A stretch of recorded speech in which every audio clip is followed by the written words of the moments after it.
Hey there guys, it's Metro and we are back. And today we're going to do Mythic Plus, yeah. Not much to talk about today. Just, wow, that's crazy. Best Buy had a deal. Literally by the time I tell you about this, it's going to be gone. Yeah, they had a deal, $30 for the Obsidian Flames ETBs. So I had to wait to get that because that's a really, really good deal. And with PayPal cashback, it ended up coming out to be pretty much just $30. It was like $30.50 each after taxes. So, but already they're down to 25% of their inventory within 12 minutes of it dropping. Pretty nuts. Pokemon TCG is hot. Anyway, Pixeltainment, what's up, my friend? How the hell are you? Welcome.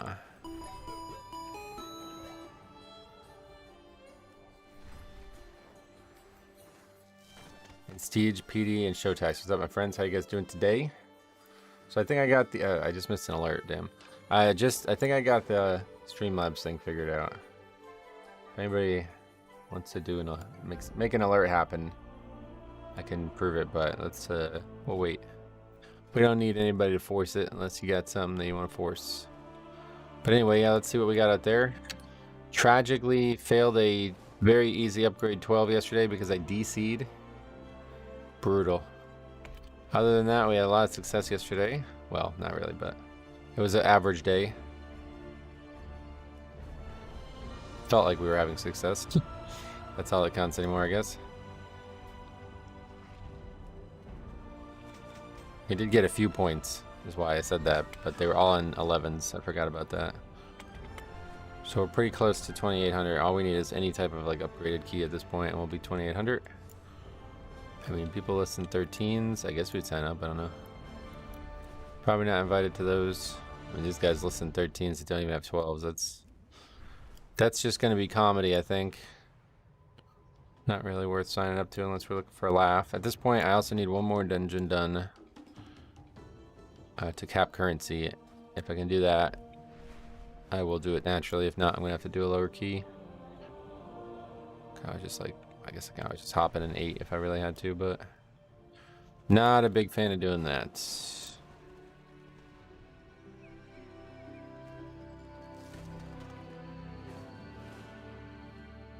But yeah, weekend's on its way, which I'm really shocked by. I didn't think the weekend was coming this fast.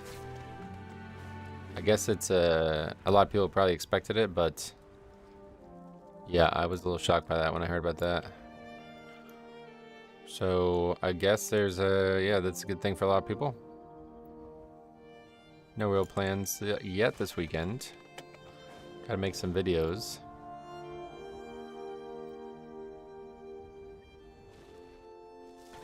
Me and Harry did a podcast on Monday morning, so I gotta edit that down into an episode. What's happening this weekend? Yeah, I don't know. It's a great question. I have no idea. Yeah. I mean, I guess something, right? Like, Yankees are playing again, but after last night, I don't know if I even want to watch. That was a tough one to watch. Although Emmanuel Class A, 2 home runs back to back after only giving up 2 all season is pretty wild. Repours, welcome. Hello. Hello back. Hello right back at you.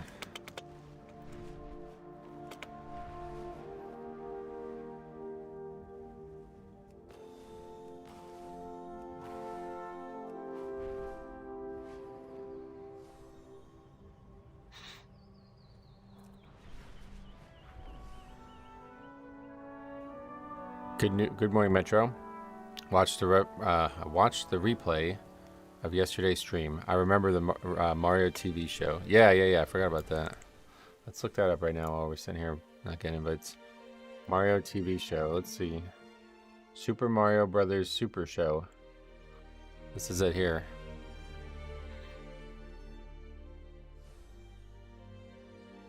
Oh yeah, Lou Albano. That's what somebody said yesterday. Captain Lou. Wait, Legend of Zelda, what?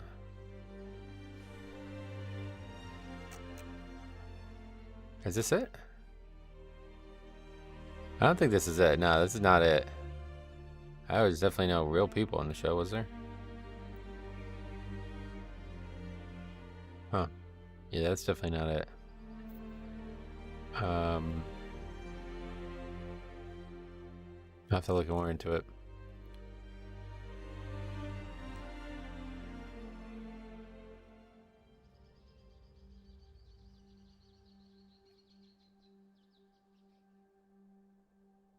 Yeah, I don't know. I just have these vague memories of something. Who knows if it's even real? It could have been all a dream. Hey, Gio, what's up? Afternoon? Not yet, but 11 a.m. Getting there, I guess. It's been a while since I played WoW. Does anyone know if they'll eventually add Mythic for the other 4 War Within dungeons? Yes, Season 2 will have those. They rotate the dungeons now to keep them fresh, quote unquote. Sign up to everything. I'm starting my Mythic Plus journey as Resto Druid, which I've been maining since Wrath. Oh, yeah. Resto Druid apparently is getting big changes next week. So if that's true, then hopefully it'll be beneficial for you, because as of right now, I think it's clearly the worst healer. But I don't know.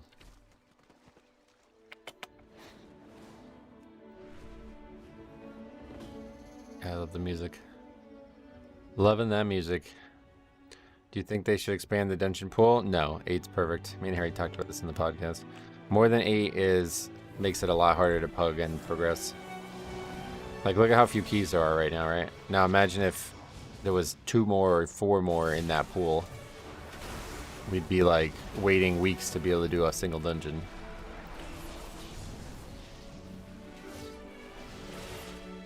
Ideally, there'd be 1 dungeon. Like, it sounds absurd, but that would be the easiest way to progress. Then every single key was one you needed. Apparently, Holy Priest is the worst. Yeah, maybe Holy Priest is even worse. Yeah. I'm almost done. I'm almost done with my Mythic Plus journey. I might go back to Dead by Daylight. Why? I'm crazy salty about the affixes this season. Why did so many people complain about the old system? The affixes weren't the problem. It was the scoring system. Yeah, this is like a funny thing, right? We talk about this a lot anymore, but like basically a bunch of people complained, got the game, let's just say changed. Like we don't have to say better or worse at this point, right? It's changed one way or the other. It's now different. Now let's just again, we're making a lot of assumptions here, but let's just assume they're happy now, right? So they're not now happy that the game got changed. But did 100% of the people who played Mythic Plus want that change? No, of course not. So what can we say? Like, even if it were just basic simple majority, 51% wanted the change. Now 49% don't like the change, right? So now there's 49% of the previous population who are now unhappy with the change, or at least indifferent to it, right?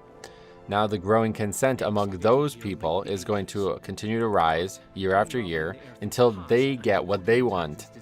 And now, 2 years from now, we're looking back at like a third, a fix redo, like over and over again. It changes. This is no way to make a game. I have no idea why Blizzard does this. Like, it's fucking absurdly obvious to me, and I don't even have the numbers. It's pretty clear that like not every single person wants the same thing in this game. So why they're trying to placate, especially that change, like it seemed so haphazard. Like it was not a real problem with the game. All they do is make more and more people unhappy until those people eventually end up like rising up, like, we got to get this change, It's like, oh, I don't know. This must be maddening as a developer. We heard you. You said the same thing 5 times in a row. We're going to do it now. Then 6 months later, we heard you. You didn't like the thing that you originally asked for us to do. We're going to undo it. Like, what the fuck kind of game is that, man? You spend so much money on that, right? Like, holy shit. That can't be fun to be a part of. This isn't the best way to say it, but Old Mythic Plus felt like a permanent game feature, and the current one feels like a temporary game mode until they can figure it out. I like that way, honestly. That makes a lot of sense to me. I think that's exactly what it looks like. To be fair, outside of the stream, most people like the new affixes and the other streams I watch. Right, but my point was that, like, not everybody liked it, right? So now, not everybody was happy or unhappy at any given point, and a change was made. So now the people who are now unhappy are going to become the vocal leaders of this conversation. And then they're going to be like, all right, this change sucks. Let's do this instead.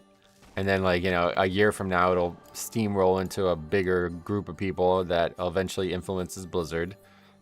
And then they have to remake it again, you know? And it's just like, I don't know, man. It's just not... I can't imagine this is a fun thing to be a part of as a development team. Is this conversation about Mythic Plus or theorizing about democracy? My friends are burning out way faster this season than in Dragonflight. A lot are already bored. Oh, really? Well, that I can't, like... Your friends are probably just... I don't know. That I can't see, because it's definitely not boring at all. That's the one good thing about these changes, is since they're way harder, it's, like, way more engaging. Even sitting here, like, to be sitting here this early in the season, like, not getting keys for, like, an hour, I would have been like, alright, I'm done. But now it's like, I don't, like, it doesn't even faze me. Like, it's still very engaging. 8 dungeons isn't enough. We should have 10. We just talked about this. I'm not in favor of 10. The more dungeons, the harder it is to get the key you want as a Pug player. People already complain about the current fixes, which you can assume also complain about the old ones, and the issues are just going to compound on themselves. Yeah, that's what I'm saying. Like, trying to be fair, but like I guarantee you, there's some people who wanted this change that are now unhappy with it, and that's just a waste of time. You were in a podcast. Me and Harry just like get together and rant every couple weeks. It's kind of how it was. I swear I think I have an easier time doing 11 and 12s on my main than I have pugging 4s on my alt. So if you're running into 4s that are failing, please press that record button and send it in, man. We got lots to review already. So have you tried Vengeance Demon Hunter? No, I haven't tried anything. I don't even have another max level character. Can't believe it's only 17 days now. We got to get out there and win. 17 days. What is that? Yankees? I don't know what that comment. I missed a bunch of comments while I was ranting there. What else? I want to see how the MDI will be different with high keys having no effects. Yeah, that'll be interesting. The issue of not getting the key you want affects all players, so it's moot.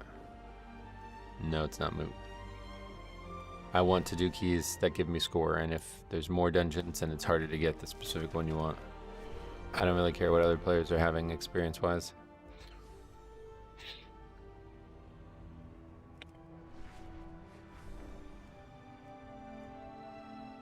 Even if Blizzard makes it so you auto-play the Mythic Plus dungeons, people still complain they have to run there first. Yeah, that's a whole different problem. That's just the world we live in nowadays, sadly. People are always looking for every excuse to be unhappy. It seems really weird. I'll start recording them. I had a guy argue with me that he could not lust because he was a Evoker, and that's a shaman ability. What the hell? He's being pedantic, I guess. Your score only matters in relation to other people. See, that's a common trap that people find themselves in. That's not how I play the game, and I would recommend you not playing the game that way either. The way you should look at this system is like a ladder that you want to climb one rung at a time. And if everybody else is climbing 5 rungs at a time, that's irrelevant. Like, you should still be progressing at the pace that you believe you should progress at. I am not concerned at all with world ranks or how close I am to somebody else. Like, that is totally irrelevant to me. I don't even play with those people, right? Why would I care? This is a real big issue with this game nowadays, where people are like way more worried about their like ranking across the entire world than they are about their own personal progression.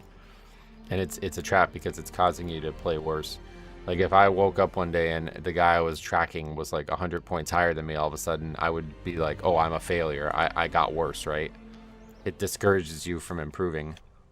It's not apples to apples. It's you don't even know what that guy's conditions are. Like, he might not even be playing the same amount of hours as you, right? Ideally, like, if there was a way to do it, you would compare like extremely specific scenarios, like Blood Death Knights who play 20 hours a week. That would be the only comparison you would make. And you can't even be like, you know, there's no way to even prove any of that. So what's the best way to gear up for alts? Just, I don't know, do whatever you did on your main. Do you think they will ever get older dungeons in Mythic Plus, like Cataclysm? We also said Wrath. We have a Cataclysm dungeon currently, so yes. We've had 3 already, I think. 2, right? No, just 2. Wait for the 20th anniversary to gear alts. Oh yeah, is there going to be a lot of catch-up gear? That's next week, right? Give me Lost City. Yeah, Faxy, big Lost City. Oh, Faxy, I got to show you this before I forget. It sparked a funny conversation in the Discord. I knew you would like this. Every day I have something to show Faxy. It's fun. Here, check this out. This guy on the Edna video says it's the mechanic of dispelling somebody on a fight, right? He says it's bad design. You're playing group content, so the group should be able to deal with it, not just the healer. You fucking healers. Like, you can't even fucking dispel one mechanic without them complaining. How nuts is this, dude? Like, wow. Wow. Like, it's a fucking dispel mechanic, bro. And you're complaining about it. Like, I don't want to have to be dispelling every single one. It's out of control, dude. It really is. Like, holy shit, dude. It's really crazy. Do you think if they let you reroll your keystone at the NPC, it would break Mythic Plus? It would probably break it in the way it is currently, but I don't think that's a bad thing. I would want to see that as some kind of feature. I think the right way to do it, though, is to allow you to influence it with some kind of currency. I've had that idea in my head for a long time. Hey, Ryume, what's up, dude? Welcome. And Chrono Trigger's back. Welcome back. You said good morning as well as Young Metro, so I appreciate you improving your vocabulary. We have Grim Patrol right now. Yeah, that's Cataclysm Dungeon, yep. Only a healer would type something like that. It's fucking insane, right? Like, it's a healer mechanic, and the guy's complaining about having to dispel something. It's like, bro, this is wow. Like, you're gonna have to dispel things. Like, what is this concept? I don't even know, man. I clear my first 8 mist. Celadons, welcome. 626 Retro Shaman, Gildy, hard carried us, and didn't let 1 death happen. Oh, yeah. Well, that's cool. It's been a good use for Resonance Crystals to use that to re-roll the key. Maybe X amount of times. Resonance Crystals? Nah, not Resonance Crystals. It would be the currencies that we're getting from Mythic Plus. So, like, you know, the crests. These can be repurposed for that. I have a whole system, and I think I made a video on it at some point. I don't remember what the video was, but I've talked a lot about this over the years. You should get a currency from finishing keys. This would encourage you to finish more keys. The currency could then be used to do multiple things to improve your progression, and one that's being talked about right now would be to re-roll your key. I would also be in favor of a low amount to, a low amount would be to re-roll your key. A medium amount would be to protect your key, so if you do it, it won't go backwards every time you charge it up like that. And then, controversially, a high amount would be to upgrade your key 1 level. And we came to like a middle ground on that, where maybe it should only be able to be the highest level that you would have achieved yet this season is where you can move it up to, just in case it goes backwards too often or something like that. But either way, I think this would solve a lot of problems in the Mythic Plus systems right now, and it would encourage people to finish way more dungeons. So, when you say currency, do you mean just the upgrade materials, or like tokens you get exchange for gear? Just currency, yeah. Just any, whatever, doesn't really matter what it is, but nothing gear related. This wouldn't be a gear related thing. This would just be a progression system.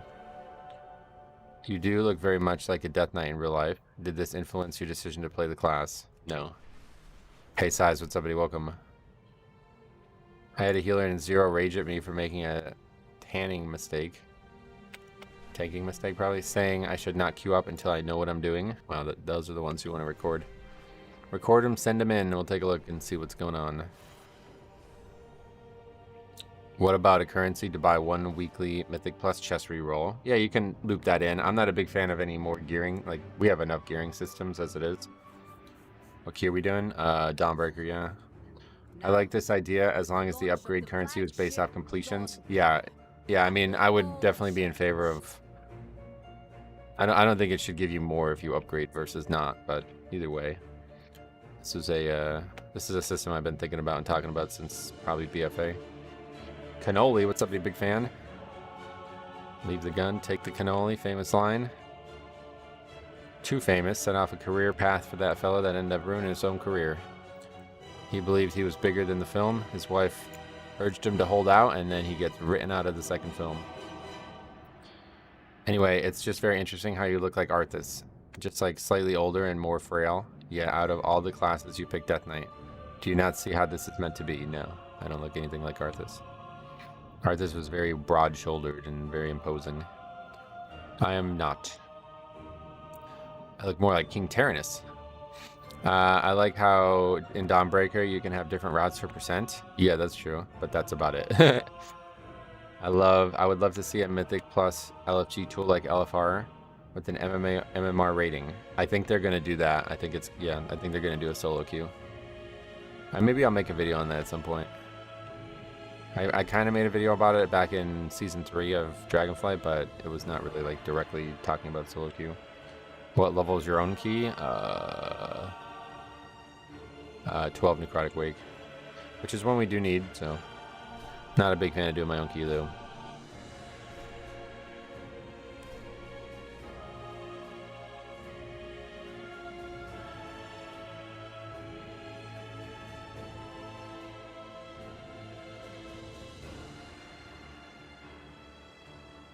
We got some knowledge. I guess we're waiting for this Ragnaros healer to get here. What's your item level? 625, sorry. 625, and we're on our way to another piece of gear once we can finish one more dungeon, so I'll probably craft the alchemy trinket at this point. I don't really think there's anything else out there that I'd be interested in. Either that or upgrade the wrist. It's probably better to upgrade the wrist, but this trinket, I don't really feel like it's doing much for me. Oh, I need to get more consumables too.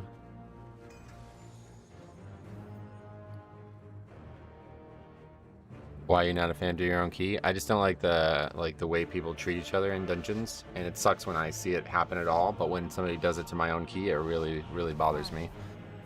It would really be a huge turnoff.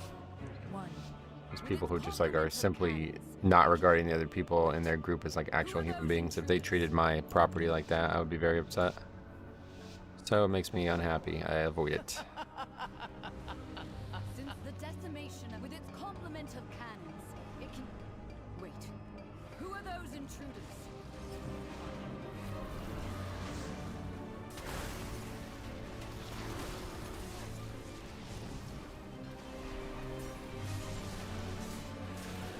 I hope they hurry up with the solo queue for Mythic Plus. Well, it's definitely not coming anytime soon. At best, it's coming in Season 2, but I highly doubt it. I imagine this might be something for like Season 4 of this expansion. Something way down the road.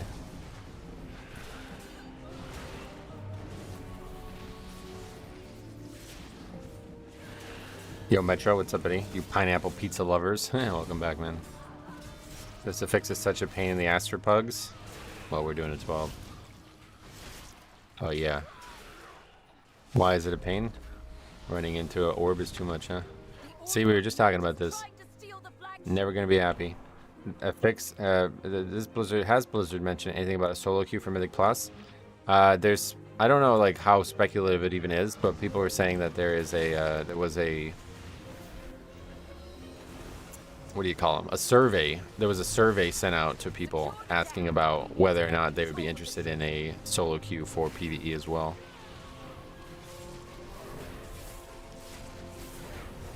But who knows if it's even real, you know?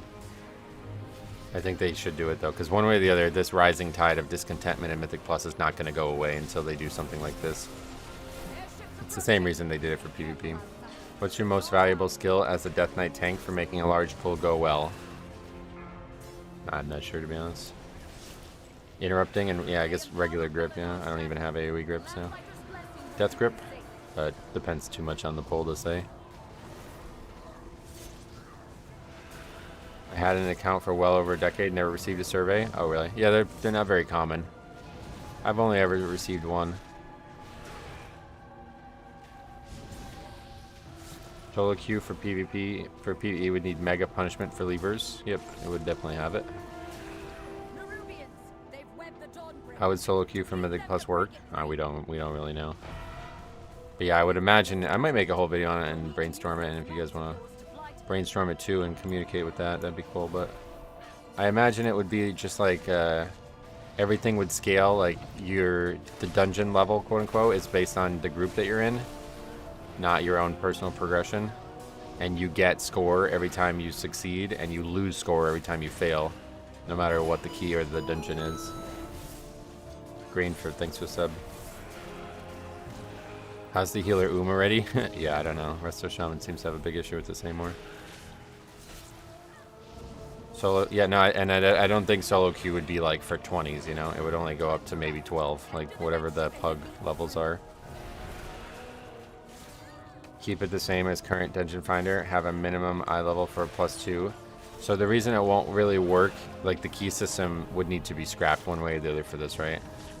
I may make a whole video on this, but we brainstormed this a lot over the last few years, and there's just no way to like actually, like, because somebody's still gonna fuck the key holder over, right? So like the only fair way to do this is to make sure everybody needs a key to be able to do that level in that dungeon, and then you're getting into this territory where it's like it's probably gonna be taking hours to find 5 people for some dungeons and some levels, you know? So like it's just not functional to do that.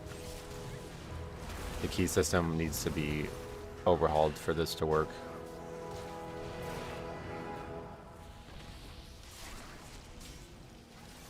Yeah, apparently I used my runes very poorly, just sitting here with no runes for the full fight. There they are. Yeah, I think it would be more like a scale, like it would, the difficulty would be more like a scaling thing instead of an actual key level. Like there would be some kind of like modifier that would scale based on your skill. So like a 30 like a 3K player can play with a 2K player, you know? Because otherwise, like if it's literally like, all right, only 3K players can play together and they all 5 need to have the same key, like, well, this is gonna be like a 2-hour queue. Like, it's not gonna happen frequently. Hello everyone, what's up, Misanthropy? That would mean unemployment for every DPS who already wait forever. What you mean in this? Yeah, I don't know.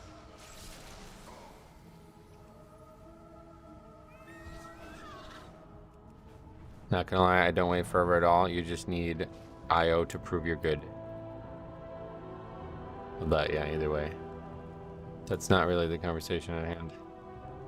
I don't know what that Resto Shaman's doing to be already. Probably just a lot of wasted healing. Healing surge, top heal, is that normal?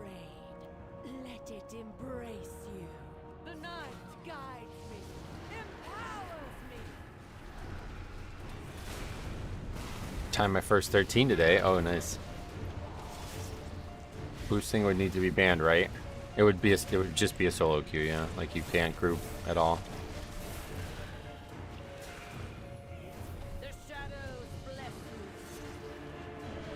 They could tack on a debuff that doesn't allow you to enter a dungeon on mythic difficulty.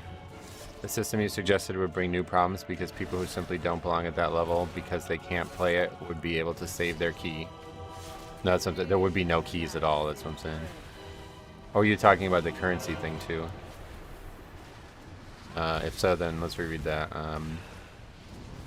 Either way, this has nothing to do with toxic behavior. This is just about incentives to get more people to stay in a more healthy environment.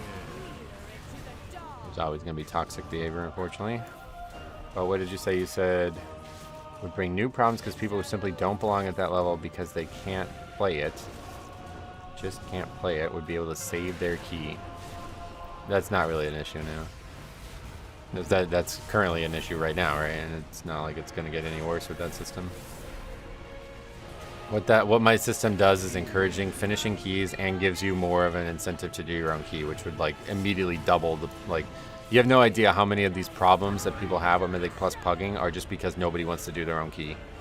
Like if I was Blizzard, that would be the #1 thing I was looking to assess, is how to get more people to actually want to do their own key. Because I think that's the #1 issue. Like there's fucking 4 keys listed, right? And there's probably 40 people looking for keys right now, so double the amount of people per key.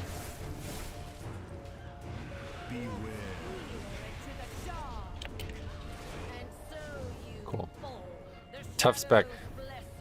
Oh, cool. Dies 3 times in the fight. Sweet. Anyway, I had an Ellie Shaman with 2.8k Raider IO that died 3 times on the last boss of Erikera because he got sucked in yesterday. Oh, really?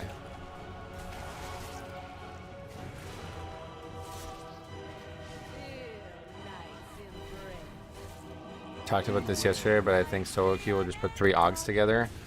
Yeah, and I don't know how they would handle that, but I don't think it would really matter. Like, I don't know how it's handled in PvP, I know in PvP, like, the systems are not, like, they're not the same. Like, you get, like, flipped and stuff. Like, since it's PvP, you just, like, you like, flip against the teammates or something like that. It's kind of weird. I don't know how to describe it. You rarely face the same spec in solo shuffle. Yeah, so if that's true, then it would probably be the same way in this too. Oh, I'm a human female. Ragnaros. Yep. How did the shaman die? He died to not getting far enough away from the boat. And then he died twice more. He got battle res and just kind of stood in the mechanic. And then he onked and did the same thing, basically. I think the current season has pretty much ruined pugging. Oh, really? I definitely wouldn't go that far. But yeah, that's why I'm trying to encourage like a healthier pugging environment, because I feel like we're at a breaking point at this point. Like, pugging is overwhelmingly popular compared to regular gameplay. Like, not many people want to form push groups for a 5, right? So they really need to start thinking about ways to make it healthier, because obviously people are not happy with it. Whether or not they're being entitled and whiny about it, but still they're unhappy.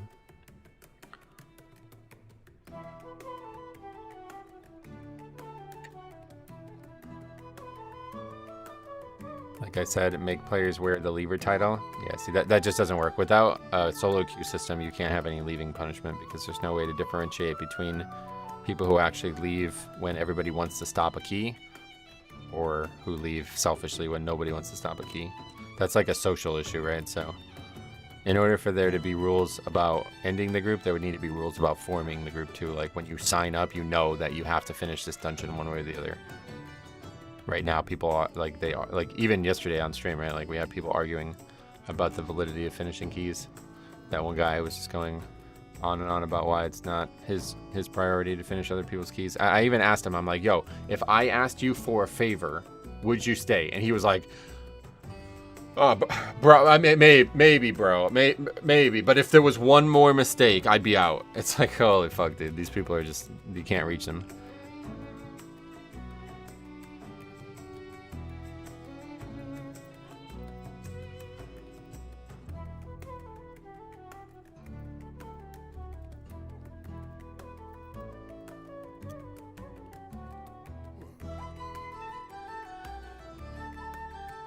I agree, the jolts in dungeon difficulty are brutal for the pug scene. It's a lot of underqualified people trying to get into what they can't complete.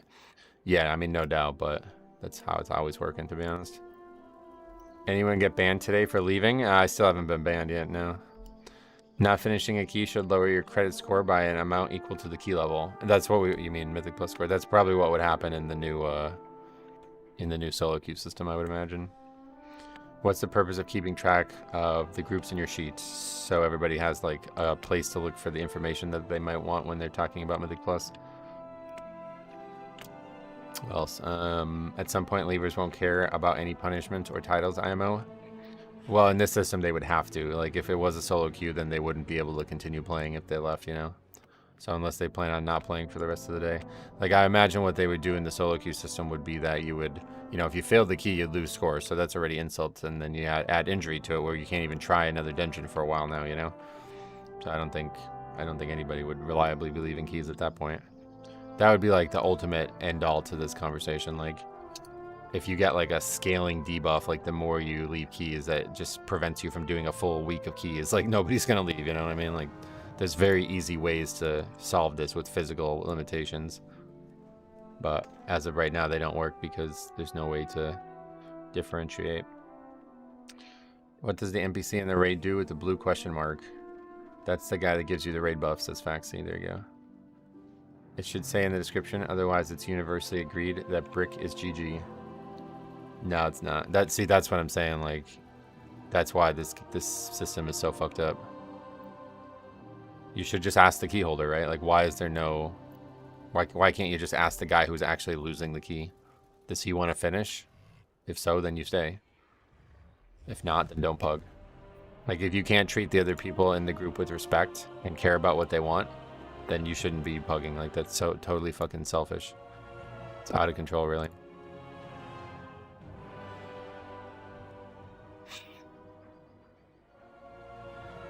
The only person who loses anything is the key holder, you know? That's the big thing that sucks about this system right now, so...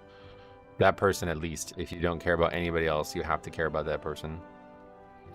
Imagine telling your guild leader, yeah, I couldn't get a vault this week because I left so many keys. Yeah, that's what I'm saying, dude. Like, nobody's gonna do that. That would just totally end the whole leaving discussion.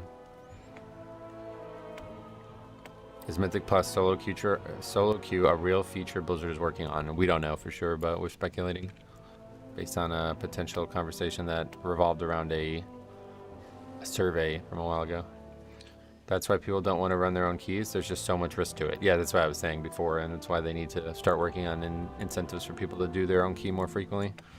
Because, like, I can list my own key right now, and some guy can just totally arbitrarily decide to end it. Like, he could do whatever he wants. He could literally just say, all right, well, I did the top DPS on that pull. I'm not satisfied with carrying you guys, so I'm going to leave now. Like, he can do that. There's no way to stop him. It's just like whatever the fuck he wants to do, he can do. And that's a terrible, terrible system. And he can just do that scot-free. Like, the only person who gets punished is me. I lose my key over that, and he doesn't even remotely. Like, he just walks away and goes to the next group, you know? That's totally, like, that's not how the system should have ever worked. What do you think of Blood Death Knight? I want to main it too, but Blood DKs play really terrible compared to the beta. Compared to the beta? What do you mean? No, they're great in my eyes. They keep getting better year after year, if you ask me. The only downside to depleting a key should be that you just failed the key. Yeah, the downside is you didn't get score, right? Like, everybody keeps talking about how they only care about score, so why does the key need to go backwards too? Doesn't even make sense. I had 2 people ruin my 12 yesterday in a mist. They just kept going in the mist to troll us, and the reason is they are bored with the game. Oh, they like actually admitted to trolling? Now that is ironically... based on this conversation about getting banned. That would have been a good one to record and send in, because I would definitely like to raise awareness around that kind of person. That kind of stuff should be actually bannable, if they actually admit to it. I think they probably have to do it more than once to get in trouble for it. What is a completion key? You queue to complete the dungeon. Yep. If I'm not allowed to leave keys, then someone will dance around the dungeon naked and hold me and my family hostage for a week. That's crazy, right? Isn't the current system set up to incentivize, encourage push groups? I don't think Blizzard wants to create a solo queue system given the current set of circumstances. They have to. That's what I'm saying. They probably didn't want to change the affixes either, right? See, that's the point about all this. Like, the community is basically pressuring Blizzard into making decisions that they don't want to make. And the next one is going to be the solo queue, like, for sure. Like, we're at this breaking point now where every like conversation about Mythic Plus devolves into people bitching about not being able to get invites, or how toxic the community is, or leavers, or like there's so many central issues with Pugging Mythic Plus, and it's still fucking insanely popular. Like, think about that, right? You got to think about that. If every time you drove a car, people were fucking swerving into you, you were getting into accidents every other day, like, you know, people are getting killed night and day on the highway, dude, driving cars would be fucking illegal. Nobody would do it. This is what's happening in Mythic Plus. Every person has experienced these downsides, yet they still do it. It's still insanely popular, and everybody wants it to be better. So like, Blizzard has to do something about this eventually. It's just eventually going to get to this like rising tide where they can't stop people from failing and fucking each other over. So people are just going to end up, that's going to impact the game. You know what I mean? Like, long term, they need a solution to this. I saw a thing on Twitter. There's been almost 10 million keys done this season, which is by far the most for 4 seasons, for 4 weeks into a season. Yeah, that doesn't surprise me at all, to be honest. I feel like this season is really, really popular. This expansion is really, really popular. Just give a 30-minute deserter debuff, and that can't work without a solo queue. I don't see Blizzard ever implementing their own system. Just too much work, and Blizzard wants to leave Mythic Plus to us. No, they did the same thing with PvP, right? So we already have precedent for it. Needs more pants when somebody woke him. It's like a sideways arm. Solution: timer on 2 and 3 chests. No timer on 1 chest. No timer? What does that mean? Let's see. Blizzard develops companion dungeons as the ultimate solution. Wait till you queue for 10s with NPCs. I would love that, to be honest. That would solve a lot of problems. Yeah, if someone is intentionally trolling, get them to admit it in chat. Yeah, then it becomes bannable. Yep. If you can prove that they're doing it and they do it more than once, they will definitely be punished. If there was any sort of punishment for leaving keys, people would be way more picky about who they play with. If you're struggling to get in keys now, you wouldn't stand a chance. You would if you didn't leave, right? I mean, I get why you're saying that, but that doesn't really, you didn't finish your thought on that one. If they're way more picky, then obviously if you are just a good human being and you're not running all over other people's key, then why would they not pick you? The one big difference between PvP and PvE, though, people like Mythic Plus. Yeah, exactly. They did it for fucking bullshit PvP in World of Warcraft, right? Like, was there like 100 people who care about that? What do you think, Faxy? More people who like PvP in World of Warcraft or Final Fantasy 14? Anyway, what system for PvP are you talking about? The solo queue? It's like going to the same restaurant that gave you food poisoning over and over again. Right, like eventually the food poisoning has to go away. Like if people keep doing it over and over again, there's a reason they want to do it, right? So it's not just a simple thing like stop pugging, which is what was originally said. Like you should just do push groups. It's like nobody's gonna do a push group for a 5. You know what I mean? This is just not gonna happen. Pugging is a very, very big part of it. The problem with enforcing automated rules in Mythic Plus is there are too many arbitrary cases where you get punished unfairly. And that's why they would need just a solo queue system where it's just black and white. You sign up to key, you don't finish the key, you lose something. That's just be how it would work. There are a lot of people who like classic PvP. Scary questions to be asked. Classic PvP is probably more fun than Live WoW's PvP because it's no arena. Anyway, it's like, okay with that, what else? I think a lot of people would just prefer to pug as much as they can, then take a break from the season rather than finding a push group, yeah. I mean, look at the pushback when I said just make friends if you're having trouble doing keys or getting into keys, right? Look at that pushback. That's all you need to know. Like, people are they're not going to form groups. Like, they will not. They will just quit. So, even though that's stupid, that, you know, Blizzard should take that as some kind of feedback and act on it. The difference is that, like, 45 seconds, like, I don't know what that comment was, but yeah, in classic PvP, there was no DRs. It was just whatever the full duration of the stun was. This is somebody from the stream, is it? This name sounds familiar.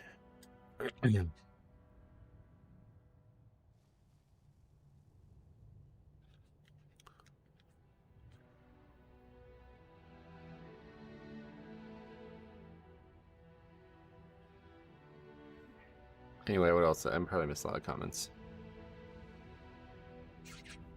Is Og good in this one? No.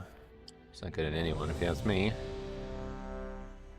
Unfortunately, push group incentive so much positive behavior, and a lot of these problems would go away. Yeah, and then people just don't want it. Like, pugging is just more accessible. The thing about push groups is that everybody needs to be together at all times, you know? Otherwise, you're just basically pugging with a smaller group of people, so... It's just not really a functional thing in Mythic Plus. Like, it's too easy to get in and out of. Nobody's going to be like, all right, I'm not going to do my 6 until all 5 people get on, you know? How many pugs recognize you? It happens a fair amount, to be honest. Maybe like once a week. Hey, Em, what's up, dude? Welcome back. If the group leader's key didn't go down for not being timed, would that help anything? Yes, absolutely. Like I said, the biggest issue with pugging right now is that people are scared to do their own key, and they don't even want to try, you know? So if you give everybody that, like, if you give everybody a break on that, then you immediately improve the pugging, like the quality of pugging. Beware. It's a huge, huge deal. Beware. Jesus, purgatory already. Alright, well, we're in trouble here. We're gonna have to pot.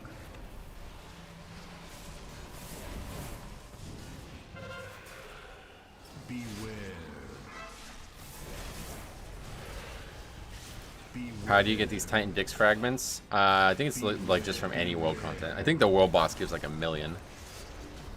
You can get like half of it from just the world boss, I'm pretty sure.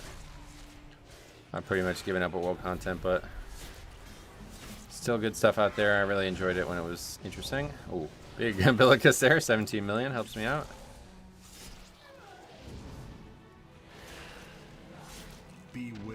All you have to do is stick around after a key for a minute or two if you meet somebody you want to play with. Yeah, that's what I'm saying. Like, people don't even try. Like, you don't even, like, people act like you need to form, like, lifelong friendships to be able to do Mythic Plus together. You literally just need like-minded people who have the same schedule. That's the only thing you would actually need.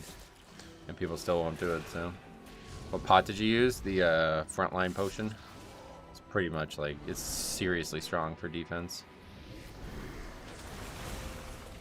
As long as you're being hit, it's gonna last a long time, too.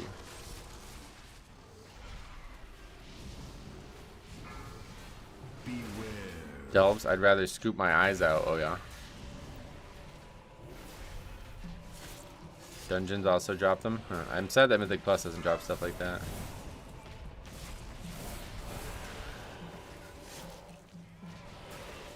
Beware. I have 183 people on my friends list. Most of those are pugs who add me after a key. And every now and then I'll see them in the queue. Yeah, that's the way to do it. Like, you don't need to actually do anything with them. You just need to, like, every once in a while they'll sign up to your dungeons, you know what I mean? I never see a hunter in your group. Yeah, I haven't checked how many hunters we've actually had yet this season. I don't know. It's not common. Let's reuse a room weapon here. Og's dragging this fucking pack out like crazy.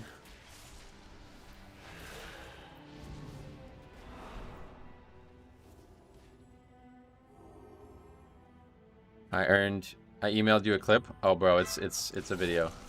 Stay tuned. That's one of the craziest clips of the season.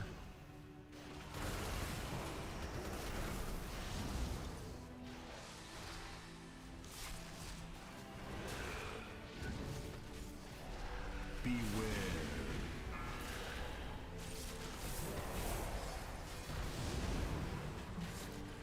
Classes with low or no utility should have the highest damage output. What classes have no utility? Beware. Delves are fun as a tank, but not all delves are created equal. Yeah, no doubt. There's no reason to invite hunters now, or really? Yeah, I mean, I guess you're kind of right. Everything else is covered. Like, they don't really bring anything unique. This has been a big problem for them for a long time now. They have very good utility, but it's just not like something that's super applicable.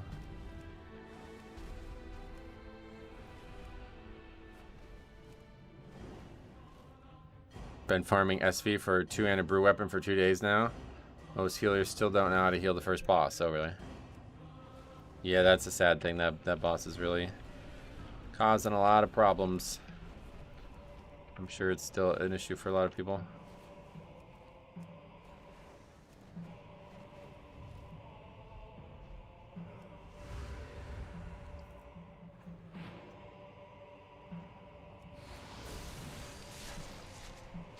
Pot warriors are fantastic tanks, correct? One's at 4 health.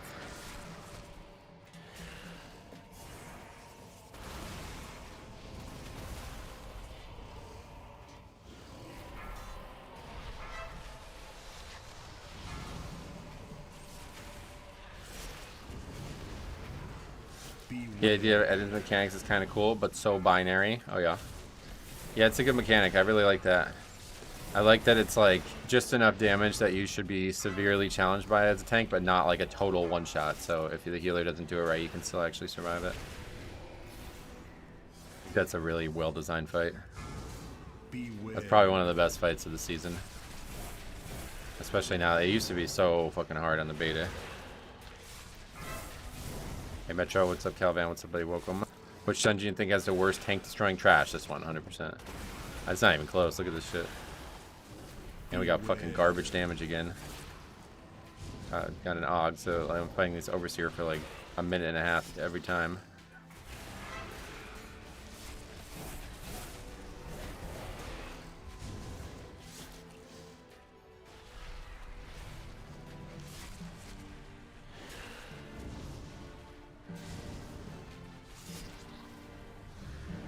These mobs are almost dead, right? Good. How's the ret so low? He died.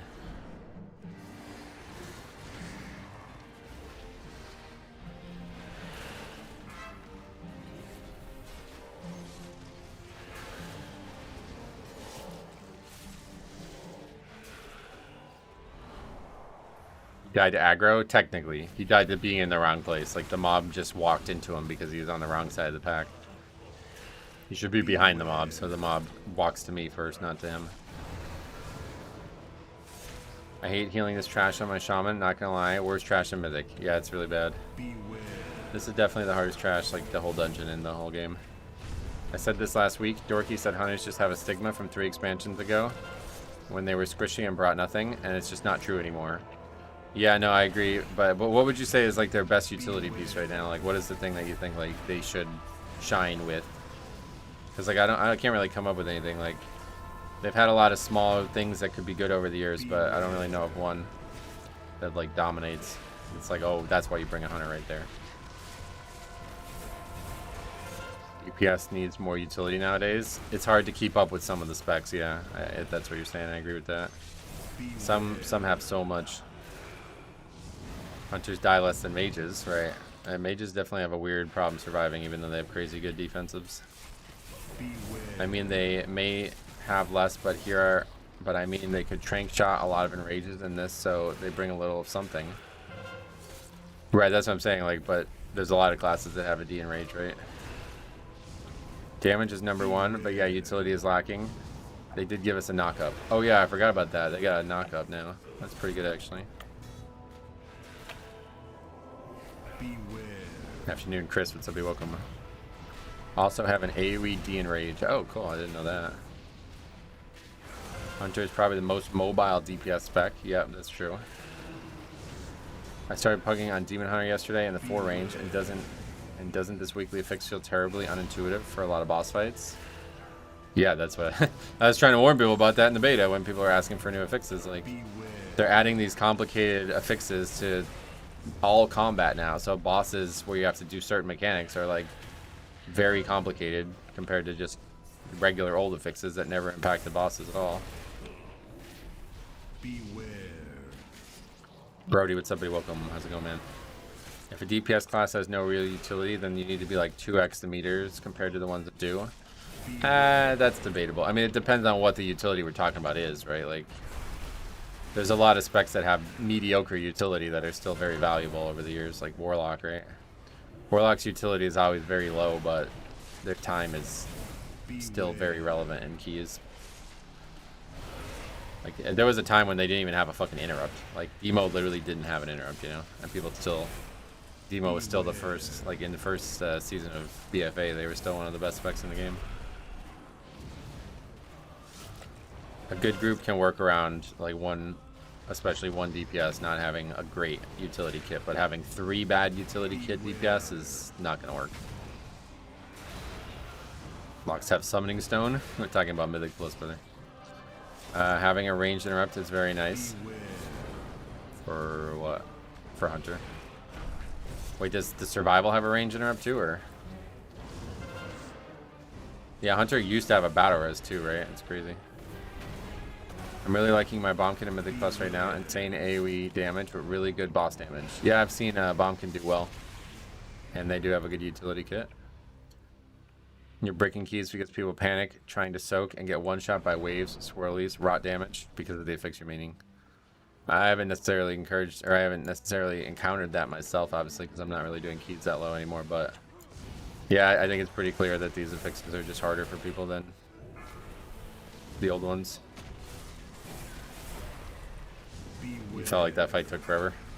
Yeah, our damage is slow, of course, because we got an AUG. No, if this is the guy I think it is, this guy did like insanely impressive numbers as Holy League last time we played with him, and I think it was an Algathar. So hopefully the good Holy Priest numbers are gonna... Oh, forget it. Hopefully they're gonna counteract the bad DPS numbers. Prison Mike, long time no see, how you been? How much are WoW tokens worth these days? I'm not sure, I haven't checked. But I think like there's a million websites that have that track now. I know Wowhead does for sure. Battle res isn't as important anymore. Anyone can buy jumper cables. Yeah, it's not like you guaranteed need it anymore. I agree with that.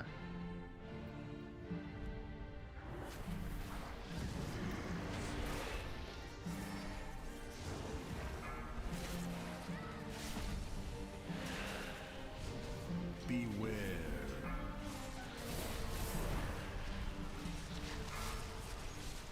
Join your kid. Grixon's here as well. What's up, man? Late response. As a healer, I'm just thankful to get a good group. I'll dispel whatever you want. It's good to hear.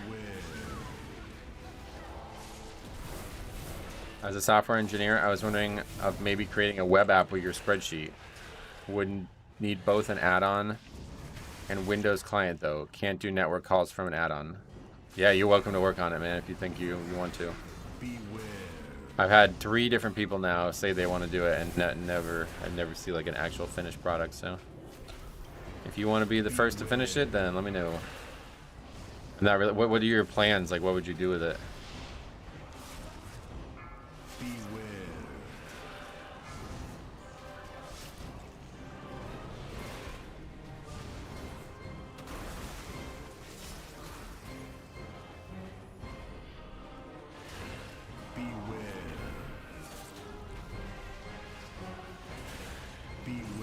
Gonna sneak up on us at this rate.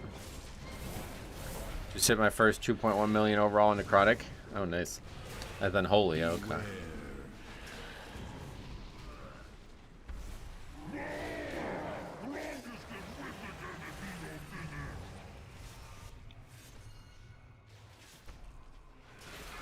I play in holy 2. I do the D&D wounds plus festering scythe build. We got it. Keep that up, man. Tomorrow's my birthday, Wendy. Congrats. Finally 16, huh? Congrats. I just wish Solar Beam wasn't a 1-minute CD for interrupts. Yeah, that's a big prohibitive element for that spec for sure. But it is an AoE interrupt, so. When I play in Holy over Breath, I just cringe at my single target. Oh, is it that bad?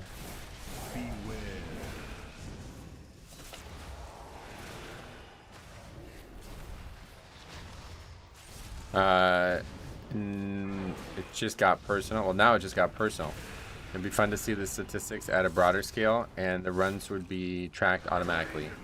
Yeah, I agree. I think there's a lot of value to trying to do it, so I wasn't sure if you had anything super in mind. Yeah, hit me up on Discord if you want to talk about it. I'll tell you though, like, I don't know.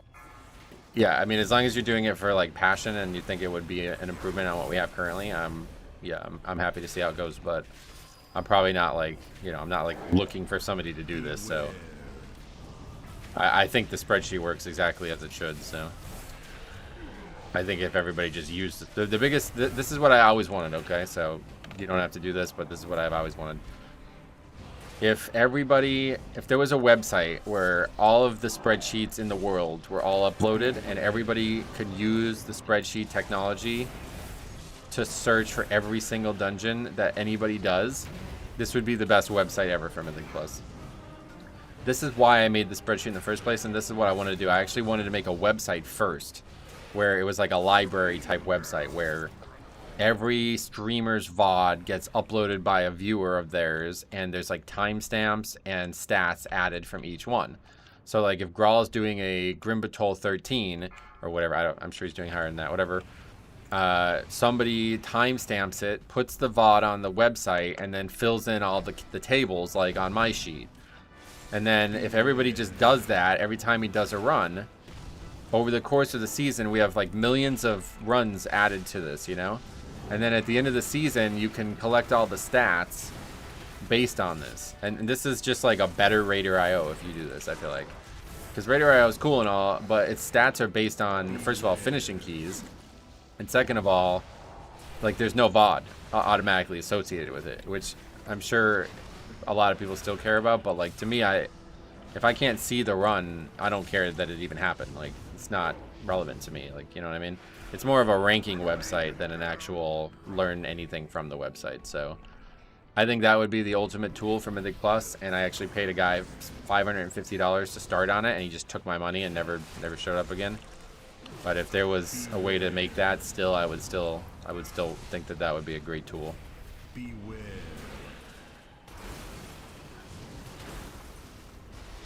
Beware. Like a global offender registry? Oh no, I wouldn't. That's not.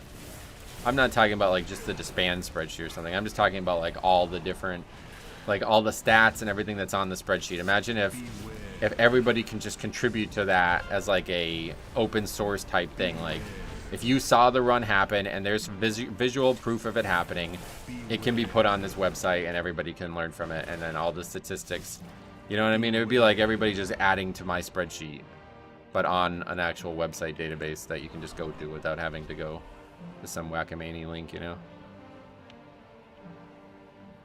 I'm a casual player playing on and off since WoD, and I kind of want to get into higher content. I'm 615. What key should I be doing? You should be trying to get to 10 ASAP. The sooner you get to 10, the better. No reason to wait. An item level does not have anything to do with why you would fail her, especially not at 615. Beware. Beware.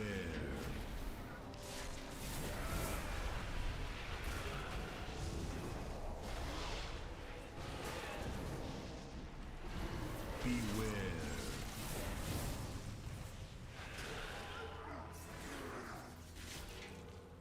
Ask Asper about helping make it. He's a friend of mine. He's been playing since Wrath. Who's, I don't even know who that is, but yeah, like I said, if anybody ever wants to do it, that would be the thing. Like, just having that community resource, I think that would be a really, really good time. But I don't have time for it anymore. That was something I wanted to do, and like I said, I put a bunch of money into it, and then some guy just walked away with it. Unfortunately.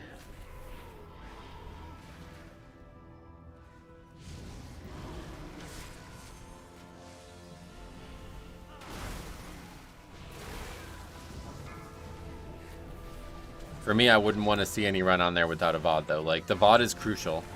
Seeing an actual VOD is so important, because if somebody's like, oh, like, the reason I want the spreadsheet for myself is like, okay, look, you can go watch this run and see how I did this, right? If there's no visual proof that it was done, then it's not an interesting thing. Like, then it's just, oh, great, it's a ranking website again, you know what I mean?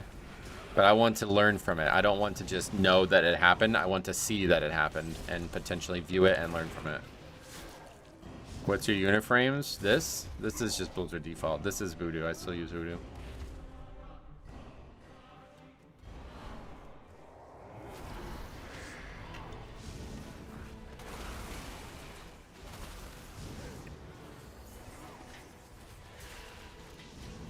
Are you only streaming on YouTube? Yep. Yeah, just YouTube. He started Raider.io. Oh, well, that guy and me don't get along, unfortunately. I tried to ask him about improving Raider.io a while ago, and he banned me from his Discord, so... No thanks. The problem with uploads is you need to verify them all somehow, not just upload random runs. Beware. No, it would just be a stream VOD, is what I'm saying. Like, what do you mean? What would need to be verified? Like, obviously, if somebody puts, like, something that's not a run on there, then, yeah, you would need to do something about that, but... Only the strongest I don't think that's really an issue. Hey, Metro, yeah, I've been busy. I haven't even gotten to play any of the new expansion yet. Oh, wow. How goes the Pokemon TCG? I would say it's going quite well. Did you say it kindly? Yeah, I literally just, like, I wasn't, like, even talking to him. I just posted, like... well, I don't know who banned me, but I posted like a thing in the Raider.io Discord about ways that it can improve. Basically all the things we've talked about on this channel about how Mythic Plus is like not, okay, cool, see you later. Hopefully that's not a viewer. Anyway, yeah, we talked a lot about how like Mythic Plus is not some binary progression system and should not be only looked at for, you know, I talked about a fixed score. I talked about completion score, all these concepts. And somebody, I don't even remember who it was, but somebody who was like in some position of power in that Discord, like they pinged me in the Discord and said like something about like this website doesn't deal with opinions. It will only ever deal with facts. And it's like, what? I'm trying to encourage you to incorporate more facts. And then I was kicked from the Discord. So that's how that went down. I don't know who it was who banned me, but...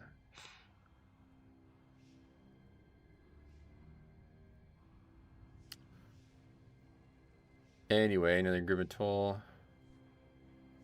That pack's really hard. Guess I need to just maybe just not even fight it, like not even try. Doesn't seem like anybody ever helps me with dispelling it, even though we had 2 people who could do it. I played with that priest before. I thought that guy was a viewer, but I guess not. A lot of people with that name, maybe, for some reason.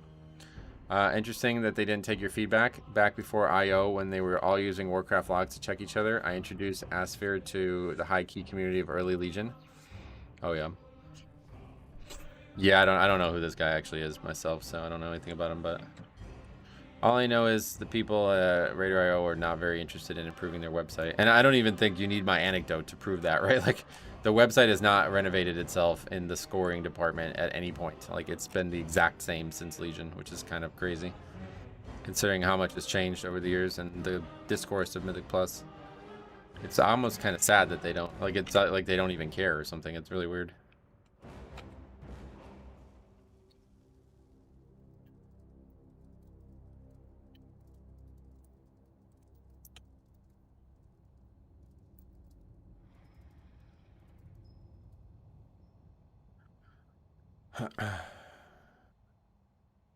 Oh, we just wiped, yeah. We just wiped, I believe, after one wipe map. How do you handle knowing when it's safe to pull 2 packs at once? Overlapping interrupts and AoE feels very difficult to survive once the entire group crowd control is on cooldown. I don't know. Just kind of feel it out, I guess, is the answer. I had 43 deaths on a Grim Patrol 5. Wow. Yeah, see, that's the problem. He doesn't do keys. See, that's what I was worried about. The people who run that website don't even really engage in Mythic Plus Pugging. And that's a big issue for me. Like, it's kind of a non-starter to even work with somebody because, like, I don't know, man. Like, I don't know why they got into it in the first place, but they really fucked up the community with this Raider.io shit. Like, if it was better from the start, all of these problems would be different now. Now, you can't necessarily, like, predict all of these problems. I get it. I totally understand that maybe, you know, they tried their best initially and, you know, they didn't expect it to go the way it did. But, like, it was going this way as early as, like, the first year of their website being on servers, you know? So, it's really fucked up that they never made any actual changes. Like, it's the exact same as it was. It's just, like, it never got any iterations whatsoever. Which is totally, like, to me, it's, like, almost, like, lazy. But I think it's worse. I think it's, like, negligent. Like, at best, it's lazy. If not, it's negligent. Like, they created this totally ridiculous, like, environment in Mythic Plus where people now only give a shit about their score. So much so that Blizzard, like, had to co-opt, like, they had to basically take it from them. Like, they had too much power. You know what I mean? Blizzard's like, well, we need this in our game, sorry. And now it's, like, still, all these years later, no iterations whatsoever. To be fair to Raider.io, Blizzard adopted their score and they haven't made any improvements either. Right, but it's all like a community thing. Like, Blizzard didn't want to adopt their score, right? They did it because they had to. They did it because it was such a powerful tool. It's like item level, right? You remember? Like gear score? Gear score, the add-on gear score made Blizzard put item level into the game. The people who want to do keys in my AOTC guild have a lower success rate timing 8s than when I pug. Yeah, that's probably not that uncommon. Metro to get count and Grim Patrol. Do you pull the sleeping packs on the left wall? Sleeping packs on the left wall. Yeah. I think so. I'm not sure exactly what that means, but you can watch the. That's why the spreadsheet's great, because you can just leaf through every poll if you want to see it all. If we ever finish the dungeon. No gear score was made from the item level implementation they had. Remember Nax 10 and item level was 200. Maybe I'm misremembering it, but I don't remember there being an item level in the game until late into the expansion. I just never want to run one of the dungeons. I don't like being forced to run all 8 for overall score. Well, that's how the game works. I mean, one way or the other, that's just not like, that's not a solvable problem because you should be running all 8, obviously. I'm a firm believer solo running as a guild running will yield better results. Solo running as guild running. You mean instead of, I guess, yeah. Yeah, pugging, especially at low keys, should probably be easier than trying to push group with people who don't like care about them too much.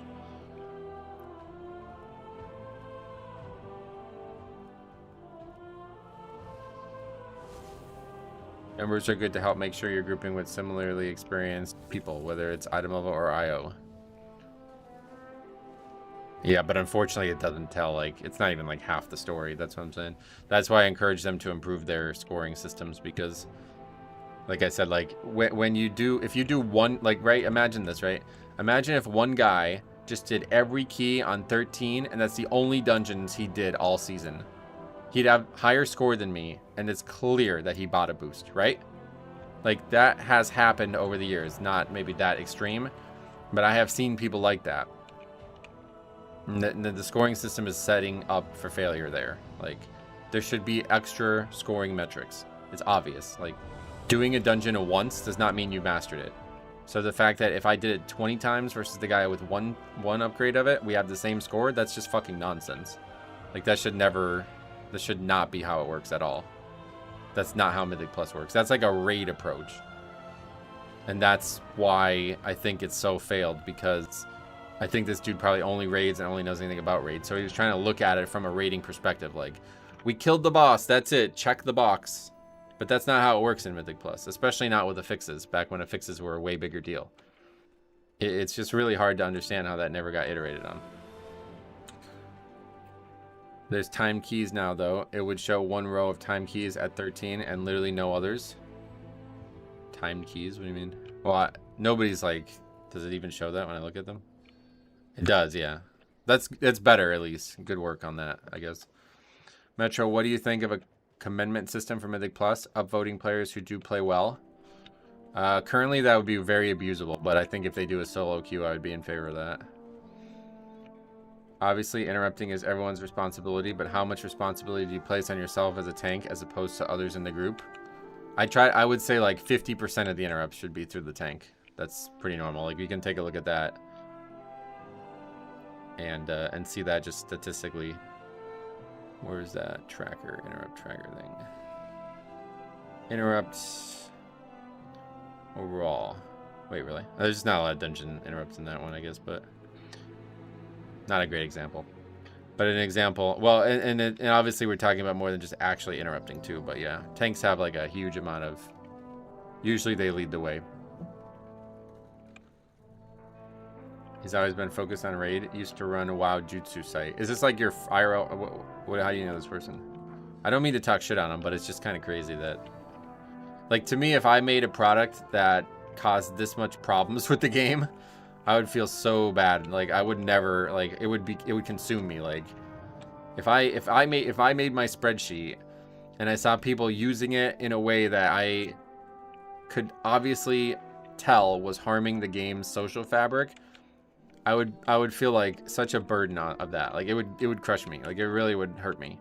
Because especially if I made the system, like, if I made what I made to improve the game and it wasn't improving the game, I would feel like totally responsible for the game getting worse. But it doesn't seem like they care whatsoever.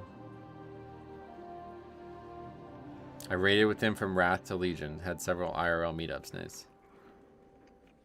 But that's why, yeah, but money, I guess. See, that's the thing. I think it's, you know what I mean? Like, I don't trust that it's not purely for profit, which is unfortunate. Because, like, in a game like this, there's so much to be gained from improving the community.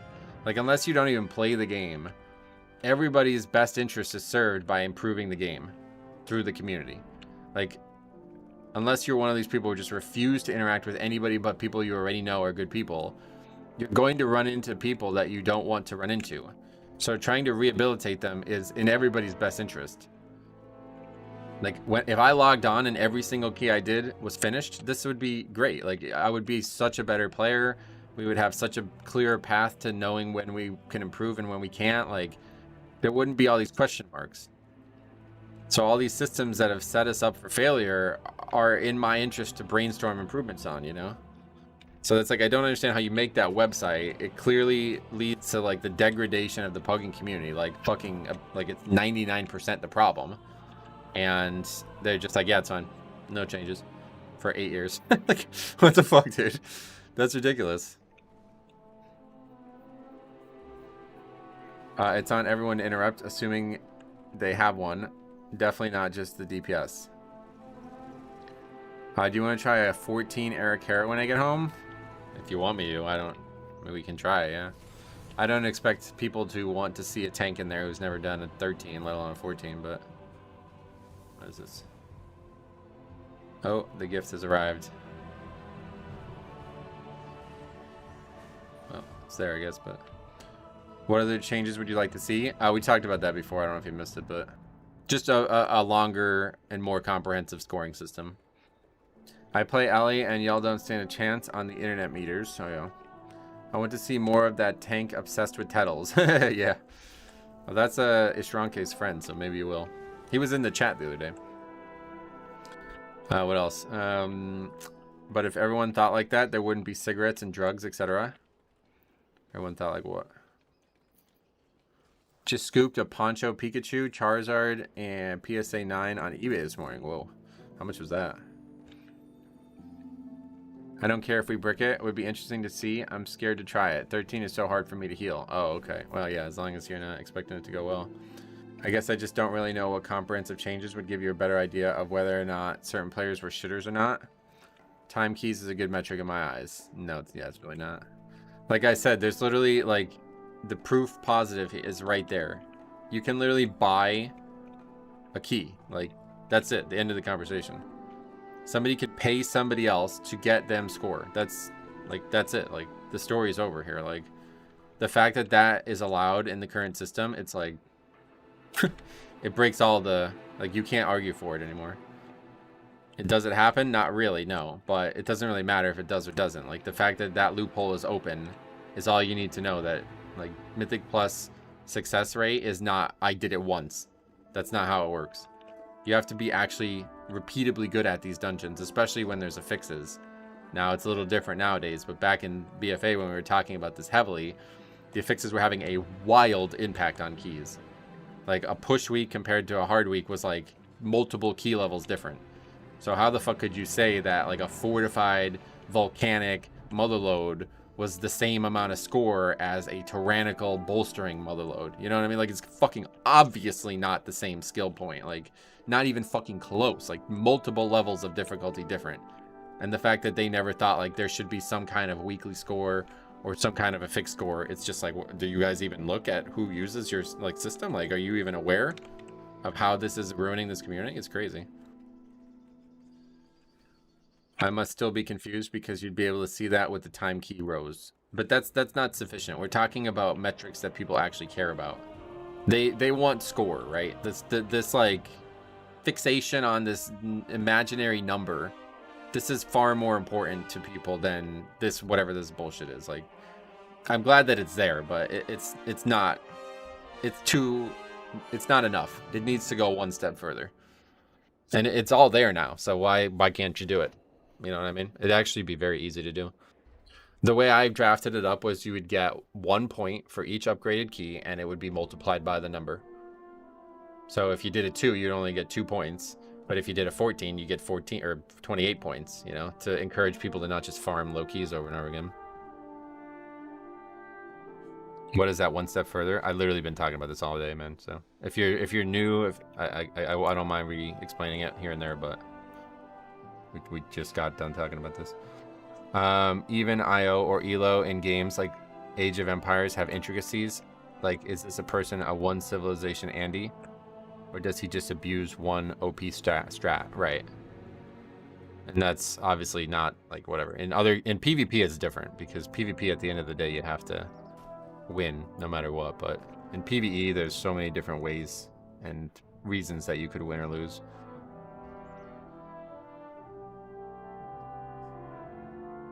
You can't score for all the factors, but you need to at least try, is my point. They just didn't even fucking try. Like, literally never even tried. In 8 years of this system, and never even tried. Stupid sticky. Anyway, a booster a shitty thing. Invited a warrior yesterday, had 14 air carry times, and he was the worst player I've ever seen. Yeah, that's scary. Holy shit. Different IO rating and score for different affix combos. That like the bare minimum, right? Like, how could that ever have been not included in this system? Like, it doesn't even make sense. You can't buy boosts for time runs at 12 and 13. It doesn't really matter what level we're... The level is not relevant. I was just giving an example of a theoretical situation that would totally make the scoring system irrelevant.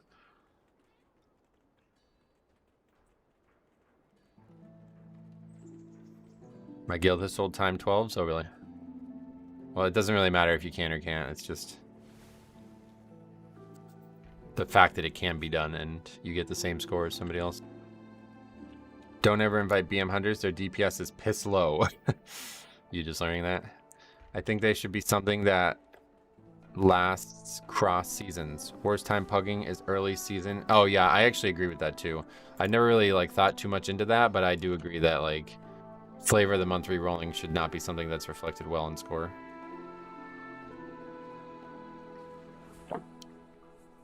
Matt says, I like that idea. It would really fix the boost aspect. Yeah, I mean, I think all of these ideas are just very logical from a pug perspective. And that's all I stated in that. Like I said, when I got banned out of that Discord, it was like, I just recommended they consider these things. And I even said, I'm pretty sure I even said, like, I'm willing to work, like, I will consult on this for free. Like, you don't need to pay me, you don't need to do anything. I just want the game and the systems to get better. And they were like, yeah, we don't do that here, basically. I was like, okay. This fucking website's dead. Your videos got me back into WoW after many years away, enjoying it well enough, but a lot of it is confusing as hell as a returning player. Still glad to be back, and thanks for your content. Left blank, thanks man. Left blank 2x. If you have any further questions, man, let me know. I love helping people out. Oh, this guy's got some nice transmog. What's he doing? Was that the human? That's like the human transmog, right?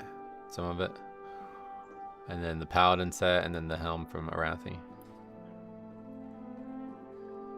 I don't understand the hate for flavor of the month re-rolling. There's no hate. It's just, like, not as... Like, if somebody is switching specs just to trick you into inviting them, they're a worse player, right? Like, do you disagree with that? Do you think gold for Mythic Plus runs is bad for the game? Yes. For those reasons, I mean, it's mostly that score awards it success, like... It wouldn't be bad for the game if there was no score.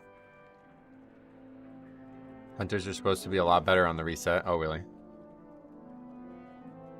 I think the only class I never like to invite is Havoc Demon Hunter. They all seem to die from random things. Oh, I've had good success with Havoc myself. But we have had some pretty bad deaths. Like that guy who like hunted, he used the hunt into one of the ads that he was fixated by on Grim Patrol. That was crazy. Good morning, chat. Did anyone run Siege today? Not yet, no. I had a guy who would Q tank and then swap to DPS when he got a healer to make it easier to pug. That's just... People are just going to kick you if you do that, right? I always wanted a senior rating or tournament. I'm a grandfather and brain doesn't work like I used to. I'm failing 10 so far and I don't feel bad about it. Well, you're already better than most of the community, so... If there is no score, how would there be competitive aspects? Is there score and rating? Remember Havoc in a couple Dragonflight seasons used to rip threat like crazy. Oh yeah, they still have that issue. If you haven't, don't run Siege today. My group got bugged on Hadal and he got stuck in the center platform and the tentacles all got in combat from across the map when we started Big Goth. What the hell?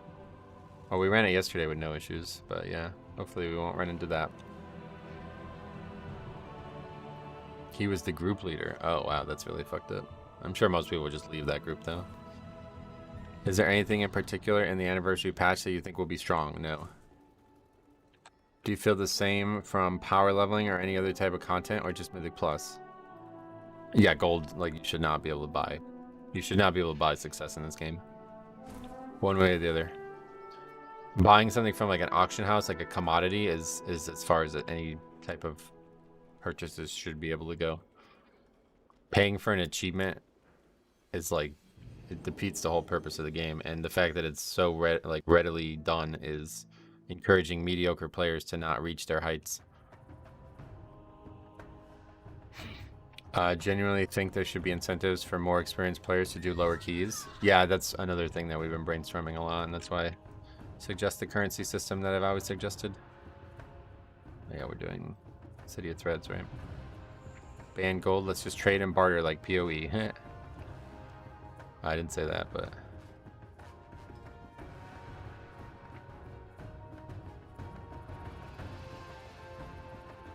I always confuse, because it says Rune City, so you'd think it would be City of Threads, but it's actually that Eric Harris, City of Echoes.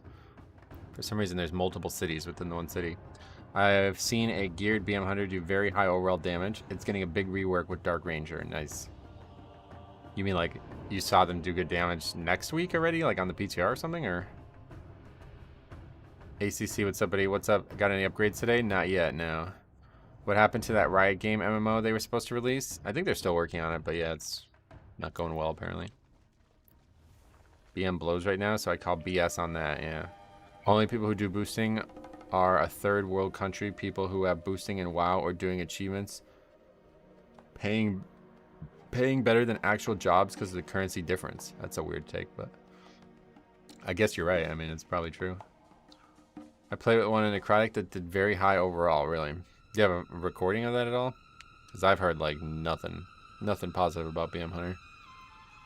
Every 6 months there's a new WoW killer game. Oh, really? Well, they're all failing. My roommate spent around $200 on WoW tokens to buy a carry run in Shadowlands for the Mythic Mount. Yeah, see, that's what I'm saying. Like, people are actually doing it like they think it's a good idea. Like, they feel encouraged to do it, which is totally bad. Like, the game should not ever encourage something like this.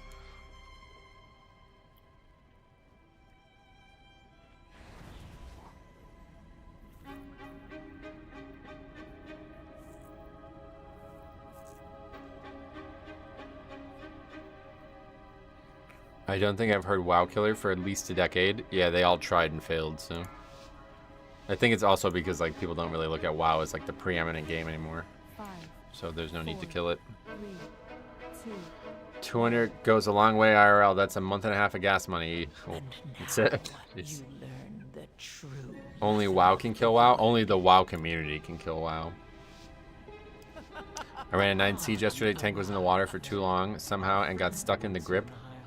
And we wiped. Then we attempted it again. And he DC'd and didn't come back. Damn. It's pretty crazy.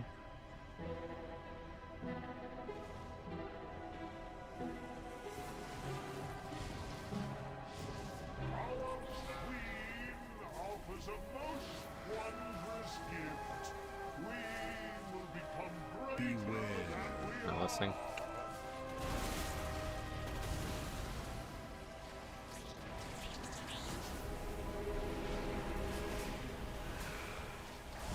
I'd like to see a mentor system. Mentors get additional weekly like helping out random players. Yeah, I don't think like incentivizing people with anything like actually in game would be productive, but I think there could be a better social system for new players. I think there already is though, to be fair, and just nobody uses it, or not many people use it.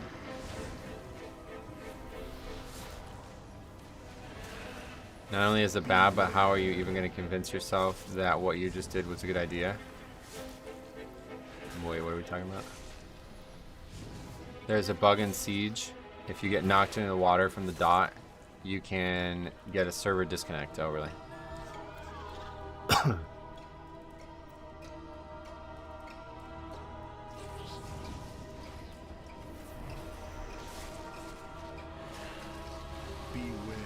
What healer class do you prefer to have on your team? Resto Shaman. There's a guy on YouTube named Banshers that has multiple high keys as BM, ending with 1.6 to 1.8. Oh yeah. That's not that high, unfortunately, but what do you mean by high keys? If somebody was doing, oh shit. Well, if somebody was doing 1.6 and like a 14, they'd probably be getting carried as shit, right? 1.6 and a 12 is like, alright, that's pretty solid. I wouldn't say 12 is the high key.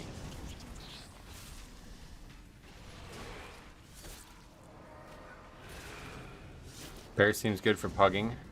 I can focus on tanking over a lot of buttons. That's true. Beware.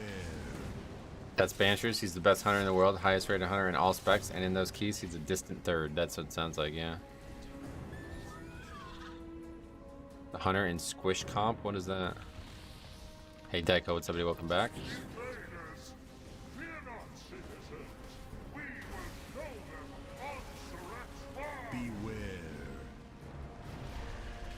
I hit cap recently. I'm avoiding raids, but I do enjoy delves and want to try mythics. What other content should I be looking at?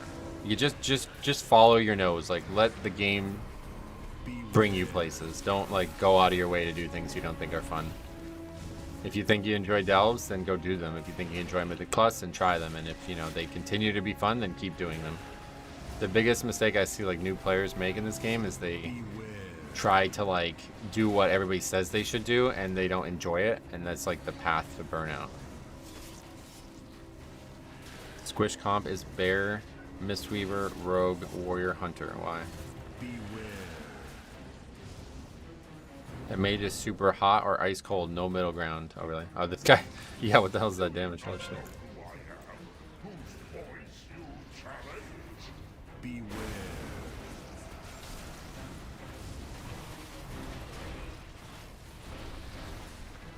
It's not gonna kick that, okay. Kick, kick, kick, kick. I'll get it, sure. Why are these guys not kicking this?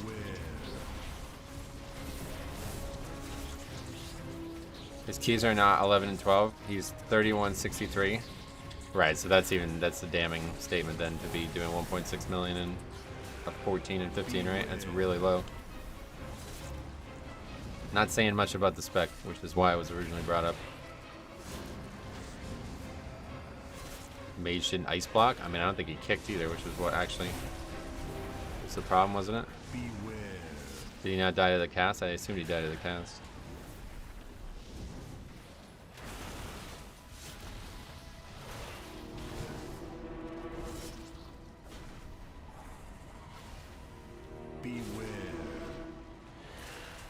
Really sucks they made Mythic Track gear far superior this season. I can't do Mythic rating anymore, so I won't be as high item level as seasons prior. No, yeah, you'll get it. It's just it's gonna be a little bit slower. That's the only thing. You can still craft gear. Don't forget, crafting is very, very good, and it may not be the highest actual item level, but it's very good. He died to a melee. Oh, really? That's surprising. Majority of his keys seem to be as marksman. Oh, really? Bancher plays marksman and push keys. He plays BM for fun. Oh, yeah. Well, there you go. Why can't Mythic raid? First 4 are jokes, puggable, and drop insane items. Oh, really? Is it 4, really? Or is it just maybe a couple and then the rest are a little bit harder?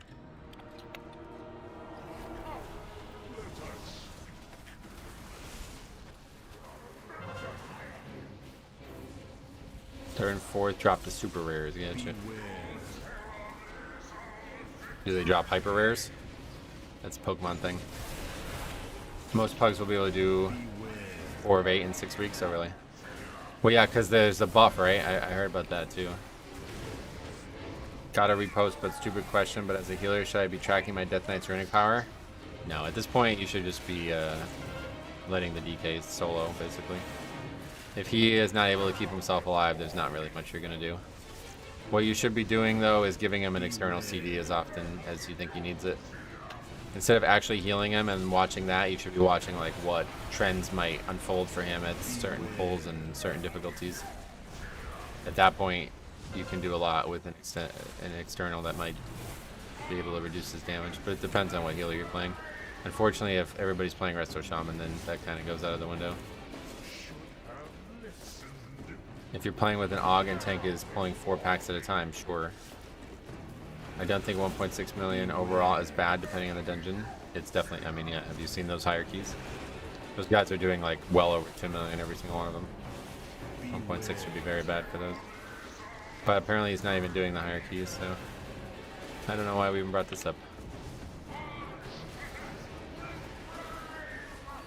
Oops.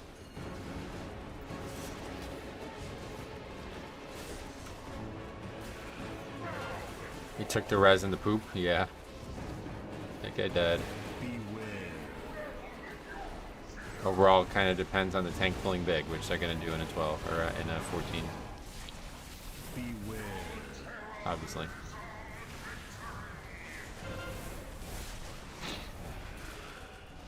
You see people just like going 1 pull at a time into 14 and 15.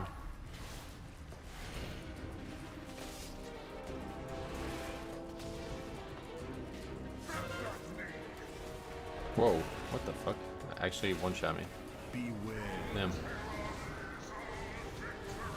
High keys numbers are inflated because that tiny trash that gets obliterated contributes more and more value from cooldowns, right? Yeah, that's what I'm saying. It's like even more inflated than you realize.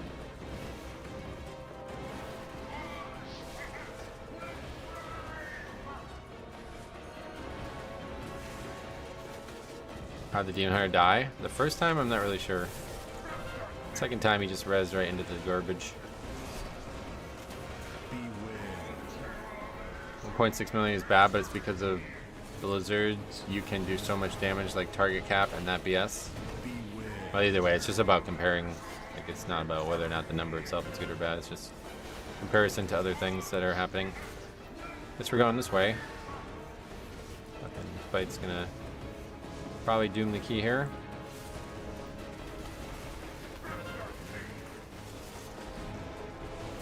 That demon has the name Earth Demon in Danish. Oh, really? Jor Demon. 2.1 million overall Frost Death Knights are always in Arikara, with the Ogg pulling 1/5 of the dungeon at a time. Not even worthy of the fifth strand. I don't know why you keep bringing this stuff up. Or do you think that's not normal or something? I don't really get why you're bringing that up. Eyes everywhere. No need to blind them to meet the vizier.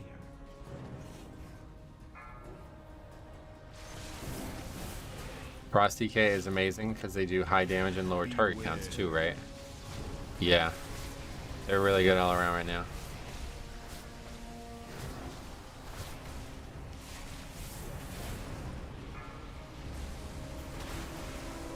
I feel like they're one nerf away from being really crushed though.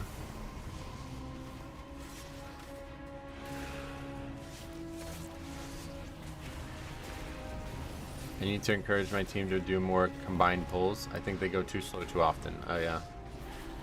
I mean, if you're not failing keys, like if you're upgrading keys the way you're currently doing it, then you don't really need to worry about it right now, but maybe in the future you might, depending on how you plan on going.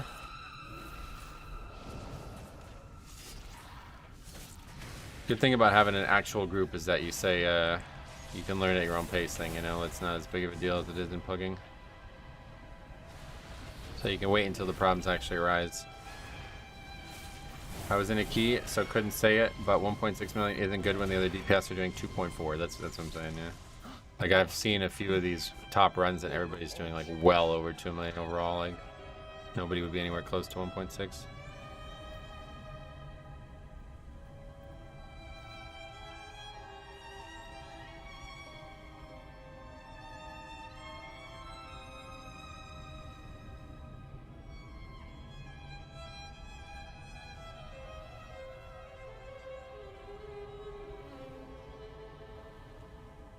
What are you doing here?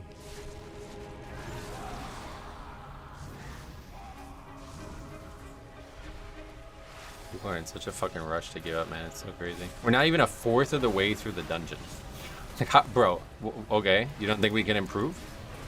The reason the timer is bad right now is because we had a bunch of deaths. Think we can improve from that point? Bright got a lot stronger on 5 target pulls after the huge buffs to Templar. Nice.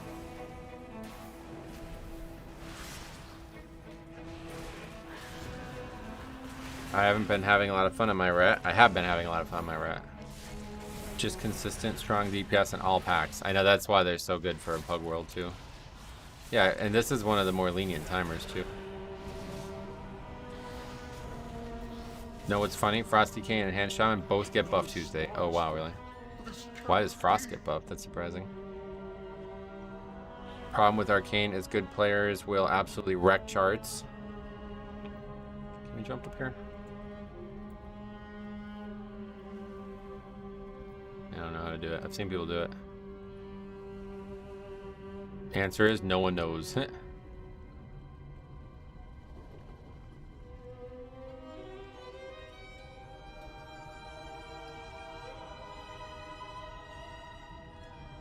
I invis that off or something? Arcane is more for prio damage and overall, no. No, Arcane's good for everything, yeah. They do really good single target, but they do really good damage all around too. Where were you assigned?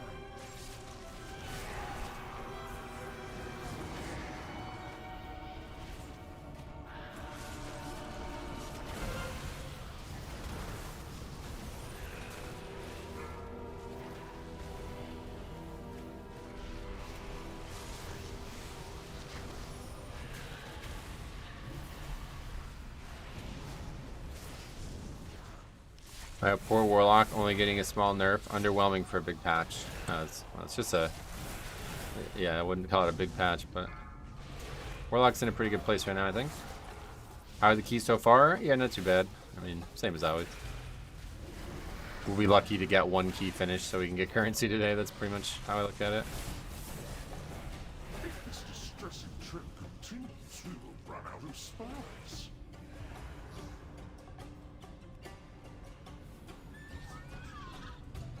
Fire mages are having a midlife crisis if SKB isn't up.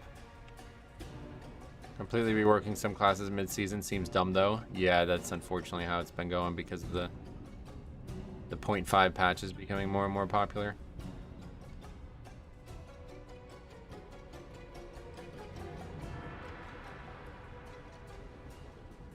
Not so bad. Hasn't every group been disbanded so far? Yes, but that's what I'm saying. That's like, it's not abnormal. Sadly.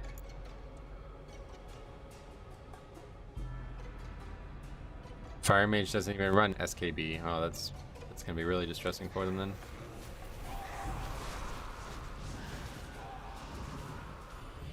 We haven't had any like crazy toxic freakouts yet. That makes a good day so far. And we didn't have to fight with somebody for an hour in our chat about some nonsense. So good day. All relative. Metro, have you seen TCG Shop Simulator on Steam? No, I don't really. The only reason I ever go on Steam is to play Crusader Kings. I haven't played that in quite a few months now. Yesterday's chatter was fun. Yeah, that was just annoying. Do you always play with pugs? Yes.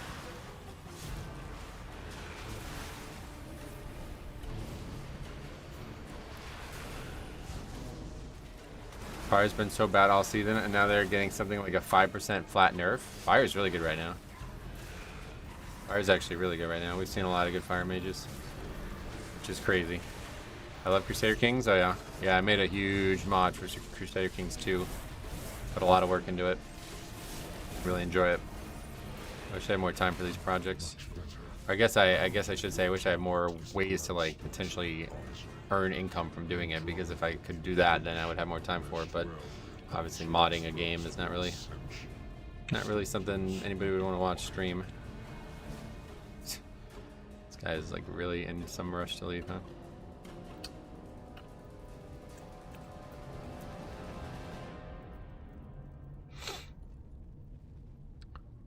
New CK3 expansion is pretty cool. I never actually bought CK3. The Transformatory was once the home of our sacred evolution. Izo has made a mockery of our traditions. At the Queen's tisk, tisk, tisk. Dear Niz. I've heard nothing but bad about Fire Mages all expansion. Oh, really? Yeah, we have not seen any. So disappointed. First, your little pets will die. Then we'll make you speak.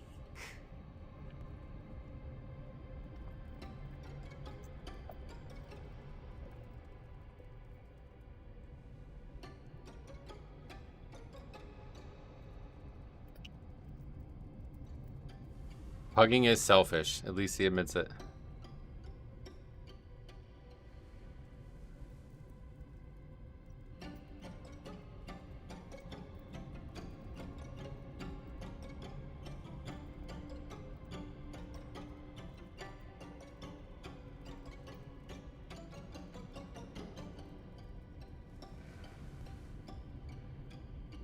Spelled dumb terribly.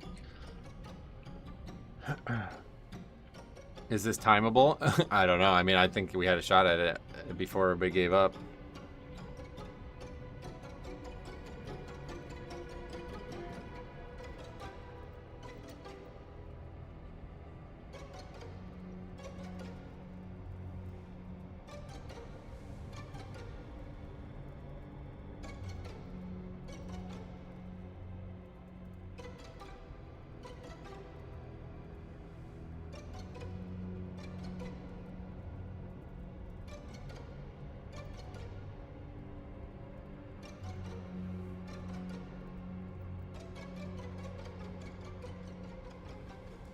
Don't worry, now he's going to do another 12, get further, and then die to a mechanic he lacks practice on and quit that key. They actually aren't allowed to.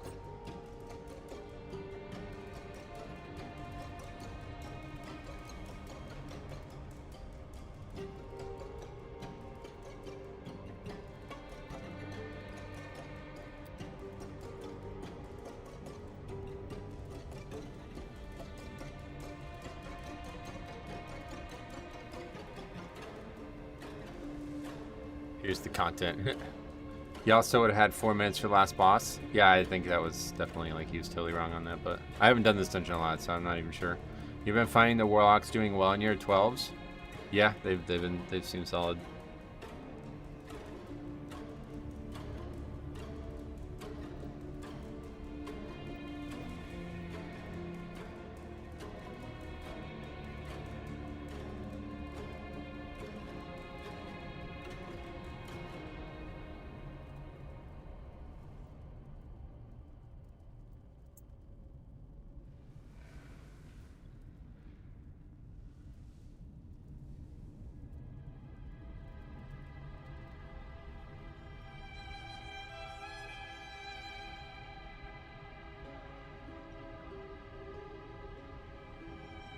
Priest Bro here thinks people only play sports for money. Yeah, it's actually fucking crazy that he brought that up.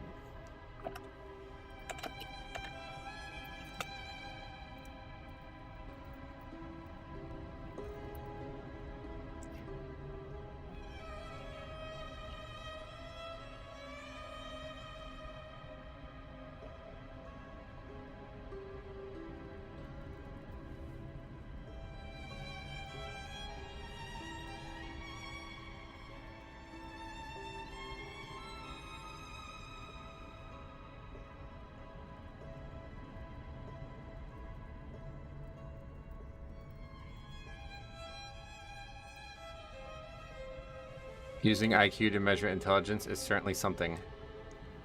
Why wouldn't you say that?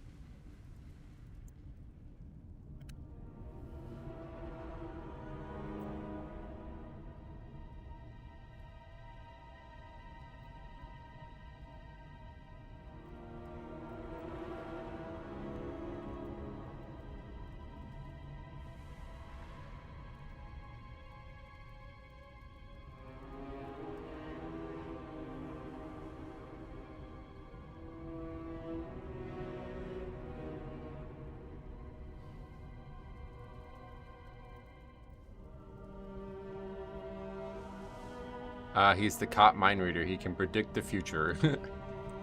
This guy is more committed to being right than to timing a key. Yeah, seriously. Pretty crazy.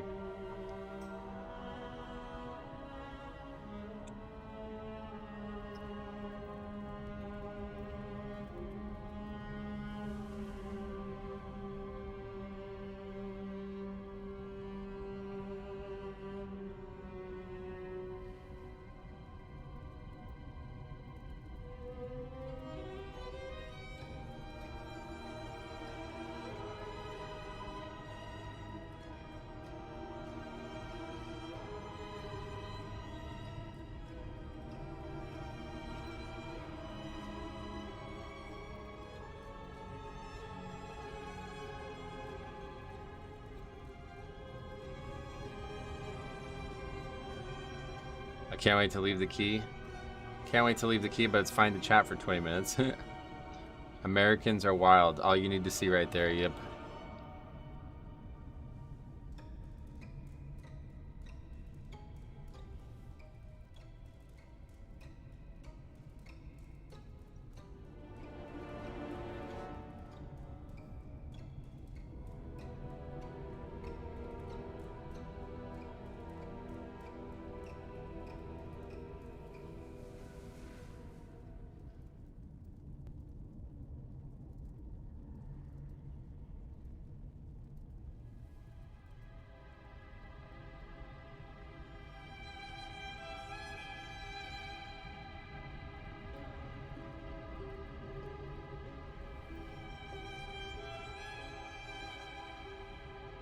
Is in Frostmourne Oceanic, yes.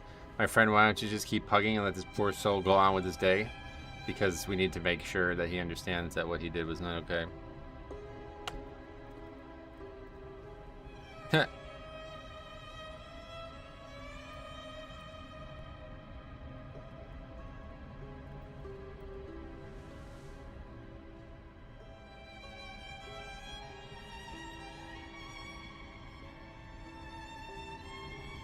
After you Metro, how are the keys today? I think you're seeing how they're unfolding right in the screen today. Hey Strommy, what's up? Hey, welcome. I'm pretty sure he won't understand. Still needs to be done. As a European, consider yourself lucky.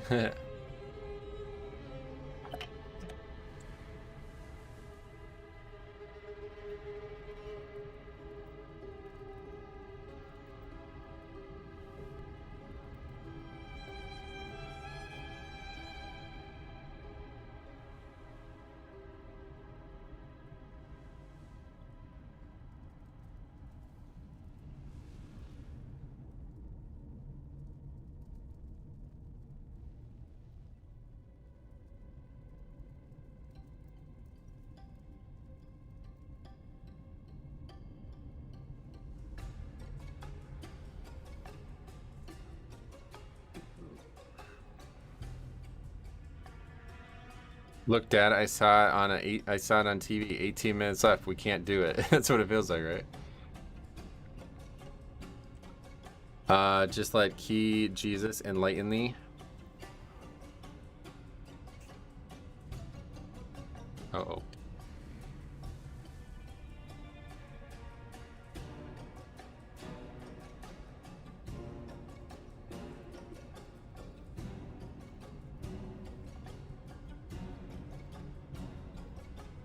Let's see exactly how much we had. I don't think this guy's right about this number.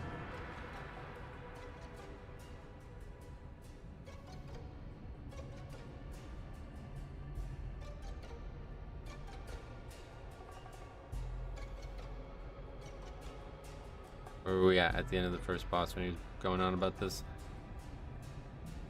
I mean, that is really bad, having this fight go this way, obviously. 25 minutes at the end of that fight, so 10 minutes on that split, and it's a 35-minute dungeon. Where did you brick? I mean, honestly, nowhere, just this dude.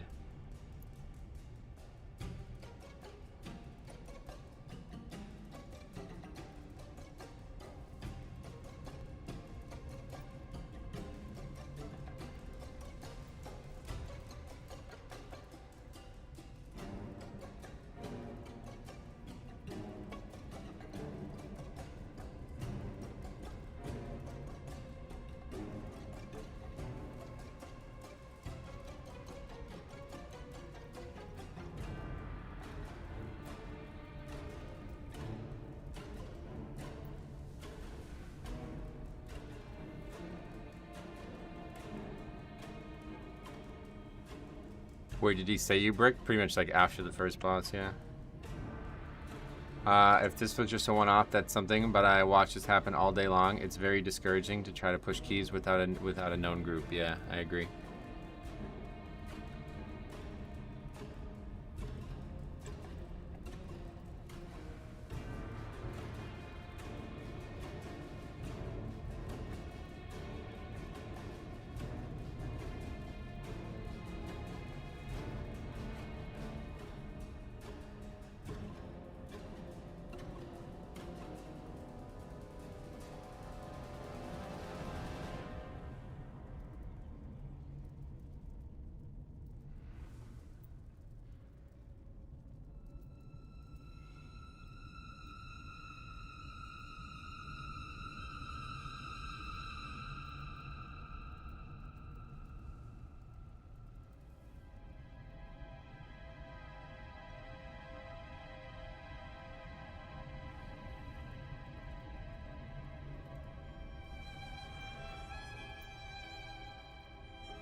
There's still 5 minutes left.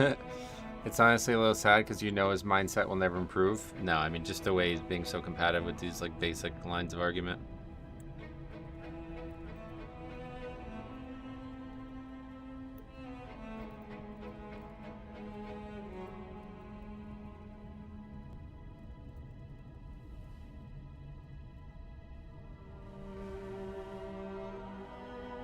Yesterday it was about getting banned for leaving. Now, if it's still timeable, you're in discussion mood lately. What's that? He's an emo shadow priest. What do you expect? Does your DPS meter stop recording after a death? Looking at it, it looks like while he was alive, the DPS on the mage was much higher than the priest now.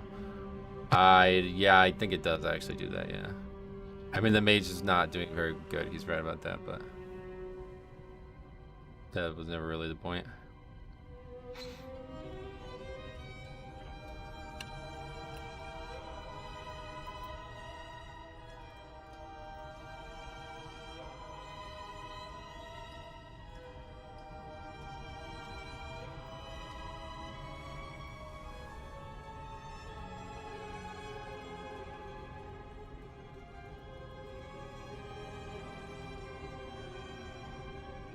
You could say that priest is devoid of sense. I don't know about that, but what's this?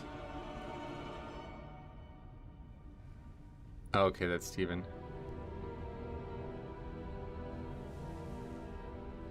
You ever think about spraying DPS like this with acid?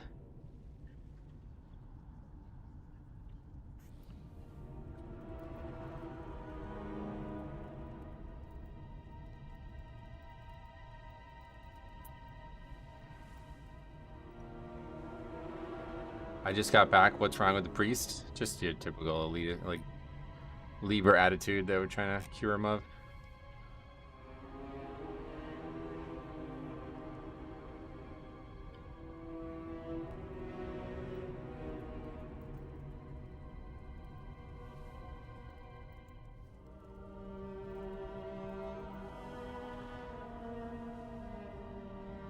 I'm surprised he hasn't put you on ignore. Yeah, me too, actually.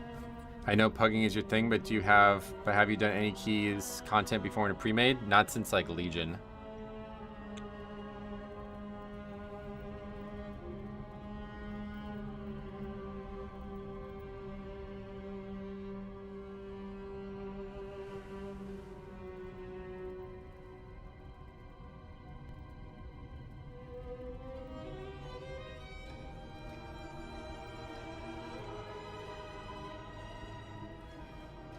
Just watched your SV video, clean run. Yeah, 77th best run in the world at that time. That's pretty nuts. Or not in the world. I'm sorry, in US, but it was pretty cool. Yeah, no, that's like a huge outlier. You're never gonna see a run like that before. Or again, that one's a one-off.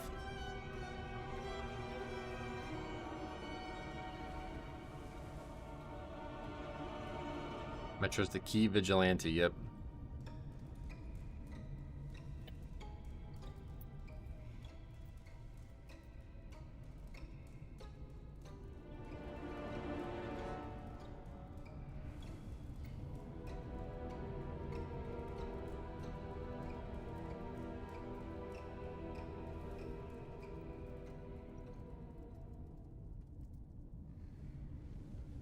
What happened? What did I miss? Nothing normal. Nothing abnormal. Just your normal guy just trying to leave keys as soon as anything goes wrong.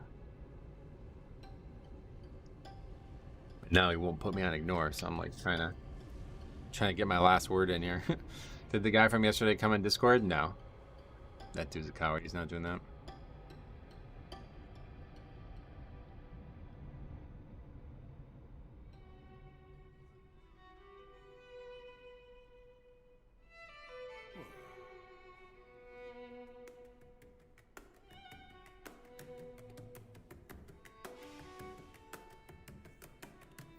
Alright, anyway, we'll leave him alone. Let's get that on the sheet.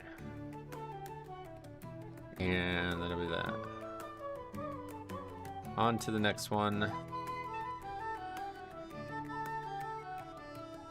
That was Shaman, Havoc, Shadow Priest,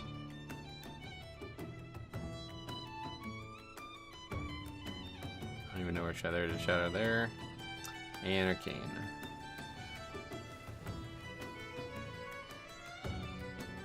Insult his mother's weight on your way out? I'm not trying to actually insult anybody. Do you ever do runs that bother you for a while? Where you keep thinking about it more than a day? Well, not necessarily runs, but do I ever play with people that bother me? Oh yeah, absolutely. I mean, dude, that paladin from like the first 12 or whatever, what was it, a 10, right? The first 10 we ever attempted is still, I mean, I still think about that dude all the time.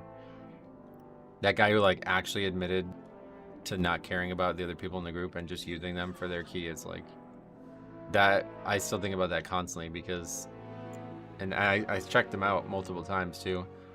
He's basically like not ran Mythic Plus since that first week, so went as expected. Oh, you capped on Crest? Nope, still not capped on Crests. We came a lot closer than I thought we were going to be honest. I thought it was going to be way lower than this. But yeah, I have to do a lower key. I definitely don't want to not cap this week. That key. Is there any ones that we actually need missed with the 2400 player? Sign up to some of these, but don't expect them to go well, these 13s.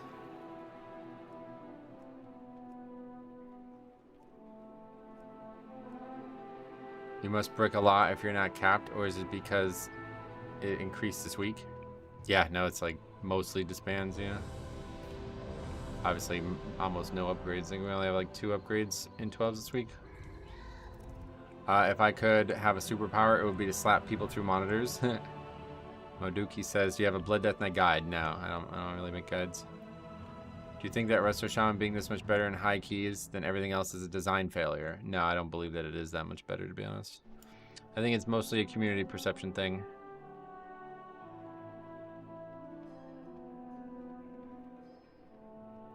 I think it's probably a good amount stronger, but it's not like twice as good as every other healer like the stats would indicate.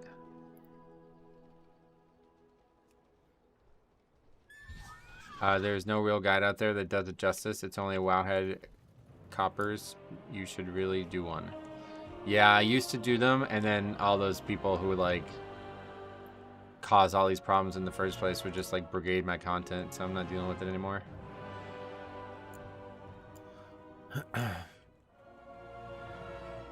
I don't really like believe in a guide for a class either. Like that's why I stopped doing it, because like I would basically, you know, I would say things like these are just my opinions. You know, these are things that I find are working for me, blah blah blah, and people would come from these communities that would just be like, I remember this comment very squarely in my head. This guy was saying that basically trinkets are not something to leave up to feel. Like it should only be ever measured by like a log or like a sim basically.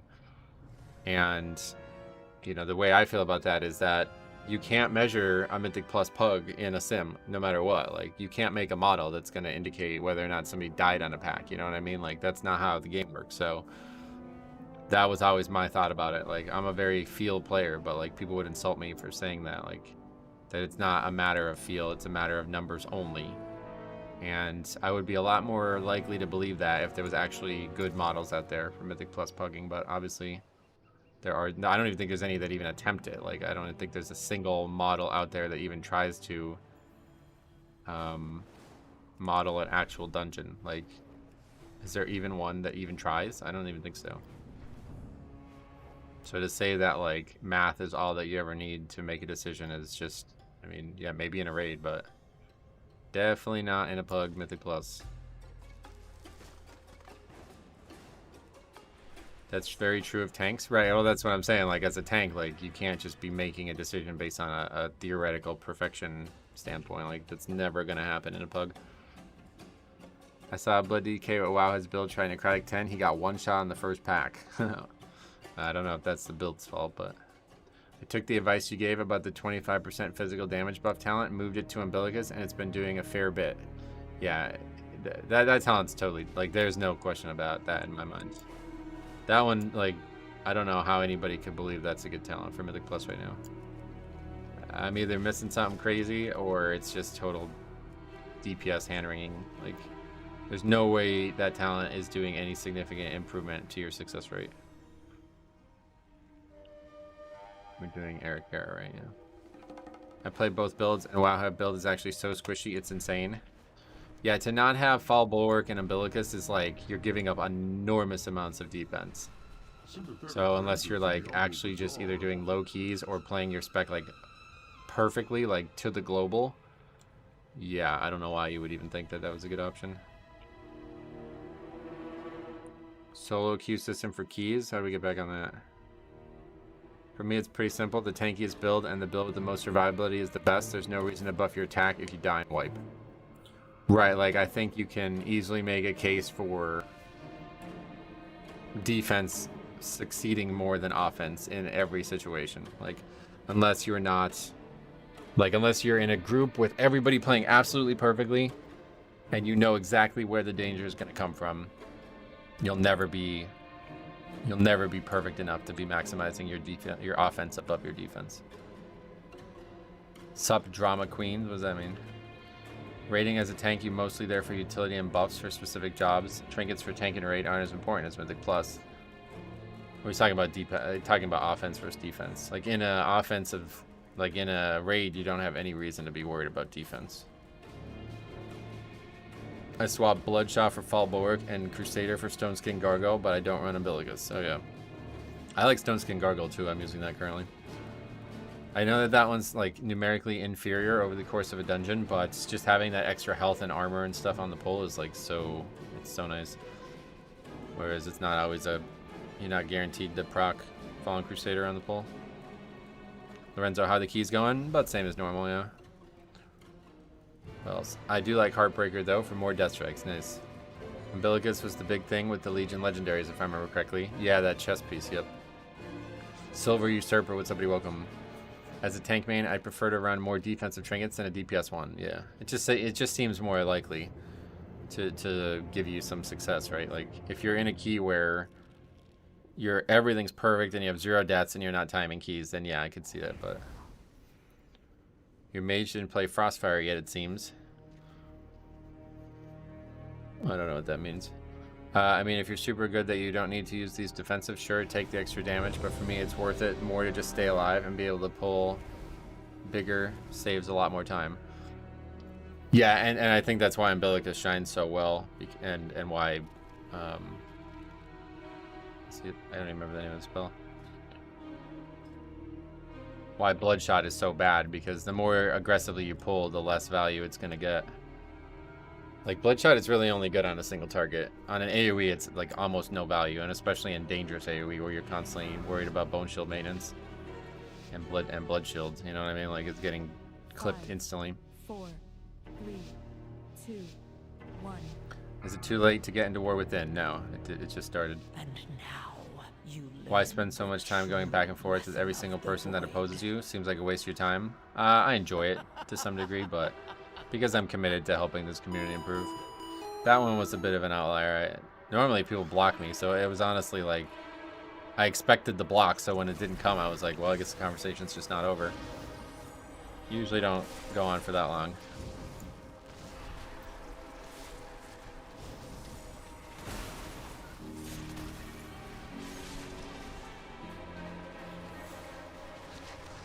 Hey Harry, what's up, buddy? I got Sai, and he only wants $2 grand, double cheap. What does that mean? It's never too late to get into an expansion. You can always catch up, and there's always another season coming. Yep. I mean, unless season 4 is already out, then yeah, totally.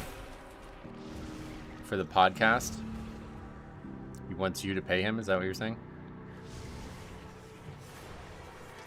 He's a big influencer, so yeah. As long as you're fronting that money, man, let me know. We'll get him on board. Why no slappy hands? I don't feel like it's a spell that helps me, and I am very limited on keybinds as it is, so I'd get rid of it.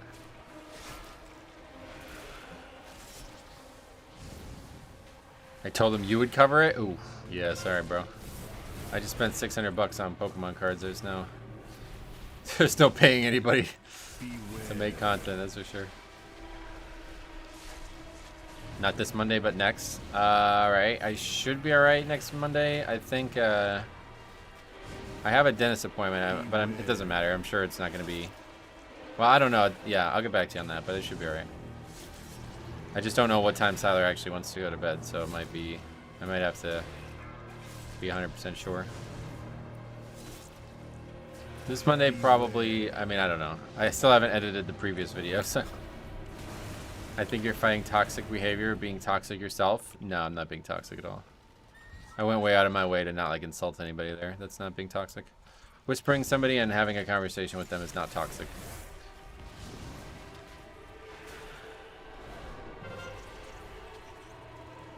And neither was that guy being toxic. So honestly, you're just misusing that word, and that's really disappointing.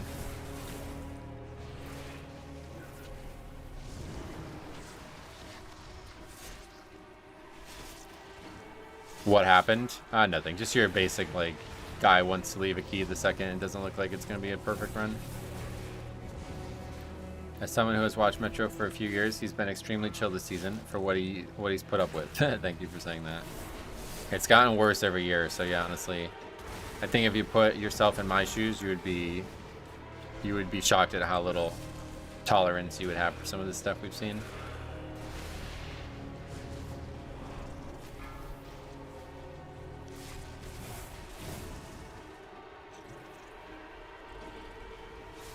If you want really toxic, go play League of Legends. Me and Harry played it a lot. I was actually shocked that people were more calm than they were the last time I played it. The last time I played it was in MOP, and it was actually really bad back then, and I feel like it's gotten better. I think they did a lot of like systems and stuff to restructure that toxicity. Like, you're now heavily punished. I feel like Metro would time every key if he could play Malphite. I love Malphite. That was really fun. Are you streaming tomorrow? I was considering it. I didn't want to say it out loud because I don't know yet, but I was considering it. Oh shit. Alright, one did. No Death Strike. I missed the league. Yeah, we had a lot of fun.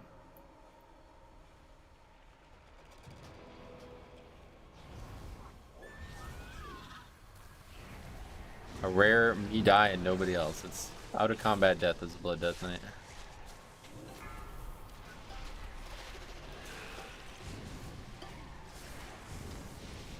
Beware. As a League player, I can wholeheartedly say don't play League. See, I can see why people say that, but it's funny because after all these years of Mythic Plus, like, League was like, it was actually very chill. Like, the thing that tilted me the most was these people would come into Harry's fucking chat and backseat us in the middle of the game. That was the thing that bothered me the most about the League community. But like, the actual people we were playing with and against, like, I don't remember a single interaction that I thought was worse than anything I've seen in Mythic Plus. Even the giving up too early shit, like, it's not really as big of a deal in League anymore. I don't know if they changed, like, how often you could do forfeits or surrenders or whatever, but I don't remember. I remember, like, 1 or 2 games where it was like, bro, we can easily win this. Why are people giving up? But I remember back in MOP when we played it, like, people would literally just, like, go AFK if they thought it was over. And I think there's now big punishments against that. Hey, Zosas, long time no see. How you been? Beware. If you're a Mythic Plus key pusher, it's a commitment, but we had a laugh on there. Yeah, we did. We had a lot of fun, I thought. Beware. Heroes of the Storm is really bad in terms of toxicity? Oh, wow, really? High MMR players are unhinged. Yeah, that, if anything, I would say that the we were in, like, mostly bronze and on our way to silver kind of thing. That was, like... The people who we were playing with and against were totally fine. But the times I've interacted with people who are way better than us, it was always like this weird like era of like, I am objectively better than you, so you should do exactly what I say, and if you don't, you're just wrong. And that's the thing that bothers me the most in Mythic Plus. Like, that's what that priest was basically doing. But in League, that was like not really a thing. Nobody ever... I think there's something about being in bronze for that long that like humbles you. Like, a lot of those people have probably been in failure mode for years that they can't even really have an ego. My IRL friends are like that when playing League. Yeah, that's the weird part. It seemed like mostly like friends of Harry's that were like the ones that were causing the biggest issues. I've known Metro since Mob, yep. Well, no, we knew each other. Surely Kata, right? I think Siler introduced us. Yeah, it was definitely Kata because that was when you came into the raid and won the mount that Diabolical wanted me to kick you out of the guild for. Dragon Soul. I tend to make more mistakes when I alternate between my alts. I usually need one key to get in the rhythm when I haven't played a spec in a few days. Yeah, that was always a huge issue for me on alts too. That's why I stopped doing, like, I used to do like a multi-alt stream. Like I would do a shaman, then a druid, then a paladin key. And it was just like all three would be bad and I ended up having like bad muscle memory. So even back when I played alts, I would never do that.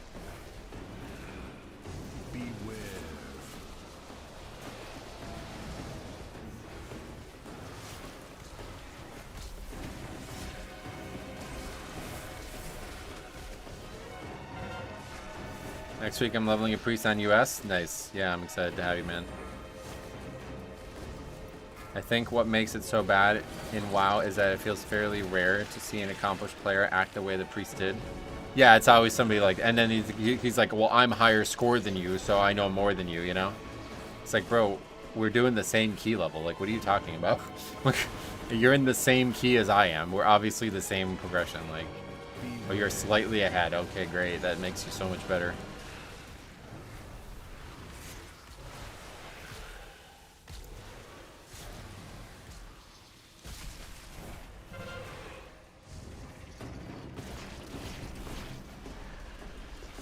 Did you play Mega Man for the Super Nintendo? No, I was never really a big fan of Mega Man. I don't really like games like that. What's that called? A platformer? I've never been interested in games like that.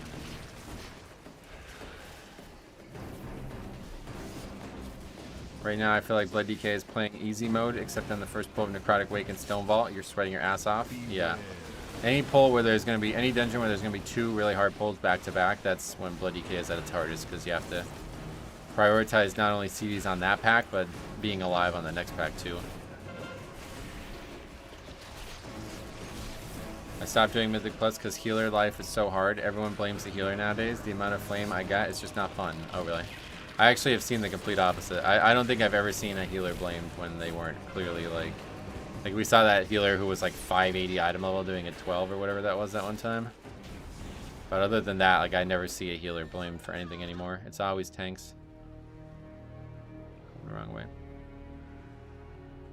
You know, don't say that too loud around Faxi. I could see why you would say it, but yeah, I think it's maybe once you get into higher keys it stops being a thing or something, but I don't think I've ever seen a healer ever like in any way mentioned for any reason that would be considered failure.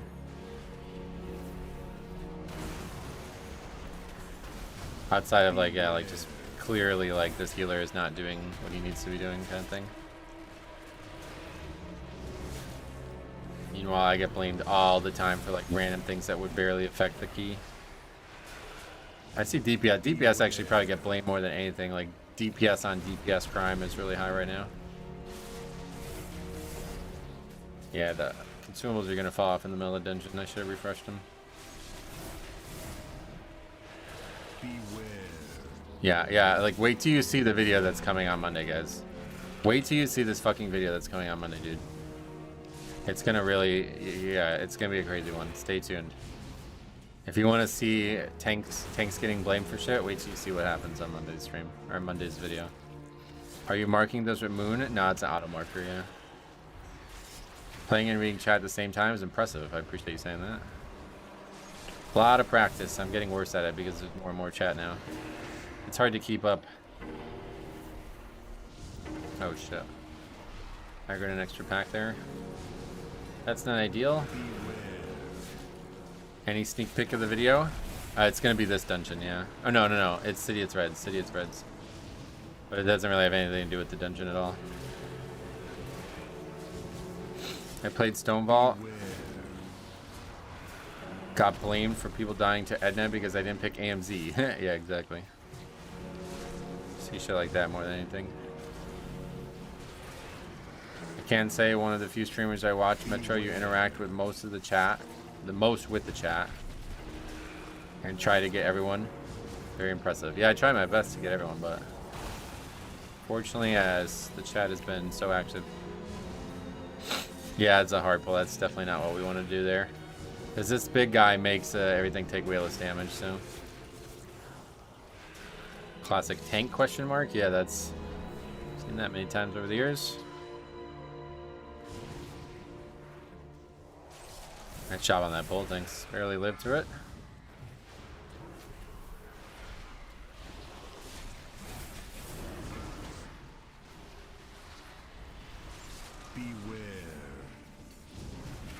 AMZ is cracked only on pre-mades. People avoid my AMZ when I put it down. Yeah, I think it's heavily overrated in a Pug Mythic Plus setting. Like I said, if it's actually saving people's lives and you guarantee that when you put it down nobody's wasting defensive during it, then yeah, I could see it being good, but that's just not happening in Pugs. How does the Disc Priest go I don't know, he's been really struggling with mana.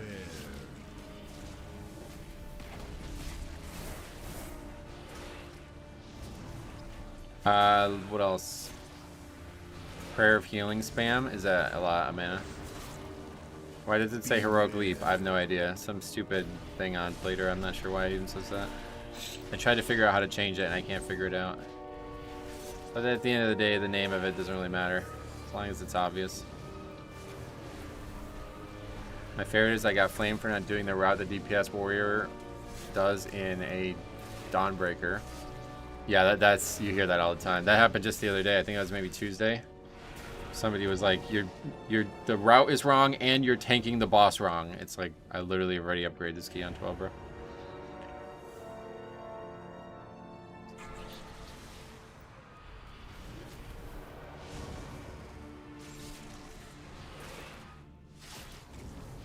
DPS don't complain about routes, they just want to try to plan out their CDs. Honestly surprised he's out healing you on some pulls. Oh, there's a lot of damage. I mean, those 2 pulls were pretty dangerous.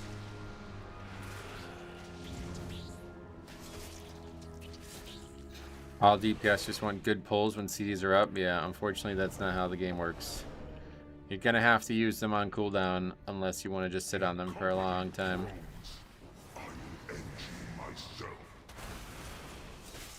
I think playing all these roles in Mythic Plus can be good for giving you perspective. Absolutely. I would definitely recommend everybody does that. I wish I had more time or interest in it.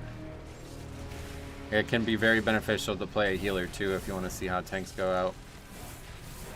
Beware. I actually know how to turn off that Heroic Leap thing. I found it by mistake. Oh, that'd be great. Thank you. Is it going to turn it off for every mechanic like that though? Because I just want that one specifically. The reason why, I think it's something to do with DBM, and that's why I was looking into it, but I couldn't figure out how to turn it off for that one. The reason why I started to tank was because I got frustrated about tanks having inconsistent pulls, yeah. Yeah, I mean, there's obviously that level of, like, controlling the dungeon that I think attracts a lot of people to tank. But you can see others' perspectives pretty easily when you're playing a healer and you're watching a tank, like, either make mistakes or overcome failure, you know? I think it's linked to any ability where the mob leaps. Oh, okay. Oh, cool. Yeah, let me know what you know. Metro, is the maze and mist a random percentage? Yeah, sort of. It's not truly random. There's only so many things that could go, but it's effectively random. Like, you're not going to be able to control any part of it outside of pulling through the walls. Playing tank gives you the problem of getting annoyed with other tanks not having good pace. Yeah, but, you know, if you're doing, like, high content on both healer and tank, you'll learn a lot from each other. If you're doing, like, only easy content on the healer, but high content on the tank, then, yeah, you'd probably be very frustrated really quickly. It keeps destroying my route. Yeah, you won't really be able to have a route in that dungeon. That's why I was so stupid the other day when people were talking about the route in that dungeon. Like, there's only, like, 2 or 3 pulls you can even be selective about. But I guess the beginning is more important than I originally gave it credit for, so we made that change. Healer is too passive for me. I save a lot, but total failure is unsavable. Oh, yeah. Yeah, I mean, I'm sure it's like you feel helpless as a healer a lot too, huh?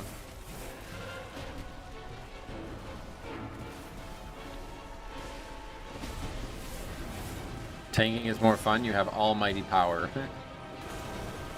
Definitely how I feel about it too. Especially as a Blood Death Knight. Yeah, you just gotta get the count at the end of the dungeon, pretty much. That's why I like Ret. All your cooldowns are 30 seconds or 60 seconds and line up nicely for every pull. Yep. And we have 2 Shaman DPS, I didn't realize. I thought one of these was a healer when we started, but yeah, it's a Disc Priest. Blood is so much fun. I main him now. Oh shit. Well, cool, man. Do healers have any impact on timing a key or not if people generally die instantly? I wouldn't say people do generally die instantly. But yeah, there's a lot of one-shots that are nothing to do with the healer. That's what I was saying in the Discord. I don't know how many people saw that argument we had, but unfortunately, like, healers are very, very limited in their impact on keys nowadays. It's more than it used to be right now than ever really before, but it's still, I would say probably like only like 50%. And this is very generous, but I'm going to be generous because it deserves the generosity. I know it's a hard roll. But yeah, probably only like 50% of the time you're in combat do you actually have to like do something that other people can't do, you know, like, whereas a tank 100% of the time you're in combat you have to do something that nobody else can do. So I don't know, I think healers get away with a lot, and when the stress hits the fan, you know, when things get really difficult and they're not able to make up the difference there, it's pretty clear what the role actually offers and what it doesn't. Healers chill at all key levels. They just generally don't think they have to be looking at their screen at all. I think a lot of them wish they didn't have to be, yeah. I think a lot of them wish they were just a DPS, and, well, unfortunately you picked a non-DPS role, so it's definitely going to be more stressful than DPS. Beware. The biggest issue for healing seems to be the dungeons have insanely intense healing bosses, and other keys are free. There's a couple fights, like in City of Threads, that are really bad. I agree with that. I wouldn't say insanely intense, but yes, definitely a good amount of dungeons that are very difficult.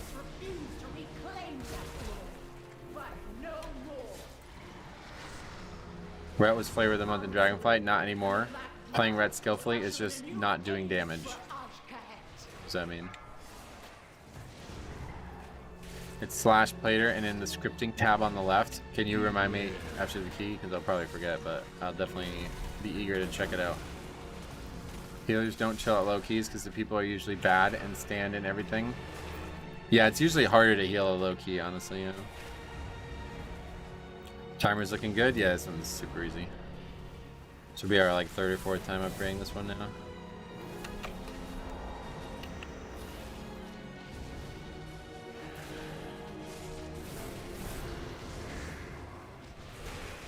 Simple checkbox for Heroic Leap. Oh, sweet. I had less problems healing a 6 than a 2. That's probably just a coincidence. I don't think that much would change between a 6 and a 2, but... Do you go off MDT for percent or memory? You can use MDT a lot, yeah, but I mean, most of it's just memory for me at this point.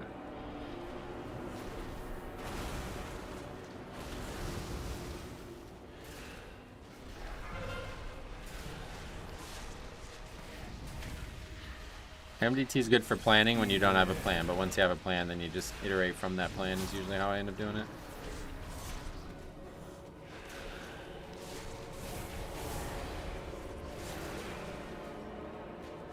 No other class really compares on that level, but higher keys you want a full comp without Ret usually, really. Beware.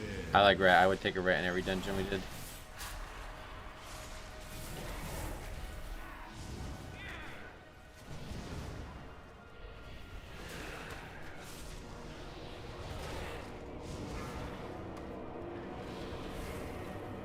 Beware. Beware.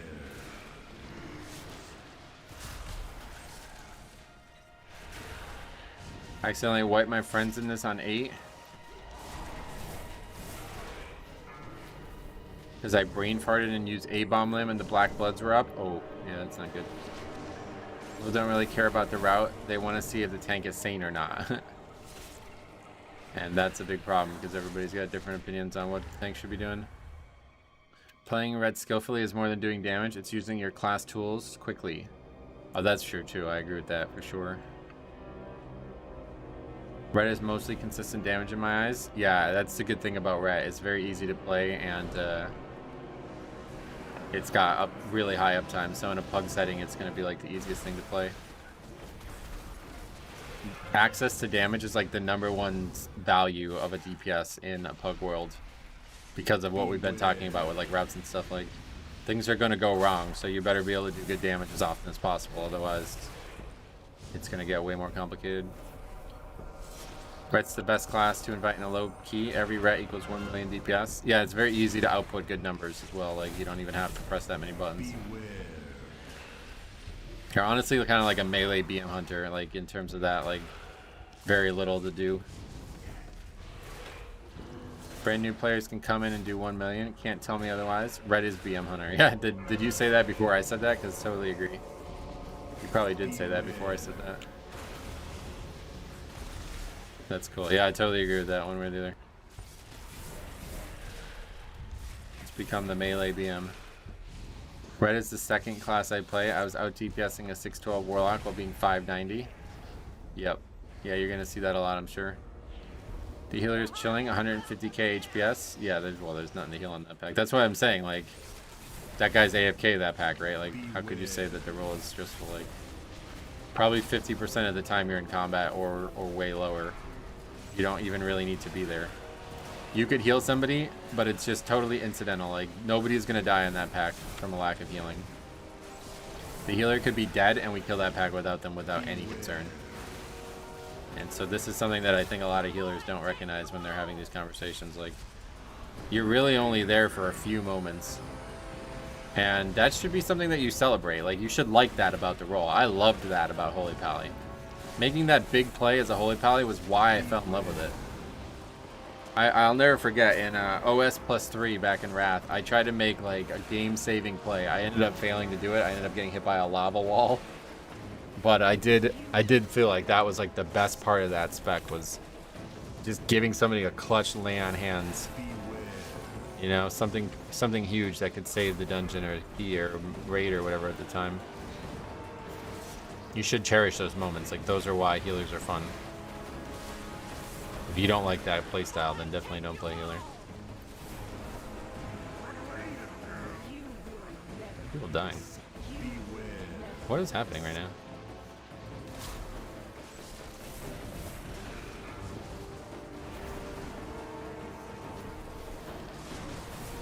Doing dope life grips is awesome. Oh yeah, well that was definitely before my time. Really, what is this guy healing? I think he's calling him honey.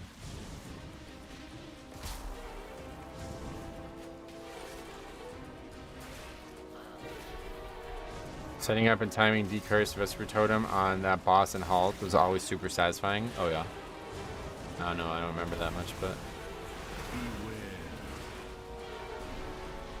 Oh, that's the name! The character's name is Honey. That makes more sense. I was like, that's very weird to say that to another person.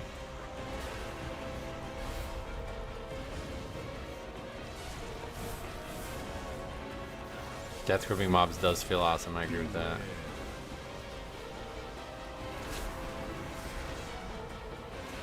Brawl mentioned that those big players no longer exist because we now know how to rely on DPS to press their CDs before heals could heal through the damage. Right. Well, I don't know, that you mean the big plays, I guess. They definitely still exist. Like, maybe go back to how I originally described it, but obviously at the highest level they're not going to work that way, because you can't have, like, you can't make that big play and people survive it. But still, the key levels we're doing, there's plenty of heroic moments for healers. Even if there isn't a true heroic moment, though, it's just like rising to the occasion should be heroic enough for these people. Even if the occasion is small, it's still, you still overcame that difficulty. I was told someone in a QA section of Discord taking Rune Tap isn't a bad option if they feel like they need extra defensives, and I got told I was clueless, and I said, you're right, top Raider IO tanks suck, and got muted. Well, to be honest, I think it is a trap for a lot of people. I think a lot of people are taking it and they don't understand how to use it properly. The top Raider IO tanks are probably needing it, whereas the players that are doing what they're doing with it are probably not needing it, and they're just using it as a crutch. There's better ways to survive than use something that's going to eat up your runic power like that. Death Strike is so much more valuable in 90% of situations. And I think it's incumbent on Blood Death Knight to strategize around ways they can survive without major defense, because you're not going to be able to rely on this route. It's not going to be something you can use exactly when you want every time. You're going to have the health pool to survive the combat.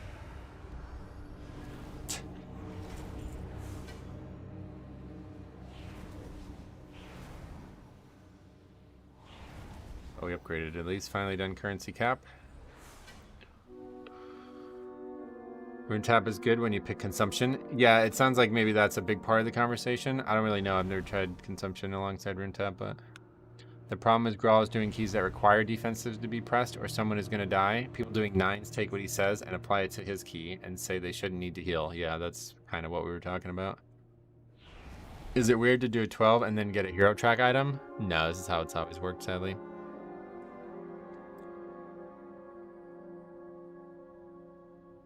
I don't even know what this guy's talking about. If you're talking about like class discords, yeah, I would just get out of there. And like I said, this is not only the Blood Death Knight one. The DPS, I'm sure the DPS ones are more normal because there's actually a lot more to be considered theoretical discussion. But yeah, unfortunately, everything I've observed from these class discords tells me that the people who run them are not actually interested in helping people as much as they are just disseminating information and then expecting people to just go there and find it. Like, I don't know why there's a chat at all. You're not even really allowed to chat. Like, you can't make a thread that deviates from whatever people think is like the best way to play this spec. It should just be a guide. Like, it should just be like Elitist Jerks. You guys remember Elitist Jerks from back in like TBC? People would make the guide, and the only people who were allowed to type were people who were like theory crafters. Like, they were people who all like did stuff already, and there was no question about what their validity was on it, you know? That's just how it should be in the discords. Like, the discord shouldn't even have a chat, and all these problems would just go away, because then you would just be like, all right, well, you can go there for information and that's it. But the amount of times I've heard people say, like, I asked a question and I got flamed, like, that's yeah, that should never fucking happen in a community that's meant to be there to help people learn. That's ridiculous. Class discords have genuinely been the most toxic discords related to WoW, and I think it's also partially because of how Discord works, like with all this emote spam and this like fucking thumbs upping each other bullshit, you know what I mean? Like, it's really like glad handy, like whoever has the most upvotes, kind of like whoever spams the most emotes and reacts with the most funny faces gets their opinion is right, you know what I mean? Like, it shouldn't, like, this is a terrible place for all of this to go on. They just tell everyone asking questions that they're using terrible talents and that they should read the guide and then provide them an encyclopedia of science about Bone Shield DR and expect the 10 weekly completer to understand it. Yeah, I think the problem is that it's like a one size fits all strategy. And that's why I'm saying there shouldn't be a chat. Like, there's no point in the chat. If you feel that way, if you feel there's a one size fits all strategy, you're welcome to have that opinion. But why allow people to chat about it then? Like, why allow them to walk into that situation where they're gonna feel diminished or even worse, like bullied, you know what I mean? Like, if the chat is not there for constructive conversation and every conversation that is had is immediately like, if it's either this or it's wrong, then just close the chat. Like, what's the point of the chat? I wonder if like maybe Blizzard like it forces them to keep the chats, because I really don't see how anybody who runs those discords could feel like they're productive. Thank you. Yeah, thank you, Faxi, for reminding me about this. Plater scripting.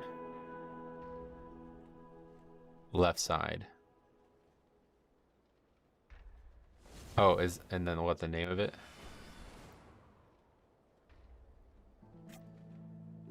This? Oh yeah, okay. Hover right, for some reason this is just here as well. I can just get rid of that. That's really stupid that that's like that. Thank you.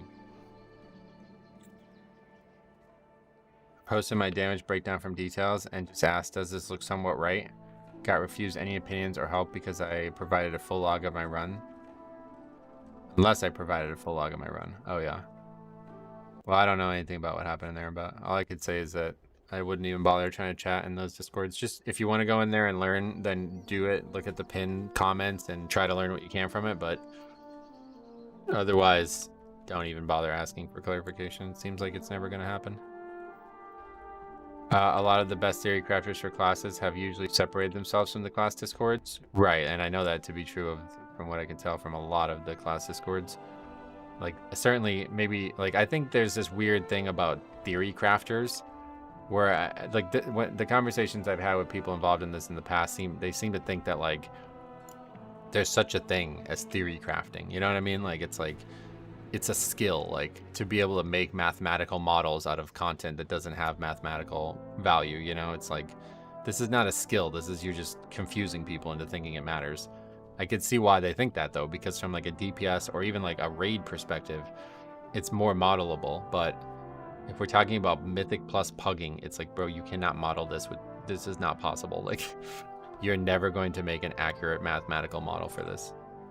Oh, that's not the right thing. So don't even bother. You know what I mean? Like, why are you even trying to pretend like math can solve this, answer this question? It's just not possible. There's way too much nuance to it. Fire Mage. 3rd overall, that guy he did alright. How do you pug to 10s and 11s and make new friends or connections to run with? So you aren't 100% pugging every key. I don't bother doing this kind of thing, but here's what I would recommend. You can, anytime at the end of a key, just be like, hey, good run, guys. Anybody want to run more together? Or mind if I add you? Or something like that, right?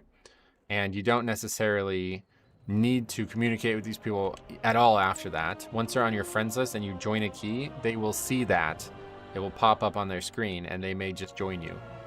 Or they may be listing a key, and at the top of the list will be a person with the blue name, meaning that they're somebody on your friends list, you know? So that's really all you need to do. But if you want to try to have conversations, that's going to be a little bit harder. I don't think many people are looking for that kind of thing. But yeah, just be like, hey, great run, guys. I really enjoyed playing with you. Do you mind if I add you? Something like that. And I'm sure over the course of an expansion, you'll collect people who are valuable additions to your friends list. Even if it's just like confirmation bias, but it's still, you know, you like something specific about a certain player, so they're now your friend, you know? They don't necessarily need to be a good player for that to be true. It's just better to have that than it's not, than the opposite. There's typically always at least a streamer that is much more accomplished than anyone in the class discords that will offer their own guides and help. Yeah, that's kind of what I was getting at. Like, the top players are not making fucking... You know what I mean? Like, that's what I was saying about theory crafting. Like, if it's some, like, extra skill on top of just playing the game. It's like, the good players don't theory craft. They just go run dungeons and iterate. That's how everybody should play the game. Like, you shouldn't be sitting there, like, spending, like, dozens of hours, like, running mathematical models on whether or not you're succeeding or not. Like, just go play. If you succeed, then you know you did something right. And if you didn't, then you assess what you did wrong. Like, you don't need to be, like, making spreadsheets and mathematical models to be able to tell if you're succeeding or not. And that's why I think it's like so weird how this conversation has gotten to this weird circle jerk on math. Like, it's clearly not, like, if you could just look at the actual situation that the people who are new are in, they're clearly not benefiting from it. Like, I don't know how you could say they're benefiting from it. It's like almost like you're living up to this mathematical model that's never going to be reality in the first place. And if you don't do that, then you're just wasting your own time, I guess. I don't know. I don't know how to help people understand that because it seems very obvious to me. Anyway, it's funny because the Paladin Discord tends to be way more objective and make fun of the DK Discord. Oh, really? I've never really been in the Prop Pally Discord. Just the Holy one. And Holy Discord cooks all the time. Yeah, no, like I said, the actual DPS, I'm sure they're probably way more relevant because, you know, plus they have it harder. Like, you have to sim, you have to be mathematical in that approach. And they actually have, like, one of the best players leading the conversations. Whereas a lot of the other Discords have people that, like, I don't even think a lot of these people are actively playing the game. Like, I'm not aware of what their characters even would be. I watched yesterday's stream in the beginning when that normal dungeon thing happened. I fucking died laughing. Oh, you like that? That was funny. I know it was kind of trolly and rude, but I thought that was funny. Prioritize, I always used to say funny or die. I will prioritize humor when it seems right, even if it hurts in some other way.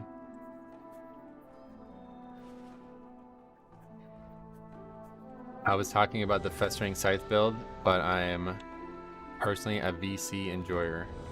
The Shaman Guide Writer doesn't even know why stuff is good most of the time, which is funny. Oh yeah. Hey Jambo, what's up man? Glad to see you again.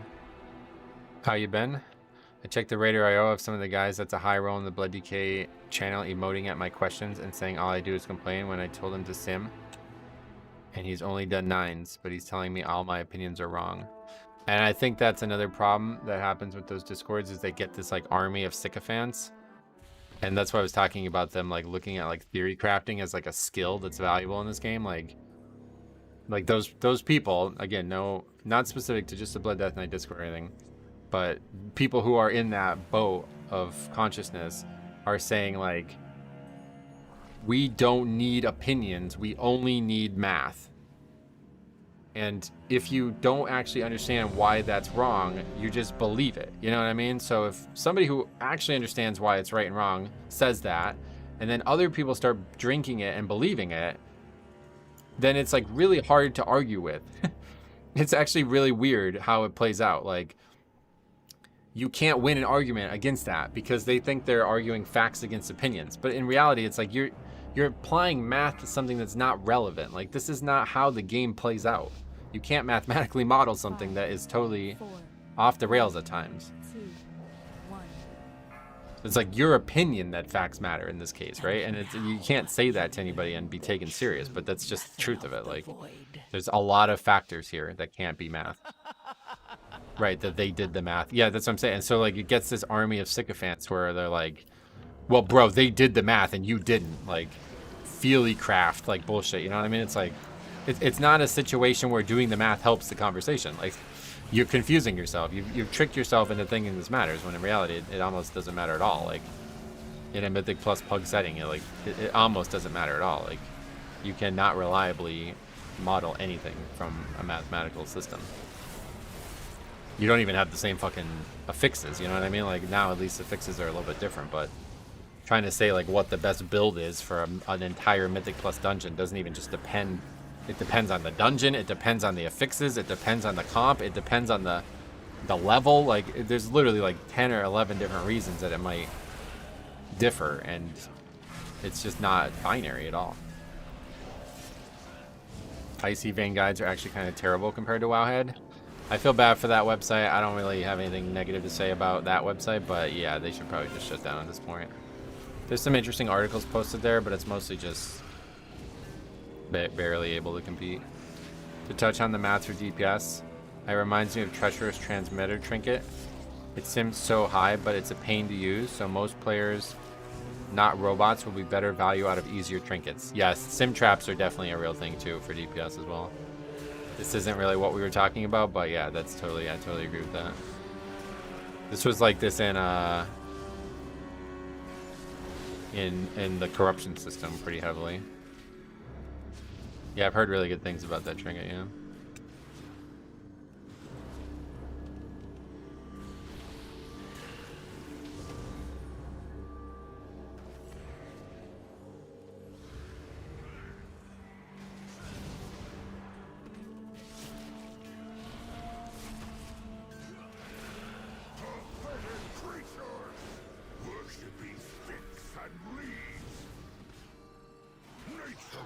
I really don't like this pull at all.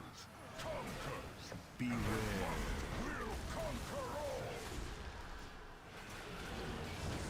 Beware.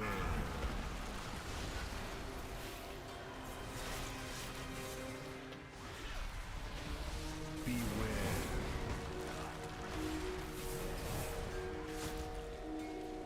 What a fancy skip. Oh, you've never seen that one? Yeah, that one's old school. Works pretty well.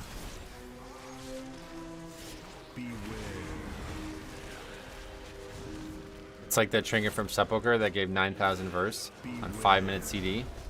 Oh, I don't even remember that one. What was that one called?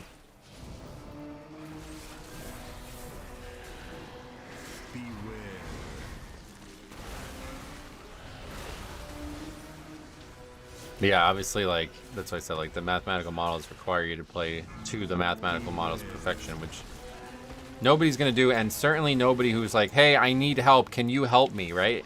That's why it's so offensive. Like, whatever else you want to say, whether it's right or wrong, it's up to you, but if somebody comes to you like, hey, I'm dying in a 3, what's the best path forward? Like, you know what I mean? Like, how could you say, like, read the pins? Like, what the fuck? That is so fucked up, dude. You're letting that dude down so severely. Like, this guy's trusting you for information, and you're not even interested in conversing with him. It's actually sad.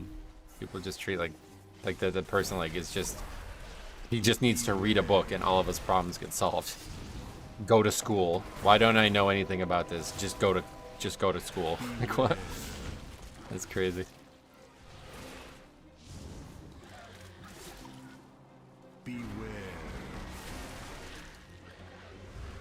Yeah, let's get our buff that heals him up, right? Yes, sir. Give me your logs, sim your gear, sim your best upgrades, sim your vaults, your talents are shit, and your rotation is bad. That's what you get told. That's a lot of different reasons to be avoiding those conversations. That's what I said. I think if they just took out the actual chat channels, it would make a lot more sense. Because it's clear there's not actually real chatting going on. How have you been though? 400 views. Oh, thanks, man. I appreciate it. The stream's been popping off. Grawl like multiple like direct links to me recently, so. Plus, this expansion is really hot. I think a lot of people are here because of how good the expansion is too.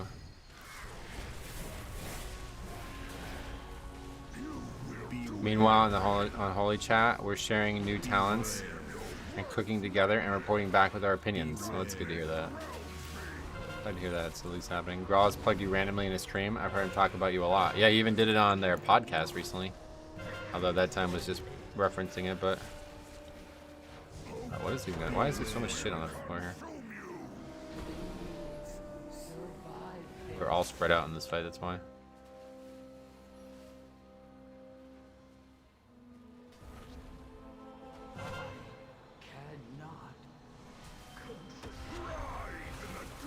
Another first fight wipe. Imagine the Windwalker Discord and Dragonflight. What a sad place. There's probably just nobody talking, right? Is there anybody? People in Quasi's comments are asking him to bring you on. Oh, yeah. Pretty sure I found you through Grawl. I imagine a lot of people did, yeah.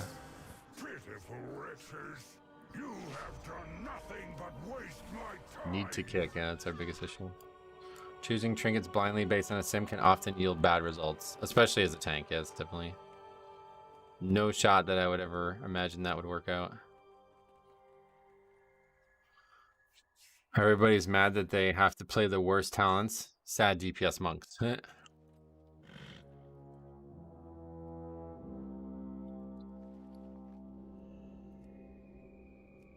Another Shadow Priest with a strange attitude.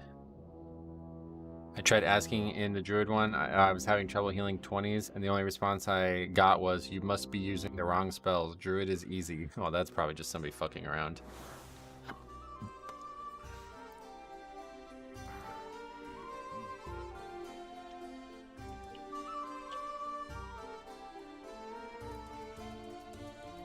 I love collecting trinkets. It's lovely to mix and match. Yeah, trinkets can be very fun to do that with if you have a lot of different things you can do with them. I don't know how good that is this expansion, but I don't even tank or heal. I just enjoy both your streams. Oh, that's funny. So you watch a healer and a tank main, but you don't even play them. Well, good. I think we have great conversations here, and I think Grawl does too. Grawl is like, I love that dude because he is one of the few people who have like top level experience that are very down to earth about it, and they're a lot more willing to have these conversations from the pug perspective. That's the, like I said, I mean, I think most people at his competency level would look at my content and just laugh at it and think it was not serious at all, but he actually recognizes that there's a lot going on at this level that's just different from the level those guys are at. Here we go again. Good. Let's test this out. I think we got this working properly.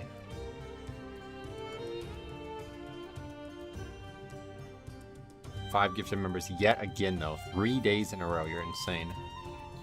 Were you wearing a white shirt? Or a white shirt Metro, what do you think is the best healer for Mythic Plus? For Mythic Plus? Blood Death Knight. Okay, now I'm going to mute it.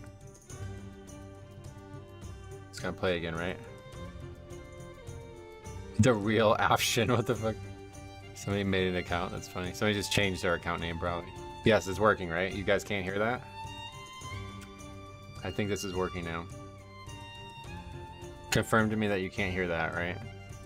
That's really funny that somebody made it. That poor guy, man. It is muted, sweet, awesome. Good, so it works. I got it fixed up, thanks a lot for testing it. He's defended you on every stream, every time when reviewing your content, and people much less experienced than him started mocking you in chat. I know that's another, he's just a great guy, just an actual good guy. Like, he actually has respect for the people that are around him, which is really cool. It is funny, right? Because that dude is probably 90% more competent than everybody else in his chat, and there's still people who are like going against what he's saying. It's actually wild. Like, I mean, it's one thing to be in here and talking about stuff.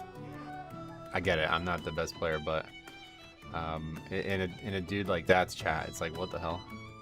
How could you question what he's like? It's like he's been around the block, man. He's got some good hookups too.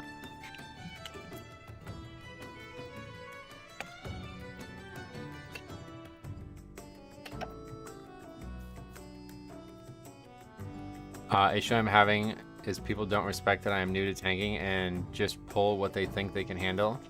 Should I just go on normal or heroic and practice it? It's making me not want to tank. Another 5. Sorry, Papa. No, you should definitely just try to grit through it. I don't know what you mean. Like, people are pulling trash that you're not. Is that what you're saying? I don't know about that. Heroic's and definitely not going to teach you anything, though. Metro, what do you think is the best healer for Mythic Plus? For Mythic Plus? Blood Death Knight. You have donated a lot of money, man. I really appreciate you doing that, obviously. You got to get fire on my target on membership. One more round. He didn't get it. Yikes. But I appreciate that, man. You've donated like what, like $250 over the last few days, maybe more. Wait, I've been gone for so long. Where's the stream boss? Oh, I knew that. I knew I was missing something. Yeah, maybe I'll just leave that off. I don't know. A lot of people seem confused by it, so I'll just probably leave it off. I had to switch programs because Streamlabs OBS just like didn't work for me anymore. So I'm back to regular OBS.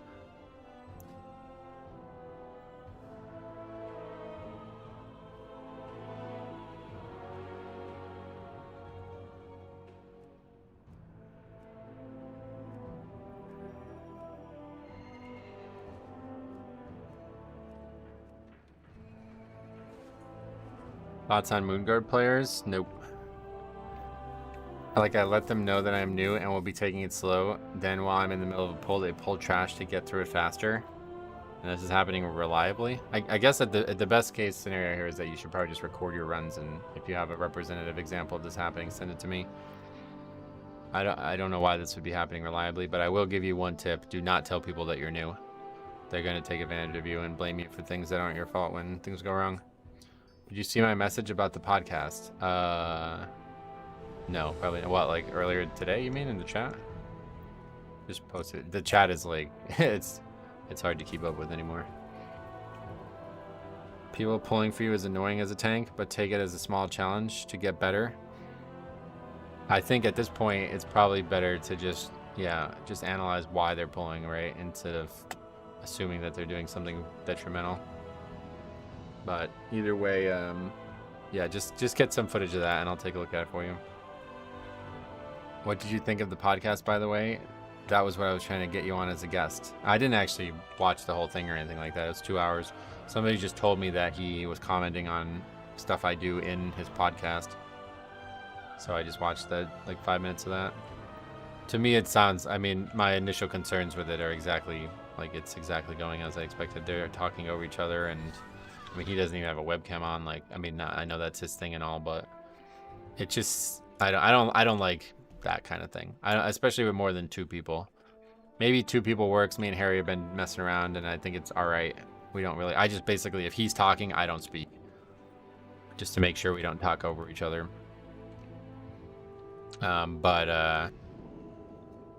Yeah, I think it just doesn't work as well as it could. But they're all good. You know, they're all good people. So I don't even know who that, like, I've never interacted with that squishy guy, so I don't even know what he's about, but he'd probably like the Quasi interview.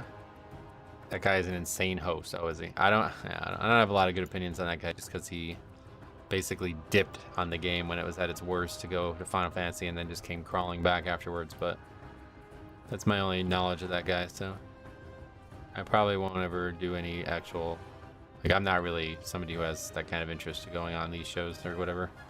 I don't know what we would even talk about. What does he normally talk about on his podcast? My worst offender for pulling is Red Pally. They love it. Oh yeah, Paladin is huge burst too, so they're going to be your biggest. But they have multiple ways that they can drop threat with immunity, so. To be fair, it's easy to accidentally cleave an extra pack as ret. Oh yeah.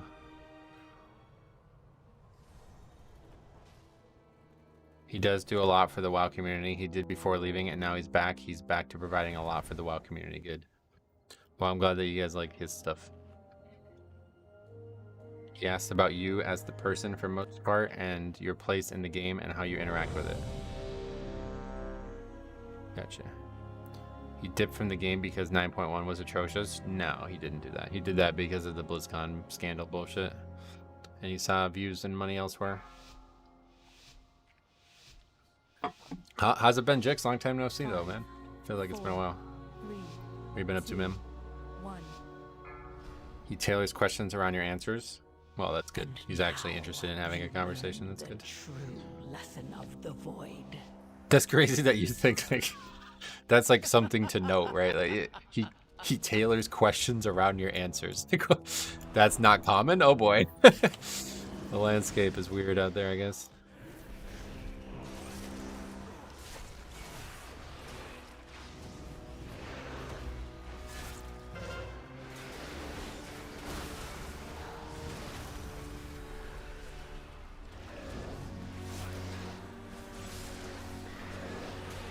It's the way it is now, sadly. Yeah, I get it. Yeah, that was much better DPS. Been intentionally fasting for 4 days. Unintentionally fasting. Oh, are you sick? I hope you feel better. Whatever is going on. A lot of content creators jumped ship to Final Fantasy because they wanted the viewership. Yep. And they didn't want to deal with the backlash of the game, and that's, yeah, I don't respect that at all, honestly. Quasi restates what his interviewers say, and people think that it's groundbreaking. Metro, I like to pull the bear pack. Quasi, oh, great tactic about liking to pull the bear pack. Next question. A lot of people acted like they cared about the Blizzard drama. Yeah, that's what I'm saying. That's the big issue in my eyes, is that it was like, it was either at best false or at worst opportunism, which I do not respect in a content creator.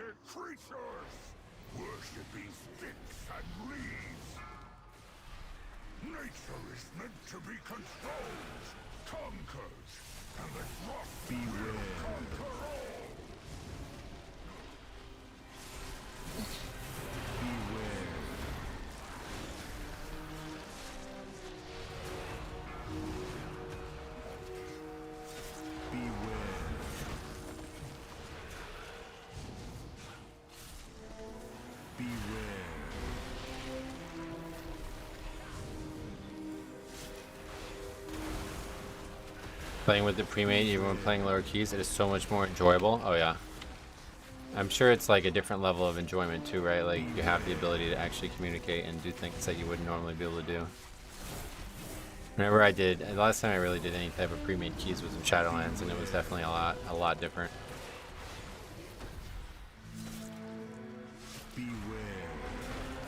How has Mythic Plus keying been so far in the War Within? I think it's vastly improved in terms of its like difficulty versus expectation ratio, but I know a lot of people don't want the game to be difficult, so they don't like it.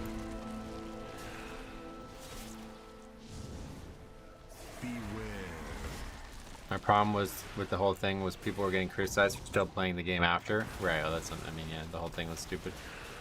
I wish I was as good at tanking as Metro. Well, I'm not doing anything special, brother. I just put a lot of hours into it. And a lot of experience, and really I think the big thing that people really undervalue is setting myself up with good UI elements. I know a lot of people probably look at the UI and think these are not good UI elements, but they work very, very well for me, so. I've tried other ones and these work the best. Instead of just like copying somebody else's UI, you really need to tailor it to your strengths and weaknesses. I appreciate how much you stream. Well, I appreciate you saying that. I don't really stream that much, to be honest, but I just went and looked at Quasi's podcast. Seems that about 40% of his episodes are about Final Fantasy 14. Seems he was still playing throughout Dragonflight at least. Yeah, he still continued to cover it afterwards. And back up your UI 5 times. Very much so. Haven't moved from bed since Monday. Damn, I'm sorry you feel that. Sick. Yeah, definitely back up your UI. I think I did that just a couple days ago. I love just doing the dungeon. What do you think of the 12s and higher removing affixes? Hard to say. I mean, I never had a problem with affixes. Obviously 12s, like as a point of difficulty, are way harder than anything we've ever had before.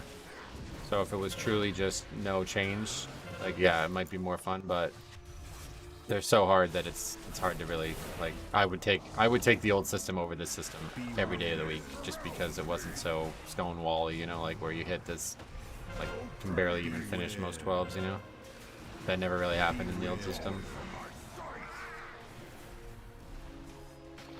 Yeah, I remember Asmongold getting all wrapped up in that game's community, but to be honest, I don't blame them for wanting him not to be a part of it. I mean, if I was a game creator, I would not want that dude playing my game at all, honestly. That dude gave so much bad feedback for Blizzard and fucked them up in so many ways. I don't know how this is possible, if it even is, but I think like people like him and Bellular, like I would take their ability to play the game away. I don't think that's possible, but I would not want them advertising my game because there's so many pieces of bad feedback coming out of their mouths and so many people listen to them for some reason.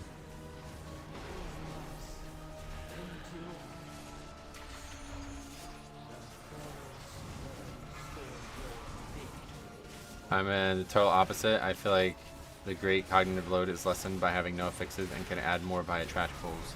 It's just so much harder. Like, I don't enjoy the fact that we're basically not going to make any progress for the rest of the season now.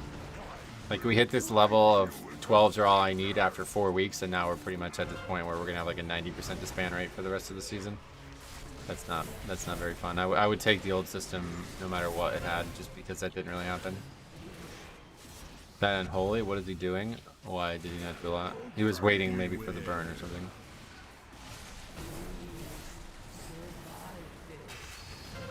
Him and his community hurt every game they go to. Yep, I agree.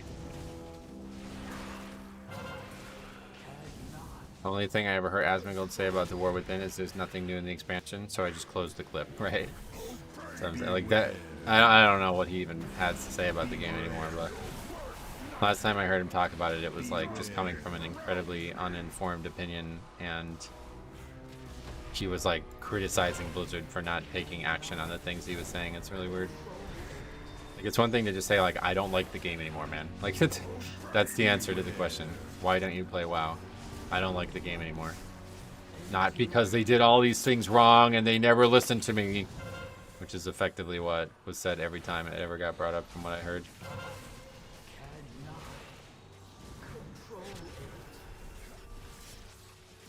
They cry about nostalgia. Yeah, I don't know about that, but either way, not productive. I don't like that at all.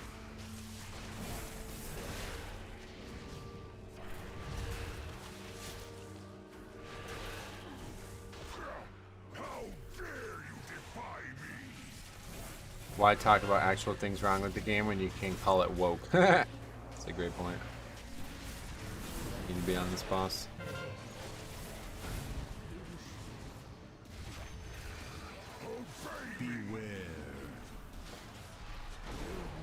I don't think everybody is though, and that's going to be a big problem.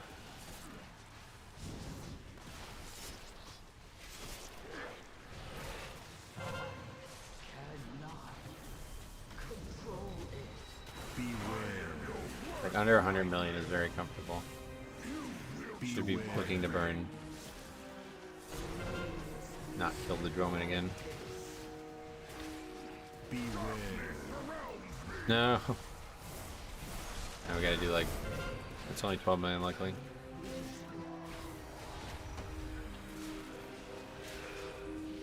Xal'atath is a great villain, I agree. I actually really love the story of this expansion.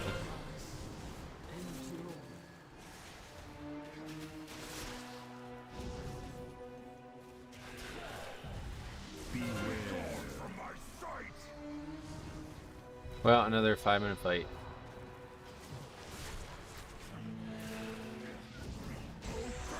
I'm shocked that people say this is the easiest key. Rep Pally is getting a nerf Tuesday. Oh, really? Did you mean a buff?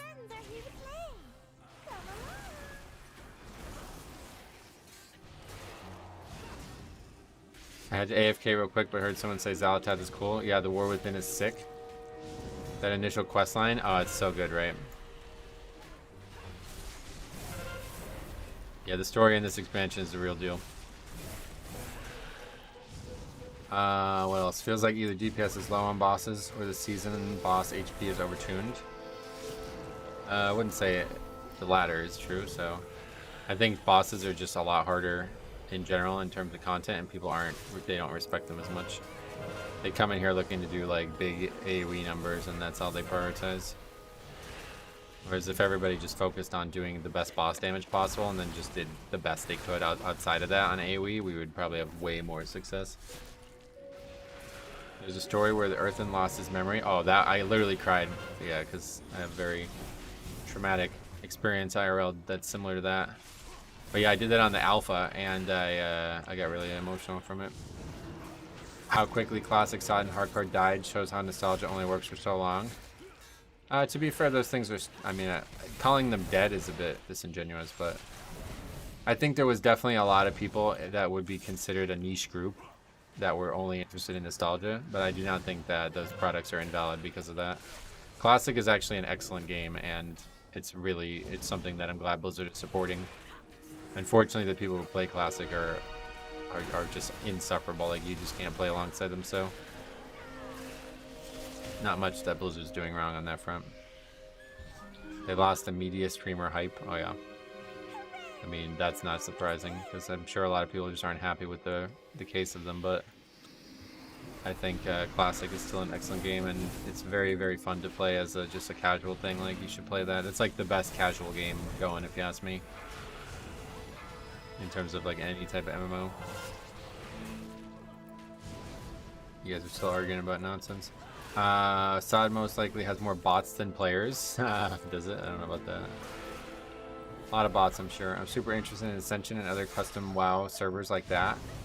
Yeah, that's why I've enjoyed making my own like private server for Classic as well, that I just play offline, because it's so fun to be creative in the WoW space. Like, WoW is such a great baseline, and allowing that creativity to shine like they did with Season of Discovery was actually really, really smart on their part. It's just unfortunate that they were not very creative. Like, they didn't do a great job being creative. A lot of cut corners. What was great about it was fucking stellar. Like, there was some amazing new quests and content in Season of Discovery, but it was just so few and far between. Alright, man. I don't want to time you guys out or anything, but that's enough. Stop arguing with each other. I'm actually playing Ascension right now. Blood Mage is insane. It's a really cool concept. I've never really looked into it or anything, but I'm glad that there's like creativity in that space. That's not what we wanted there. Double Guardian. Oh wait, is there even? No, there's not even 2 Guardian. Defenders. Phase 1 Sod was fun, then it fell off. Yeah, either way, it was a cool idea, and I think that kind of encouragement to be creative within the base stuff WoW is really, really good for everybody. Yeah, the impacts hit really hard, a lot of physical damage. I've helped contribute to Ascension a couple times indirectly. Oh, good. I've never even looked at it, but yeah, I just like the idea of, yeah, like I said, creativity within World of Warcraft space is really, like, that's why I love making Pokemon fan games and Pokemon ROM hacks and stuff like that, because the base game is so strong, you know? But like being able to be creative and iterating on it in a way that you find fun is like, I'd rather make a game than even play it at this point. Like I enjoy making changes to the private server concept than actually I play it less than I do that, you know? Yeah, no worries, man. I get it. Arguments happen. Just felt like it was never gonna end.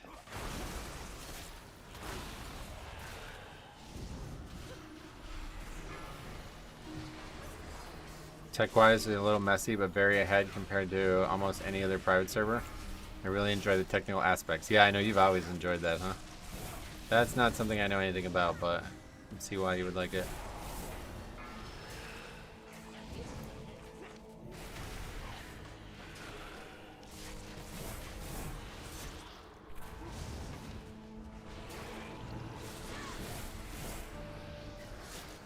Very addicting. Yeah, it's cool, man. Yeah, if you're like fluent in like whatever you would need to be able to understand to make changes, I bet it's very interesting.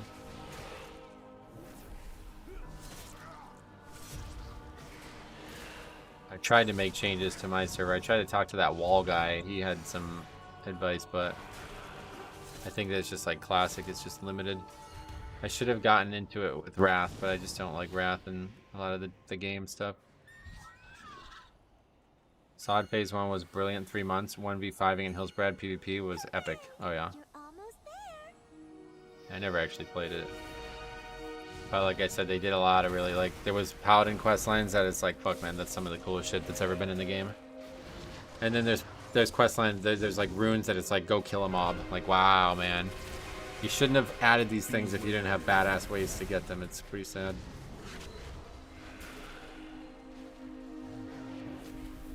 I also like Epsilon's creativity, but I'm too stupid to figure out how to create my own instances. Epsilon, is that a game or what is that?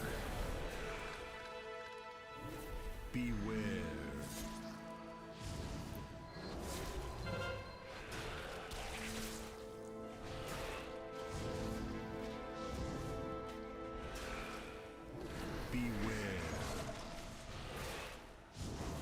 These game modes are good for the main game too. Having all these sandboxes to experiment with.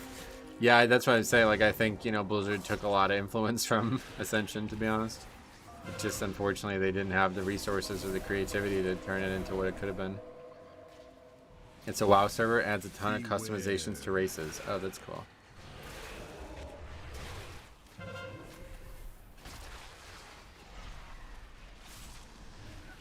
Blizzard really needs to come, like, I said the same thing about Nintendo too, but these companies need to come up with a Mario Maker. Like, there should be a Pokemon Maker, but like a WoW Maker. There really should be. Like, you can make an offline version of WoW, or even like a local version of WoW that you can play with your friends, and it would be such a good thing for everybody, I think. But I think they wouldn't allow it because there's a lot of things that they probably don't want the players knowing about their development. So the best like you'd ever get would just be back engineering it or reverse engineering it.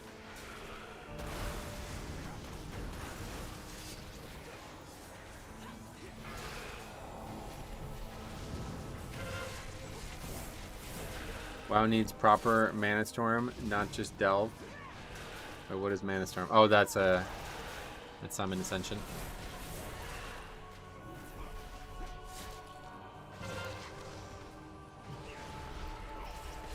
Oh man.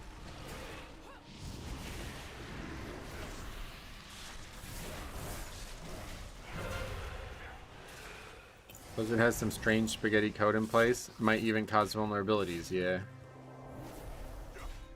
Mana Storm is fantastic. It's basically a boss roulette. You go boss after boss until you fail. Oh, is it, what, like a Torghast type thing? Because they did that in Torghast. I really like that. What keys have you found properly piping you? Properly piping you? What the fuck? Yeah, Grimbatol definitely the hardest thing. No doubt. Nothing harder than Grimbatol.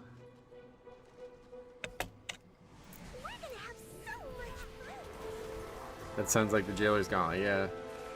Sounds like something Harry would say, doesn't it? Yeah. Mate. Proper piping in it. Anytime you say proper, though, it always sounds British, though.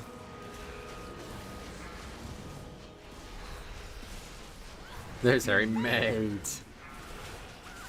Would you say that? You think you would say that? Properly piping as a phrase?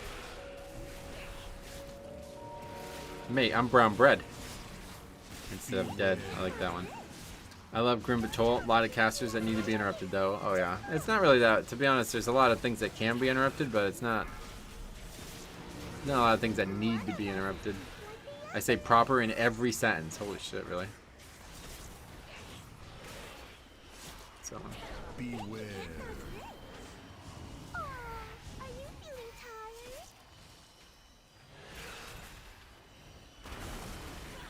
I feel like it would have been phrased...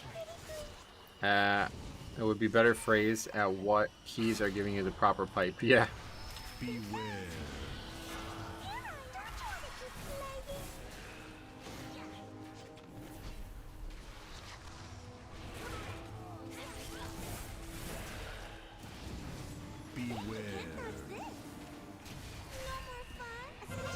This boss is proper annoying, mate. In it. You would say in it, right?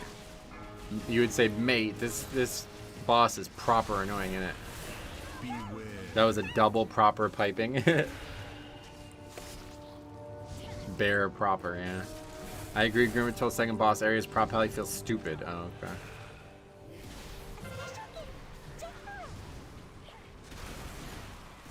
A lot of visual noise in Grim Patrol. Yeah, they almost over-designed it, I feel like.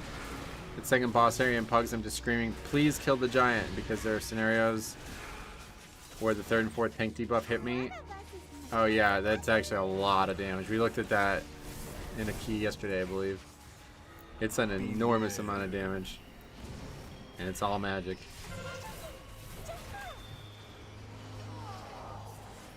If Obama played World of Warcraft, what class would he be? I don't know anything about his proclivities of RPG culture.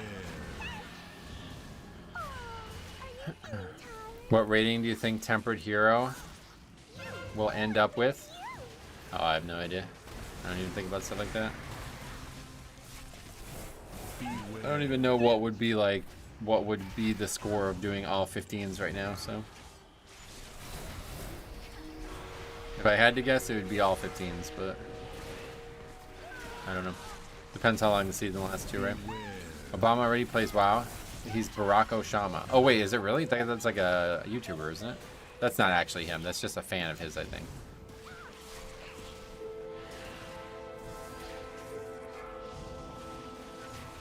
Beware. It's not Obama, no. It's really not. I think I'm pretty sure, but I don't actually know. I've never seen that guy.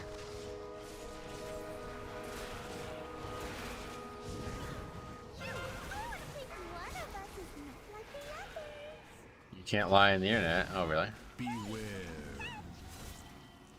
How does Bellular get away with it?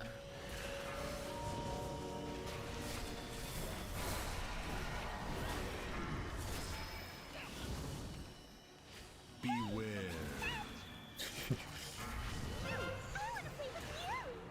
I fucking hate Bellular.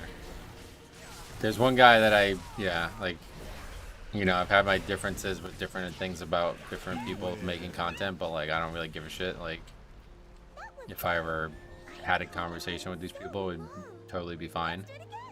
But Bellular is not. It would never be fine. Can you show its talents? I can show it for a second while we wait here, but yeah. Raider IO is the place you want to go for the talents.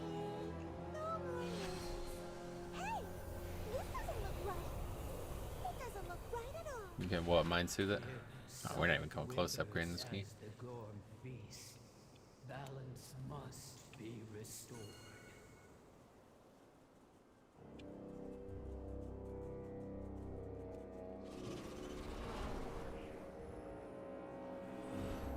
Why is that? Because, so the thing that really, like, obviously you've heard me talk about me not liking influencers who are like disingenuous and doing things that are harming the game. So obviously he does that, like literally that's his fucking business model. But besides that, like that's bad enough. But the number one thing that made me a hater of this dude permanently is in BFA, he was constantly making videos on, there was like a Azeroth, like Heart of Azeroth quest chain that was coming out regularly, and he was making videos on it every week and like critiquing it or giving his opinions on it, and he would constantly just use my footage. Like he did this in like 3 different videos. He would just use the footage that I was going on the PTR and doing it every week because I enjoyed it, he would just take my footage and not even like give me credit or even like contacted me or like nothing. It's like, and this is fucking world content, bro. Like this is shit that if you have a fucking subscription to World of Warcraft, you are doing it. Like you should not need my footage for this. It's not like it's like he's doing like a Blood Death Knight specific conversation and he obviously doesn't play Blood, so he needs somebody else's footage. No, this is like you log on the game and you get a fucking pop-up to do it. Like the fact that he even needed my footage exemplifies everything about why I fucking hate that dude. Like he's making videos on a game he doesn't even fucking play, and then he's using other people's content without even like asking them if it's okay or like at least giving them some kind of fucking plug, you know what I mean? Like it's just despicable. Like that kind of shit. Like I said, if I was Blizzard, I would fucking ban that dude from the game. Like I would not want him covering our game. Somebody who doesn't even play the game giving opinions on the game, it's like, fuck off, man. We don't want that. You'd expect that the Bellular to actually play the game. It's like embarrassing, right? Like, how do you need fucking footage of world content in World of Warcraft, bro? How many more times do they need to nerf it? How many viewers here were here from that Bellular drama when it was current that are still here today? Yeah, probably almost none. It's funny, I went into his channel last time you talked about him and all his videos are talking positively about the game. Scroll back a few months and this is the end for Blizzard. Yeah, that's what I'm saying. Like the ultimate fucking opportunist, like doesn't have a genuine fucking opinion on YouTube. Like not a single video he makes is like a genuine opinion. He just basically, it's all just a strategy. Like what does my opinion need to be to get the most views? Whatever the most views are, that's my opinion. That's what he does. Does he do this a lot? Why not just move and run more keys? Ooh. What? Are you talking about the Demon Hunter guy being AFK or something? Me, Jix, and Faxi, from what I've seen so far in the chat. There was a lot. There's more than that for sure, but it's crazy to think when I came back in BFA, I felt like a WoW baby, and now that's 7 years ago. Yep. I call those influencers mercenaries because that's basically what they are loyalty-wise. Yeah, they're just not genuine. Like, I mean, it's actually just only money. Like, that's... Do you want to listen to the opinion of a guy who's giving you an opinion based on money? Like, what the fuck? Who would ever listen to that? That's so stupid for anybody to ever, like, get WoW information from a guy who doesn't even play the game or care about the game whatsoever. And I said this back then, too, but it's like, I genuinely feel bad for the guy, even though I don't like him. Like... because he's obviously in some kind of weird financial bind that he can't just be himself and just give opinions on the game. Like he has to follow this bullshit narrative about the game being good or bad. Like that's binary, you know? Like why is he in this situation? I don't know. Who knows? Like he overcasted his company or something like that. He's got like 30 employees and he can barely make payroll or something. I have no idea. Why would anybody do this? What is the incentive for leading a business this way? Like you're basically just lying about the product that you're giving. It's really weird.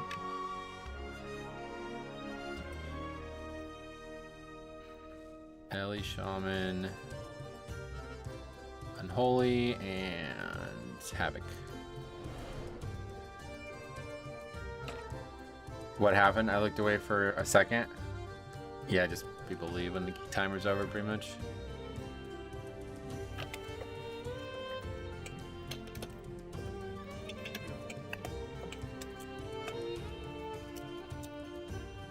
How is that Unholy's damage? Let's take a look. Solid, top overall. Have you done any alts this season? I haven't even leveled another character to 80 yet.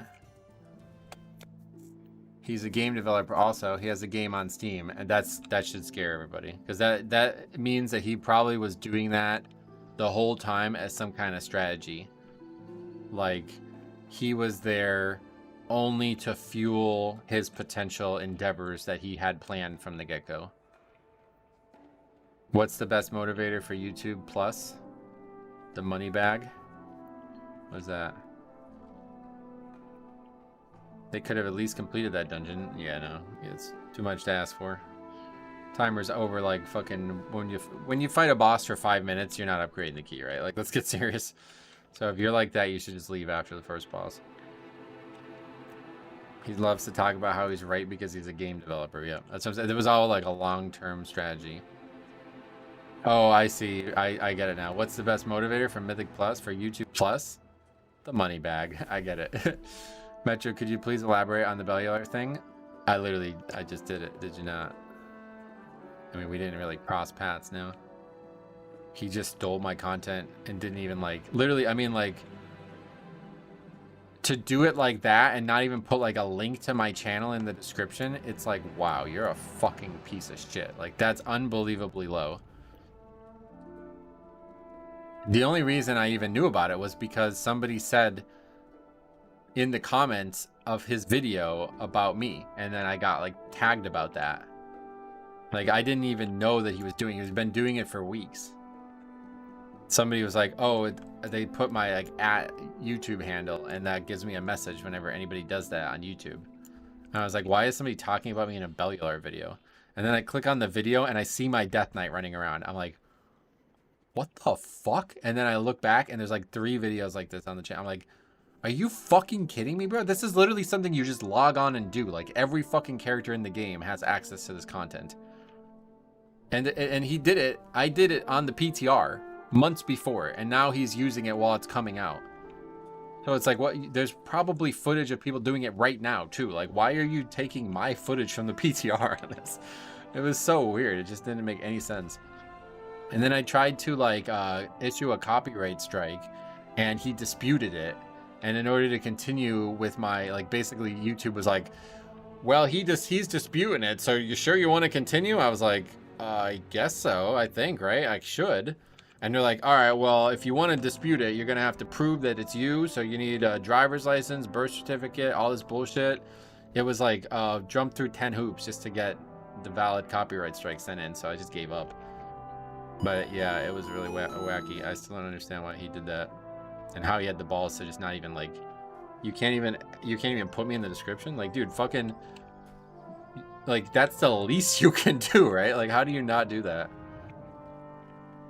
No, like, no mention of me. Didn't even say my name in the video. You know what I mean?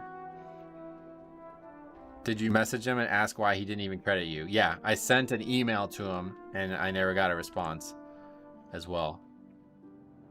I just asked him why he was using my content and why, like, if he needed anything besides that, because it's like, it's literally world content in World of Warcraft. Like, how do you need footage of this? And I was like, if you are like looking for some long-term collaboration, let me know. And he never even replied.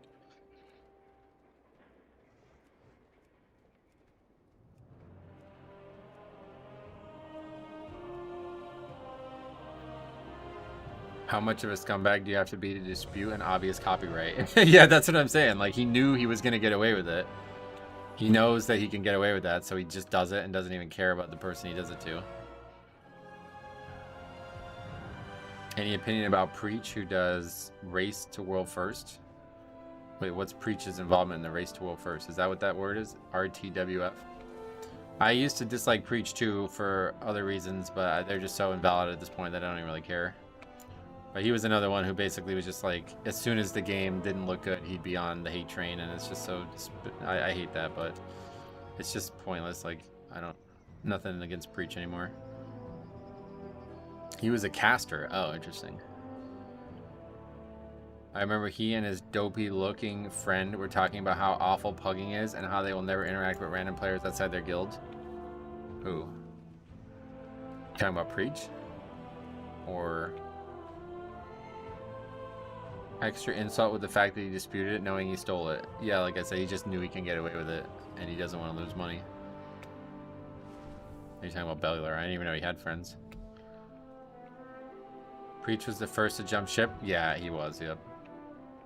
He was the, like, yeah, I just don't like the way that any of that goes, but whatever. Like I said, at this point, it's water under the bridge with these guys. There's so many other problems with the game and influencers. It's like, the people who actually play the game are causing more issues than these guys who claim they play it.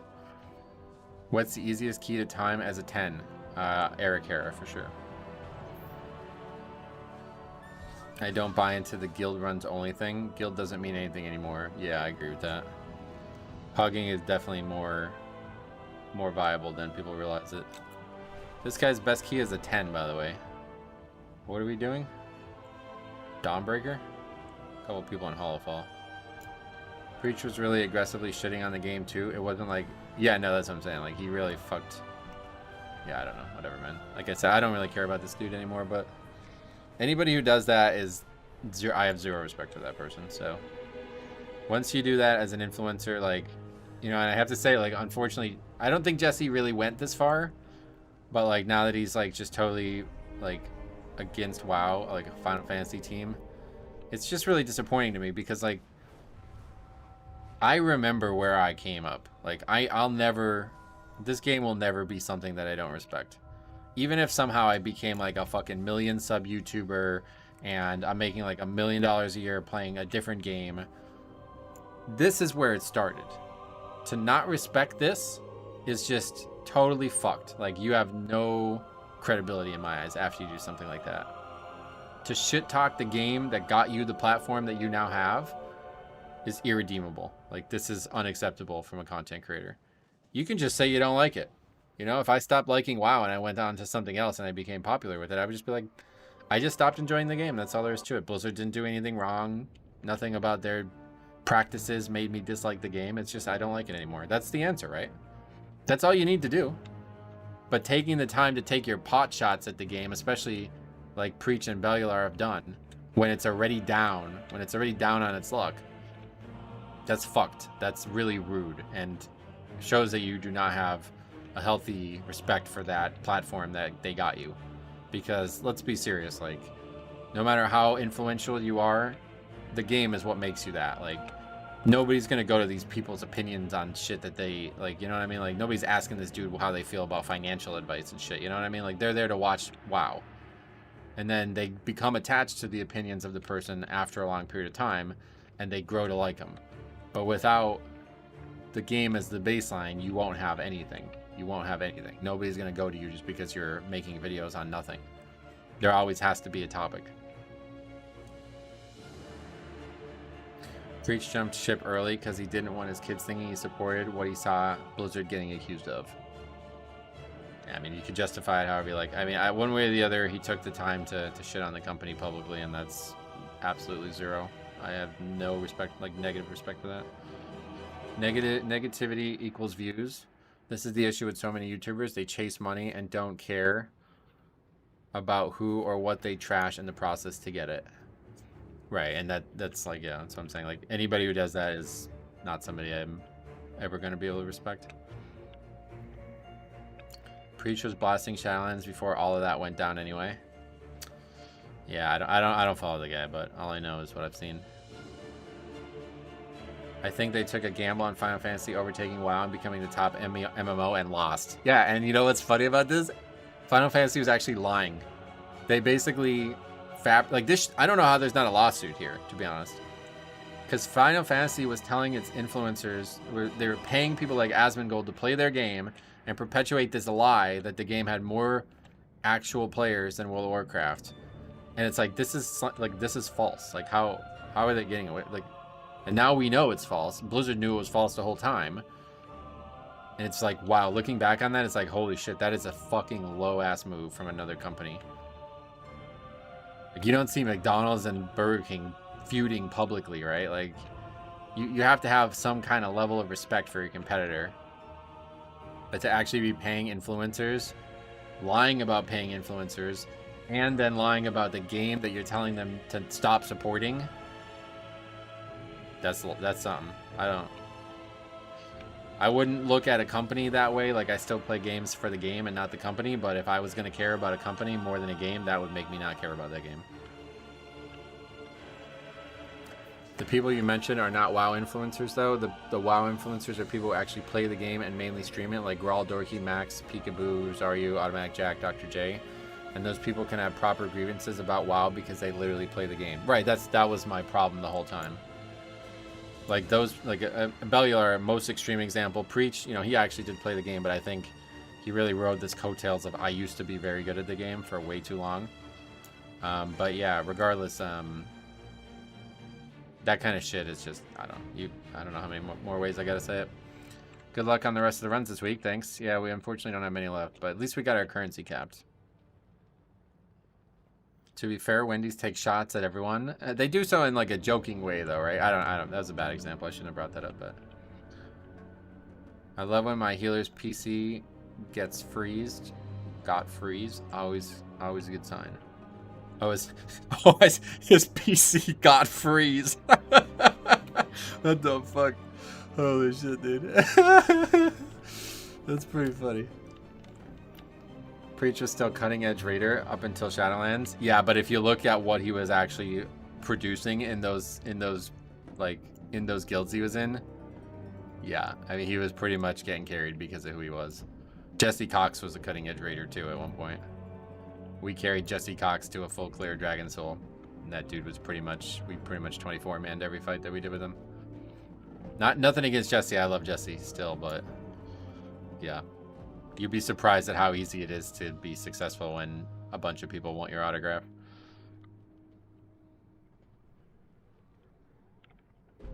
Hall of Fame Raider would be a better achievement. Well, I don't think there was a Hall of Fame back then, was there? No, yeah, they added that in like Legion, didn't they? Yeah, no, there probably was. Blood DK related question. If you're running Umbilicus, is it worth picking up Vamp Blood talents? Oh god, yes, yeah. It's worth doing it even if those two talents did not interact whatsoever. Jesse makes, yeah, Mojo Maker. Jesse Cox is, I don't know how many people know this, but yeah, me and Jesse, I recruited Jesse to join my guild back in Cataclysm, and he was in the guild from Cataclysm until I think we stopped playing together in MOP officially. He did a couple things with us in BFA, like long term later, but now he's just like, from what I can tell, just like anti-WoW. I've even been submitted clips of him like bashing Blizzard and stuff, but not to the degree that other people have, just saying things like, well, we know another game that does this way worse, like kind of those kind of comments, which is, I mean, one way or the other, I don't know what the point of saying that is, but I hate the rotation for Deathbringer right now in raids. Buff Sandland. I was actually looking at logs this morning. Sandland is superior, it looks like, in single target. Am I wrong about that? I was looking at logs. I don't know a thing about this fucking raid, so just take it for what it's worth. But somebody in my Discord was asking me how to improve their DPS, and I was like, fuck, I'll try. I don't, obviously not the right person for this. Now he's asking for a summon. Yeah, we're not gonna do this key. Anyway, I tried to look at it, and I just looked at like the top logs, and it looked like they were all Sandland. So I don't know if that's true or not, but it seems like Sandland's better in single target, maybe. What's your thoughts on the Paralifix? Isn't it a bit overtuned? The Paralifix? Which one is that? Is that the death one? If so, yes, way overtuned.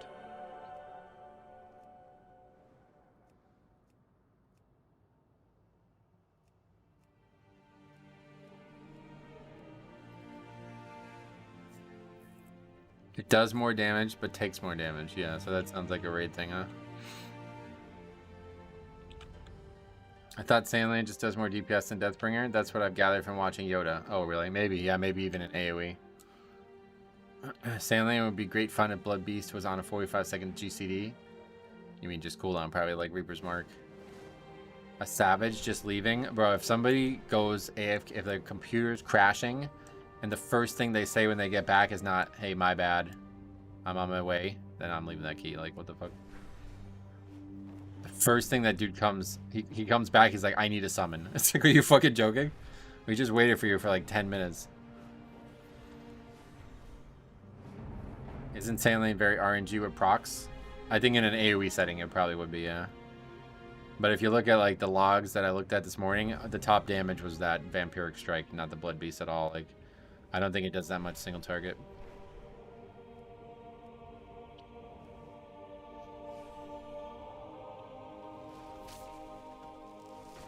I have a Blood DK friend who runs in the first pack of Necrotic Wake and instantly procs Purgatory. Is that normal? It's normal if you don't protect your Purgatory, yeah? Like, if you just walk in there without Rune Weapon and CDs up, then you're gonna proc it, yeah? It's normal that you take a lot of damage as a Blood Death Knight, if that's your question. If your question is, should this be happening reliably as a person playing the spec? No, obviously not. You should be playing better. Purgatory means you died. Like, that shouldn't happen frequently. A lot of keys are 13 and higher, huh? I feel like we missed the boat on 12s. Can't even really find 12s. I want to have a bit more control when I pop Blood Beast and start pumping it up. Yeah, it sounds like a lot of people agree with that, so I don't know. Don't know what they could do differently.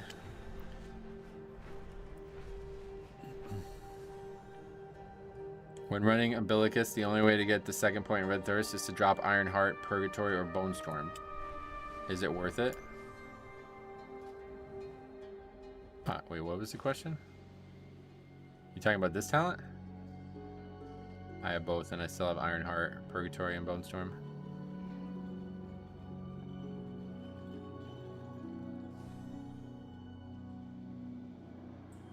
Wait, the second point in Red Thirst? There is no second point. There's only one now. Is that what you're confused on? You have thoughts on Mad Season shows content? No. I don't even know who that is. Isn't that like some classic guy or something? Yeah, there's only one talent point now. It's not 2 points anymore.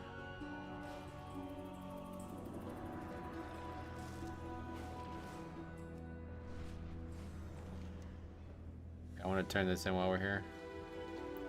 Mad Season is great. Nice. We'll keep it up then. Keep being great.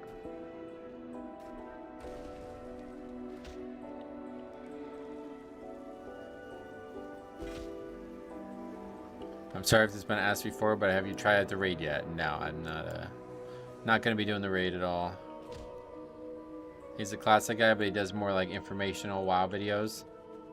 Oh, like top 10s? I wouldn't call that informational, but not a big fan of that kind of content, especially with WoW, but I'm glad people like it. It's a better niche than hate on the game for a living, that's for sure.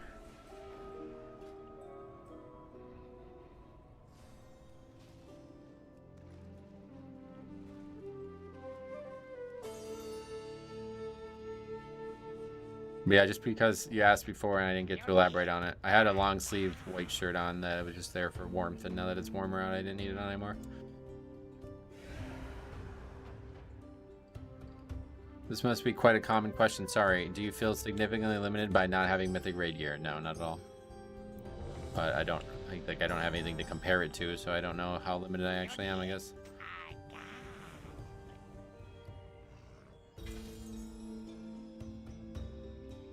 Are we supposed to get a key from that? I don't know, I stopped doing the keys.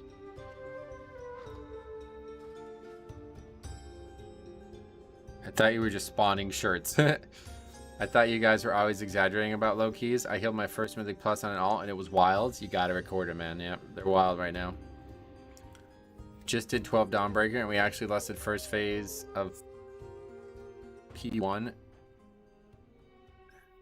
Oh, and the boss, and the last boss. First phase of P1, I don't know what that means. And started phase 2 at 63%. So that's like the better strategy now, maybe, huh? First phase of last boss, got it, yeah. Yeah, I think that might be a good strategy, actually. I was thinking about that before.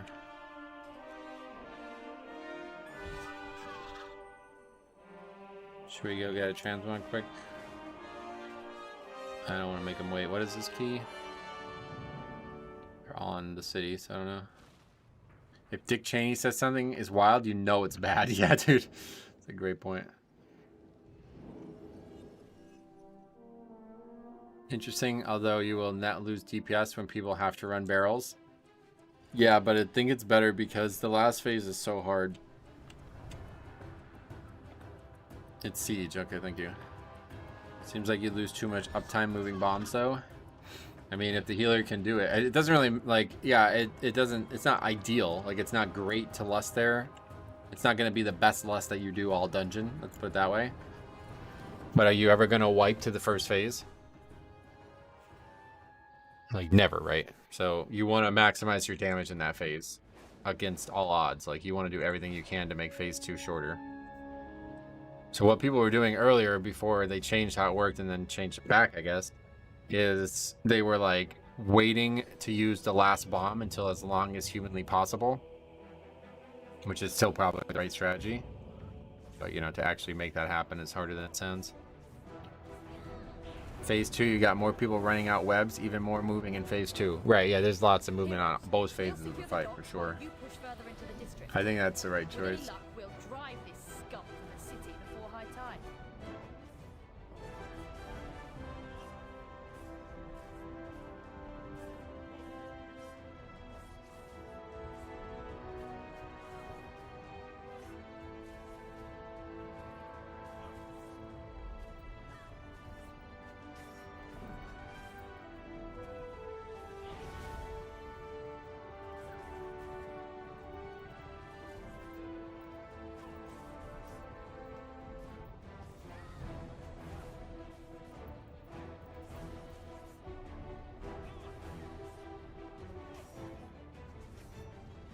What crafted items are you wearing? I can make another one. I need to go do it.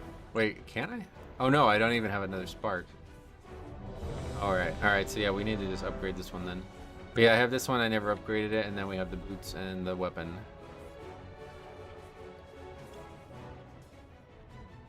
Have you ever had a scuffed gaming setup? What does that mean?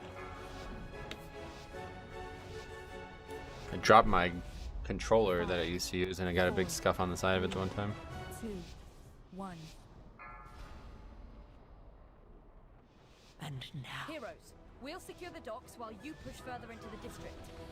With any luck, we'll drive this scum from the city before high tide.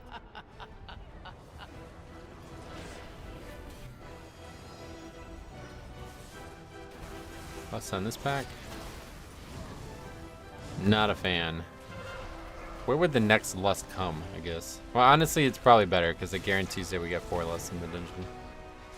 I don't think the next pack's that hard, to be honest. It just hits for way more damage.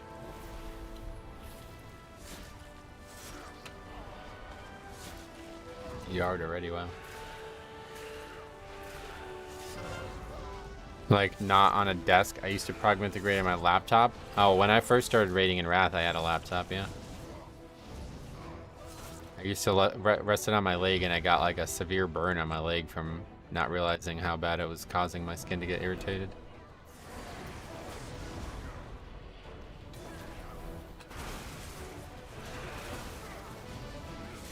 New players coming in, like, who the fuck is Ashvane? Oh yeah, that's true. That's a great point. Yeah, this dungeon probably confuses the fuck out of a lot of people.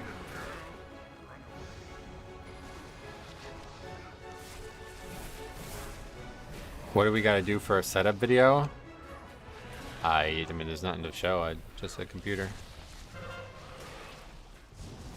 Nothing really to make a video on, honestly. What would you want to see? I've shown my setup a lot when I was doing like golf videos because I would constantly record in my room. But other than that, I don't really feel like there would be anything to make a video on.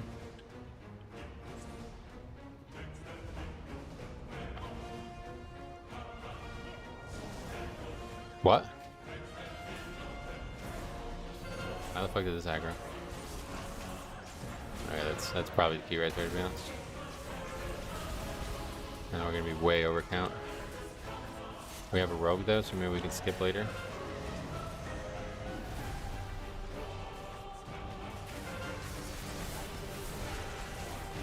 I gotta go. Good seeing you again. Yeah, you too, man. Sorry about the last time we had an argument. Glad you're back, and have a good day.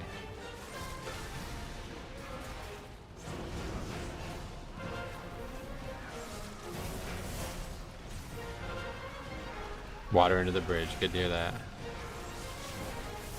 We've been through too much together.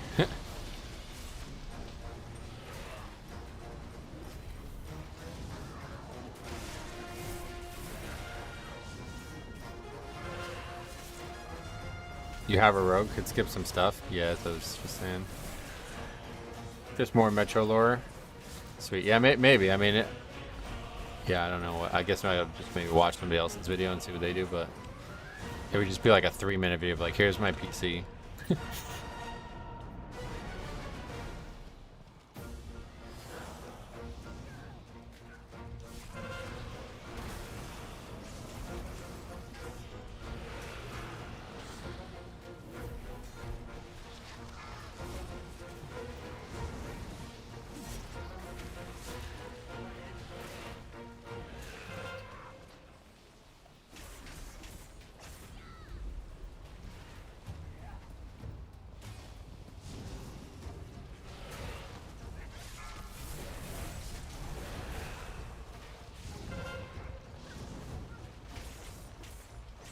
The pet? Oh, you might be right, actually. You might be right.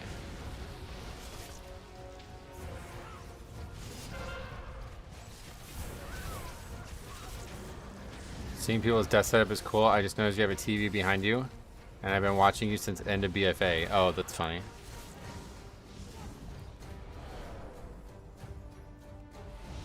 Yeah, the TV's been there for the whole time.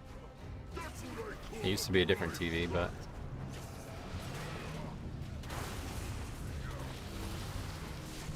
It used to be my bedroom, but now it's not my bedroom anymore.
Oh, Guild had a Discord area where people would post their setups.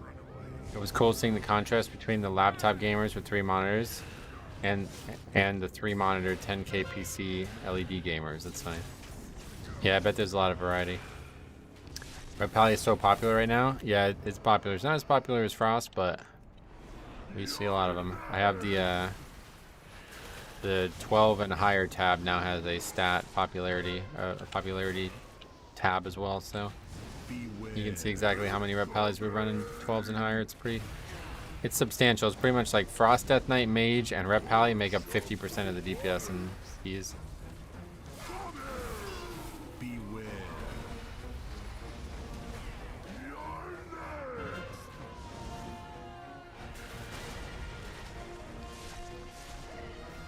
Right, it's still the most played spec in the game, I think. Oh yeah. Well, it's not the most represented for us, at least, but it's close. Talking about your setup reminded me of that one guy back in Shadowlands who went off on you in a key because your wood panels. Oh, that's not even the only time that ever happened. I don't know what that behavior is. Like, if you comment on the physical appearance of my room, like, what is wrong with you? You have something wrong with you, I think. I don't think that's normal.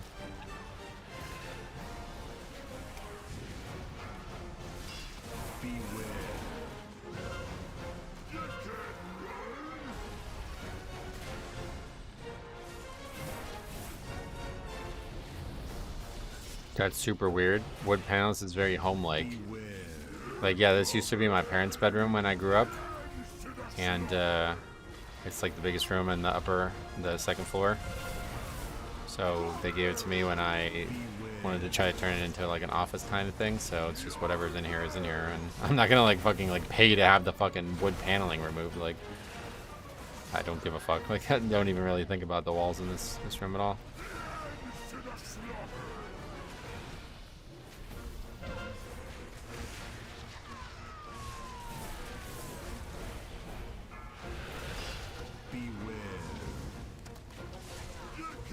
The room looks nice though. My house has a lot of wood paneling in it because the previous owner was a carpenter. Oh, cool. Yeah, I mean, yeah, I think it's a nice place to live. I just remember a guy saying it made it look like you lived in a trailer. Yeah, that was that one. I remember that guy saying that. I didn't know that trailers had wood paneling walls, but I guess they do.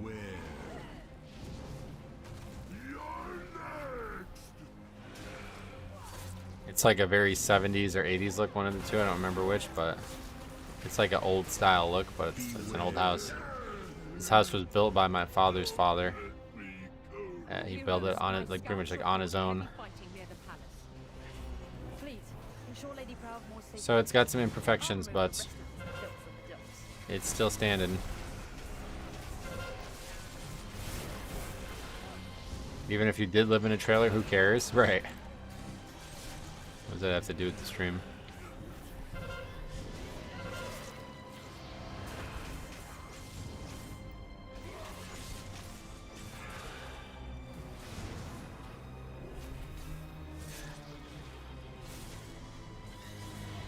I would be very proud to live in a family-built home. Yeah, it's cool. It's got, like I said, some imperfections. Like it's a little slanted, so the door, now that we got rid of the carpeting, the door in the bathroom does not stay open because it's like slightly slanted, the wall, so it just naturally wants to be closed, which is a huge pain in the ass. But other than that, pretty happy with everything.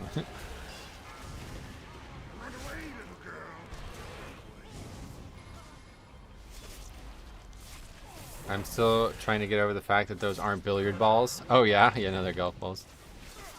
You would think it could be billiard balls. My dad was also big into collecting billiard balls. Or just billiard stuff in general, I guess.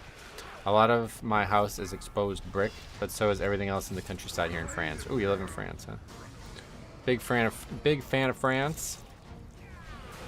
Don't really see a lot of people on the internet from France, in my experience. My friends from England tell me that's because a lot of French places don't learn English because of the kind of cultural rivalry with England. I'm unsure if this is true or not. But we've definitely had our fair share of people suggest this over the years.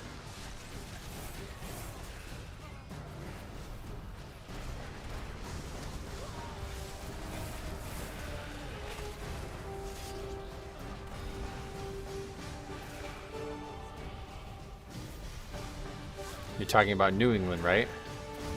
New England? I've known plenty of French Canadians, yeah. Where's that mob going?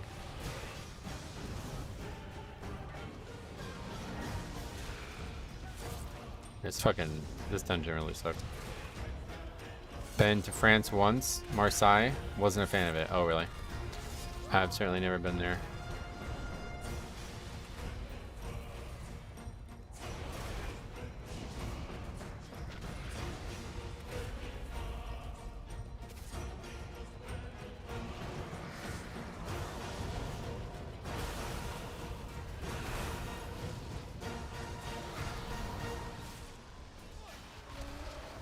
A lot of French don't know English well, but it's not because of the rivalry. It's just difficult to learn, and people are very stubborn. Oh, okay.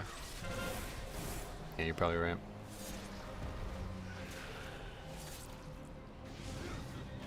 All of France hates Marseille. I'm sorry you had to be there. Oh, really? Why is that?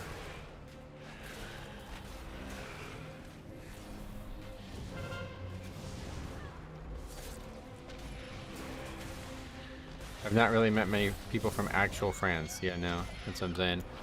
I've worked on the internet for like probably like 12 years now, reliably, and I don't know that I mean, this guy may be one of the first people I've actually met who was from France.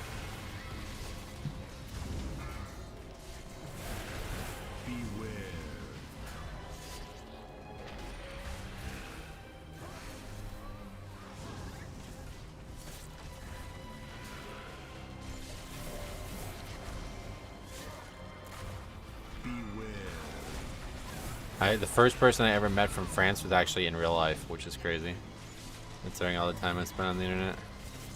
A woman from Normandy used to be a patient at the dental office I worked at.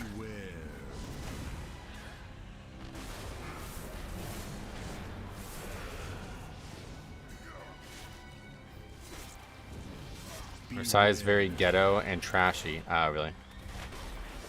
It would remind me of Miami if it was poorer. Miami's definitely not ghetto. It's just got like a bad reputation, is that what you mean? Pretty dirty when I was there in 98. Oh yeah, 98 was a bad year for France too, right? No survivors! Run away, little girl. Okay, so we just didn't get 4 less than anyway, no matter what. Miami is trashy as fuck, is it? Oh, okay, fair enough. I have never been there, but every time I see video and pictures of it, it looks fucking awesome.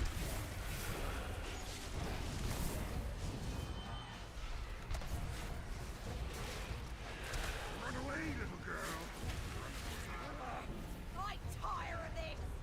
Decimator rounds! Fire! I'm in Florida. Miami's definitely the wrong side of the track. Okay, fair enough. Yeah, you guys are definitely more experienced than I am on this topic. When I hear the word trashy, I mean like, I think of like it's run down and there's not a lot of, you know, active businesses being renovated. Like it's not being involved. Like it's not really getting improved or anything like that. That's what makes me think of when I hear that.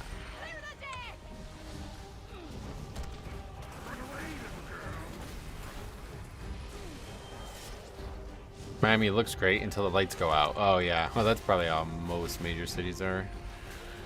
Oh, it's like Detroit. Yeah. That's where Rookie and Jazz live. They definitely say some parts are really sketchy. Oh yeah, they both live there. That's cool.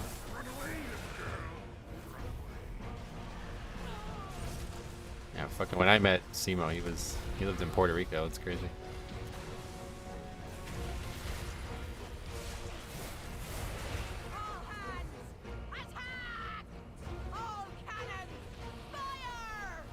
A WoW maker would be a cool idea, but they'd need to remake their out-of-date developer tools for Classic. A lot of the old game is held together with duct tape. Yeah, I don't know how you would do it, but I think they need to do it one way or the other. Every city has that for sure. I moved away from cities finally last year. I love being in the sticks now. Tampa was getting out of control. Oh, really? Tampa's got a terrible baseball team, too, so don't blame me. I guess they have a good hockey team, though, right? DPS takes more skill than tanking and healing combined. Where's that coming from? Unprompted.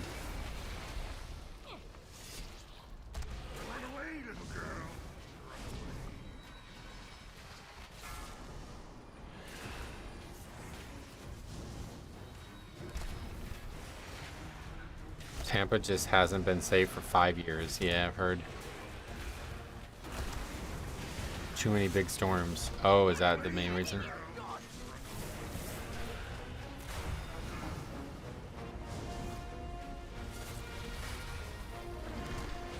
He's baiting, don't take it. Yeah, we don't do that here. If somebody says something stupid, we're gonna blast them. I think that dude's like way behind or something like that. Like I don't even know why that would get brought up out of nowhere. Not sure I agree. As a tank, you have to learn routes and often lead the group. Yeah, nobody's gonna agree with that. Obviously, tanking is a far more involved world than DPSing, especially even if only because you have 3 DPS where you only have 1 tank and 1 healer. So 1 DPS does not need to be perfect in order to make the key upgrade. If it was just 3 people in a dungeon, 1 tank, 1 healer, 1 DPS, I may be able to hear an argument for that, but the fact that you literally like, if you buy a boost, they want you to be one of the 3 DPS and they just carry you, that tells you everything you need to know about DPS. Right, both tanks and healers have to do everything a DPS does, and they also have to do other things, right? Yeah. It's just a silly thing to even say. Best part of Florida isn't the cities. No, definitely not. It's the Everglades, right? You can finish a key with a useless DPS. You can't do that with a useless tank. Yep.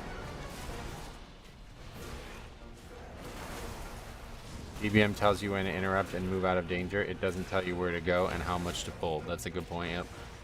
Add-ons have facilitated, and then like rotation trackers and all this nonsense. Like DPS's core functionality is handled very heavily by add-ons nowadays.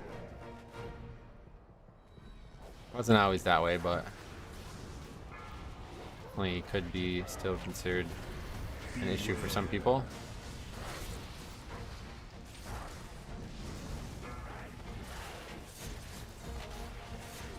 That guy is clearly a troll. Well, it seems to be behind one way or the other. Like I said, that does not absolve you from getting owned on this stream. I'm sorry. Just because you said something stupid doesn't mean we're not gonna pick it apart. The problem with trolling, quote unquote, even if it's truly genuinely trolling, like at no point were you ever serious, is other people read it and they start considering it. So You have to address that kind of stuff in my eyes. Now, if somebody said something really like hateful or stupid, then obviously that guy's just getting banned. But if you have an opinion about the game, whether or not you're serious about having the opinion or not, it's still gonna get assessed. There's too many wacko opinions out there in the game.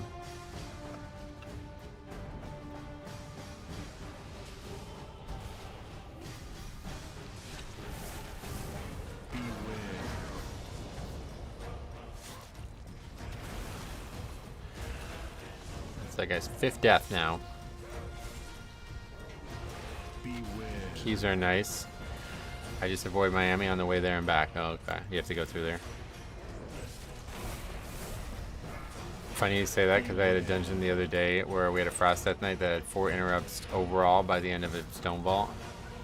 About DPS being hard, yeah. Glad to see the mage is alive.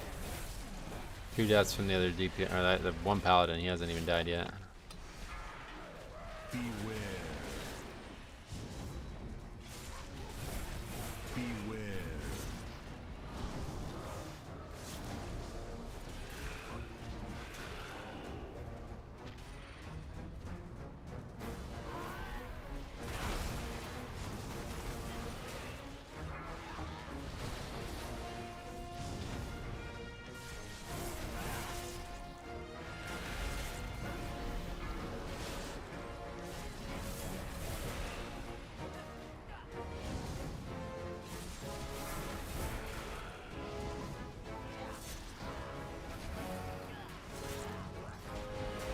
Only time a good mage dies is if the tank falls over. Oh yeah.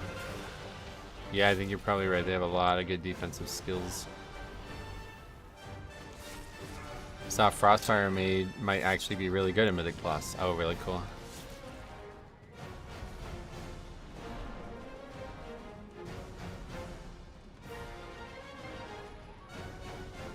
Heroes, we need your aid. That sea giant is demolishing everything in its path.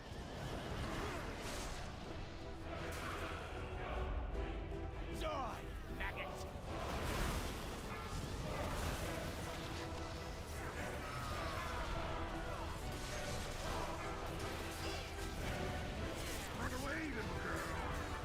That shell didn't get interrupted. That's bad.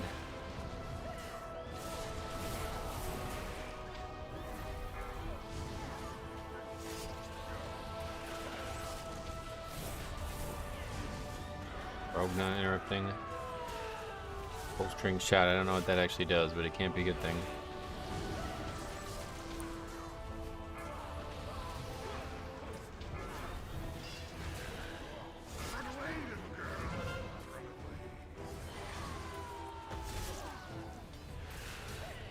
Generally, you are right. French people stick to French servers things and don't speak English. I am an outlier.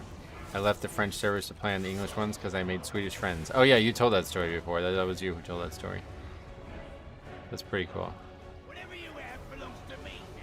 You actually came to the United States, and you're the guy who did that and came to U.S. servers or something, right? Maybe I am conflating 2 different stories, but.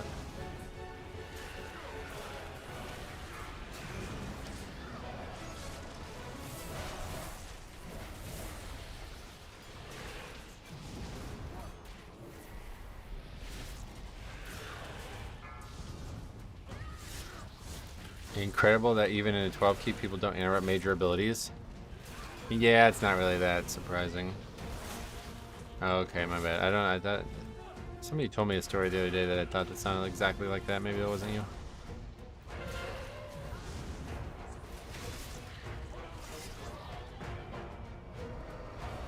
Whenever I meet a French person, I inquire about the baguette. You won't leave here alive. I've yet to get a favorable response. Oh boy.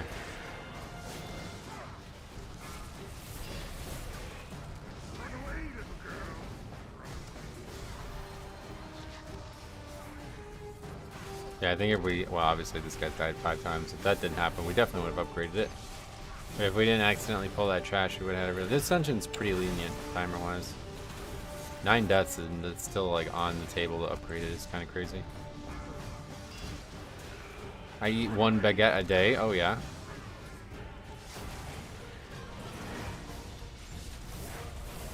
Omelette du fromage. Yeah, that's cheese omelet, right? From Dexter's Laboratory.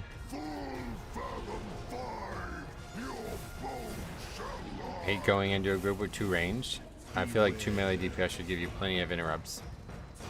Yeah, having the extra melee can be beneficial in that way, but usually it's the melee, you have different drawbacks here and there. I think 2 range is usually better. As long as you have a Resto Shaman, you're gonna have plenty of interrupts.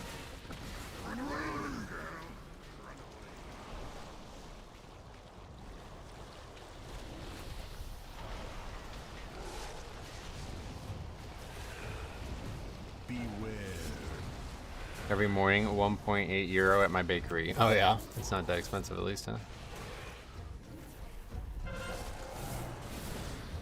DPS care about topping the meters more than interrupting. Yeah, I mean, I think they get distracted. I'm not surprised that it happens.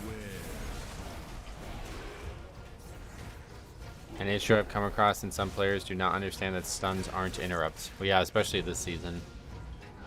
It might still be bleeding over from in the past when they kind of were. My girlfriend plays Holy Priest is the problem, so when we run keys it's scuffed if we are pugging. Oh yeah, like okay, Holy Priest. That's really the complete opposite then.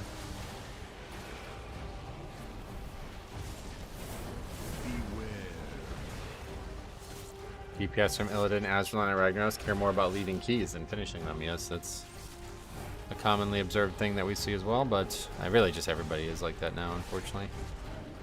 At one point you used to be able to generalize and look at specific targets, but now it's just literally everybody.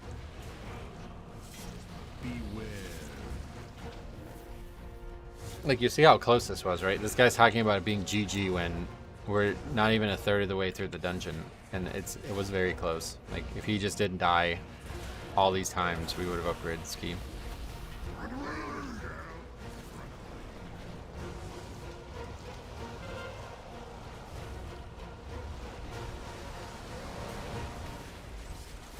Oh shit.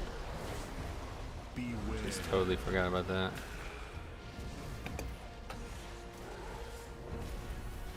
Holy Priest has a son, no interrupt, yep. Yeah, they have Psychic Scream, which is kind of a decent kick, but like not really. Especially now that they're not actually stopping spells with it. Beware.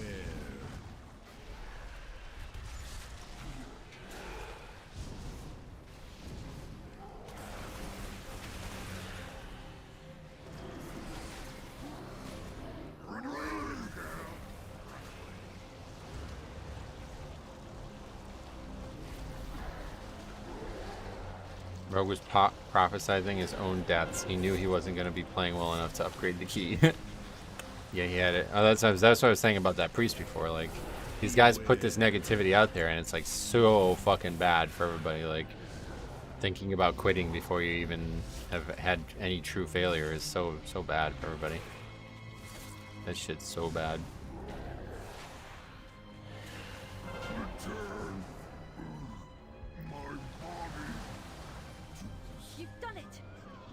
Giant ash veins. How many times has the rogue died? 5, yeah. 2 for everybody else, 5 for him. You have no hope of defeating me. Allow me to demonstrate. It's always that one DPS that racks up all the deaths. Yeah, not always, but happens more than it should. Enjoy your hollow victory, fools. Without the Vulture and Fleet, Beware. you have no hope of defeating me. Allow me to demonstrate. No, we can't upgrade. This is a 4-minute fight. Reach the city. No shot, but it was definitely a lot closer than that guy made it sound like it was. Yeah, if we only had 2 deaths from the rogue instead of 5, we would have upgraded this. Beware. That would have been the minute that we needed. Oh, 6 deaths, forget it. Don't let this beast eat me.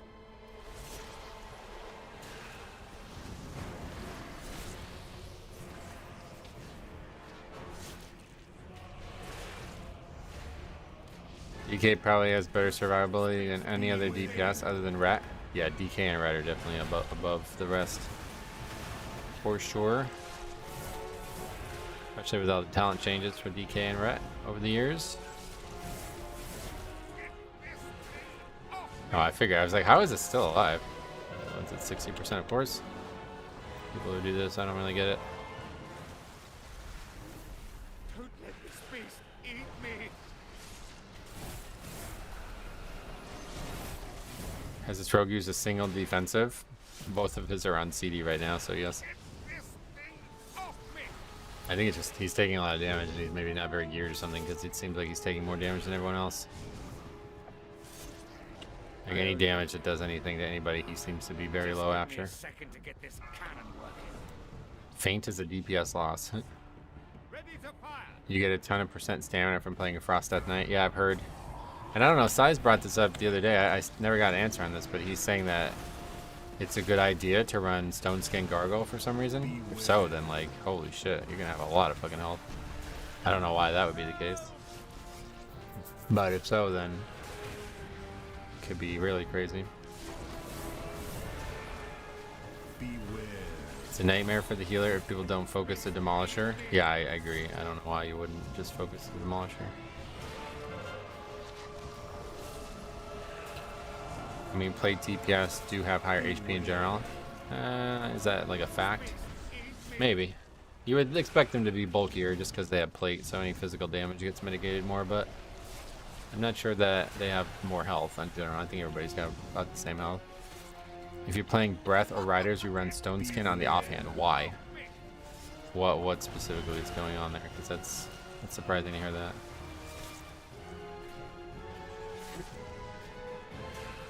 Let this beast eat me. 6% stats, but isn't Fallen Crusader better? Let this beast eat me. I always feel like I have more HP when I play a plate class. Yeah, you just bulkier because you got physical mitigation. Yeah, that rogue died now 7 times.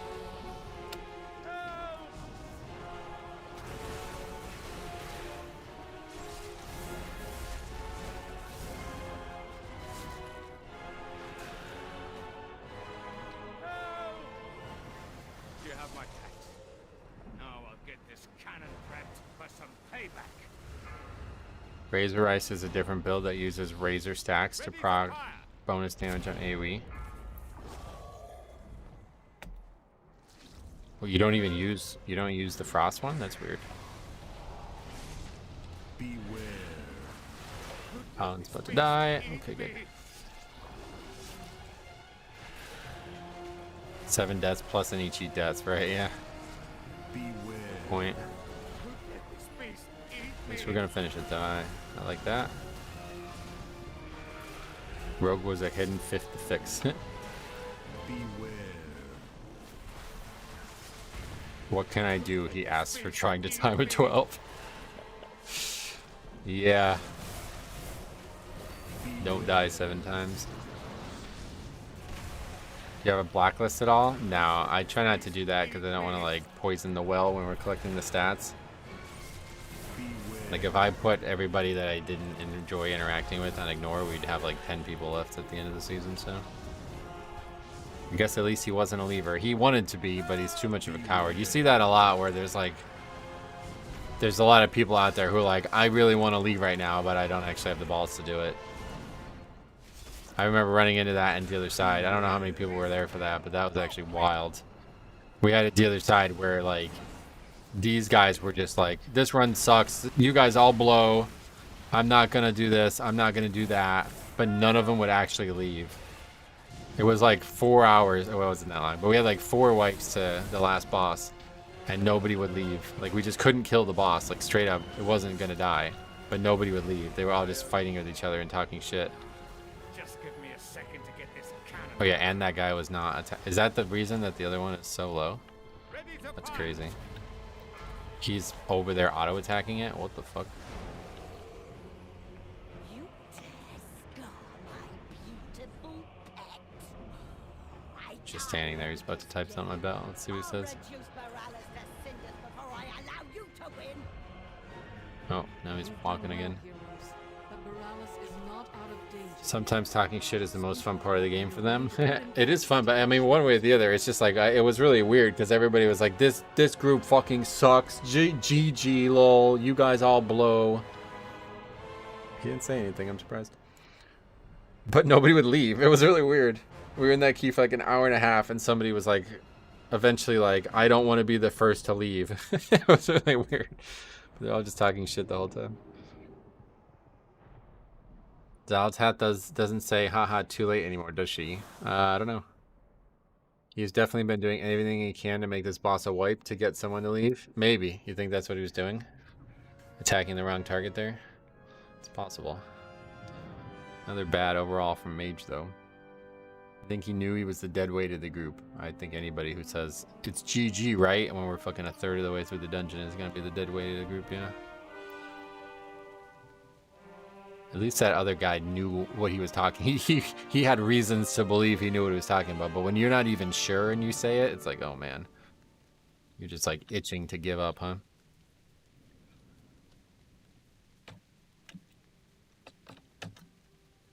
Okay, assassination rogue. Wait, did I ever put that key on the sheet? No, I didn't. I got so involved in that conversation that I never put it on the sheet. City of Threads after that was the third one of the day. I just realized that. After the Grim Batol. Yeah, look that dude's name up. Anyway, assassination rogue. Rep Pally. And Arcane Mage. You timed to 12, Ericara? Yeah, I already timed. I think it was like the third time we've timed that one now. Oh yeah, that's not even a disband. I'm so used to putting them over here. Okay, so what was that guy's name? That was the fourth key? Yeah. Wait, no, this isn't it. It's Ericara.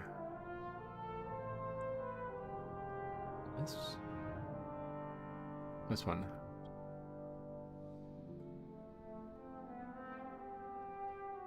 Candy Bad, is that the guy's name?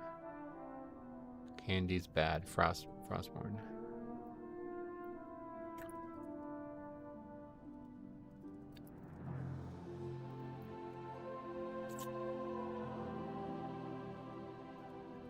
I'm gonna quote him because I feel like that was a huge part of the conversation. The way his actual attitude was the real problem, not necessarily the fact that he was right or wrong about it.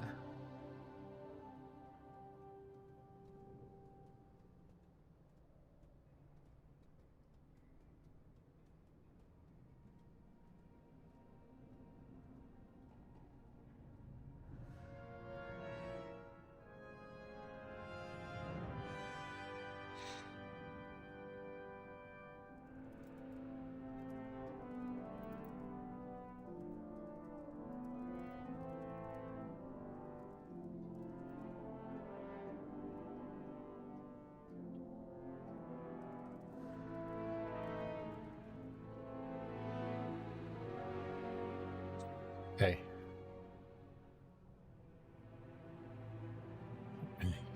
I'm really looking forward to the montage and singing at the end of the season. Yeah, we got to come up with a song. I actually totally forgot to do it in the season 4 one that we did.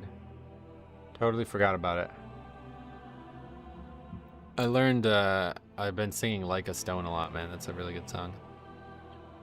I don't know what I would sing though. Kind of like exhausted all of our good ideas. Once you use Toxicity, you're kind of, that was like the best one. Alright, how about Miss again?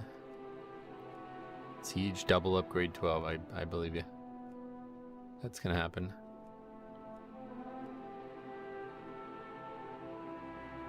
Another brick in the keystone. I looked him up while you were chatting. Candy's Bad, yeah, it said things. I thought it was tough for DPS to find groups. These guys sure don't act like it. Yeah, no, it's really wild, right? Kiss from a Rose. I've heard that song very few times in my life. I think it's good. Are you into classic hardcore any? No, not at all. I fucking hate permadeath in games. I'm a huge, like, I don't like permadeath in any games. Which is ironic because I'm probably about to. I haven't decided yet. I'm like really on the fence about it. I think I'm gonna start doing a playthrough on Ace Games TV of Pokemon Crystal ROM hack that has permadeath built into it. I think it's a very, very good hack regardless, and I think I want to try it. And I just have to fight through the fact that the Pokemon are gonna die. It's not that different from playing my Pokemon game, where it's like the only difference is that like I don't know how you beat a game when Pokemon die. I don't really get it, but we'll see how it goes. I might try it. Which 12 dungeon have you timed and how many total? I don't know off the top of my head, but these three are the ones we definitely timed, right? Eric, Don, and Stone Vault. That Stone Vault was incredible. I published that. That was like the best run one of the best runs we've ever done. I would be really interested in seeing you play Sod. I know you won't, but I'd be curious. So yeah, I would just play Paladin, yeah. Now we'll be playing Sod unless there's ever a way to play it like on a private server type thing. I think it would be fun to be able to mess with it, but not interested in playing with the community at large. Oh yeah, I was gonna go buy a transmog too because I got another one of these earth encrusted gems. Okay, I guess we're done with that key.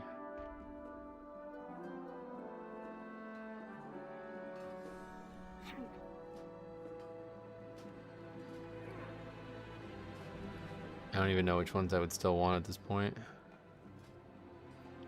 Not many. Picked up all the ones I really liked. I guess that like just start getting like belts that look really good.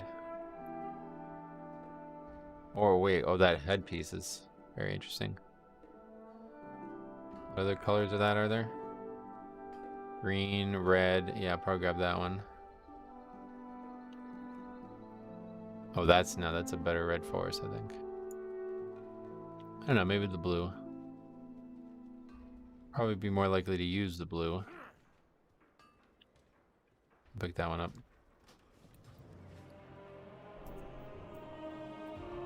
Yeah, the Tupac bandana, I like that. Can you rank from easy to hardest? The dungeon pool. Nah, I haven't really thought about that, sorry. I enjoy classic hardcore rip montages, level 60s clicking abilities, and dying in moronic ways. That's another reason why I don't like it, because I feel like there's a lot of like nonsense going on there where people are like killing their own characters just to get views. When Alex Central and I were doing a bunch of stuff together, he'd constantly like review, kind of like a review of those types of things, and it was always like that. People would basically like, it was like totally unbelievable that the person actually died in the way they did. Bald Night Elf is so cursed. Cursed? What do you mean? You don't like it? I love it. I fucking love this character's fish. This is like, I've wanted for years to look like this character pretty much.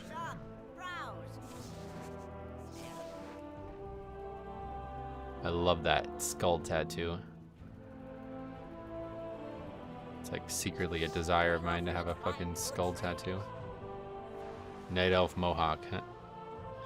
Yeah, not quite. Whoa, look at all the stone vaults. There's 5 stone vaults listed. That's insane. Well, we don't even need currency anymore. Should we maybe look into getting this weapon? I only have time for like another 45 minutes here, so. I had no idea they added tattoos on Night Elves. Oh yeah, the customization from recent expansions has been stellar. Wouldn't recommend that. Shit hurts. Oh, I can imagine, yeah. Alright, let's see how much this is going to cost to upgrade this. Well, first we have to get this thing done, don't we? It's a pain in the ass.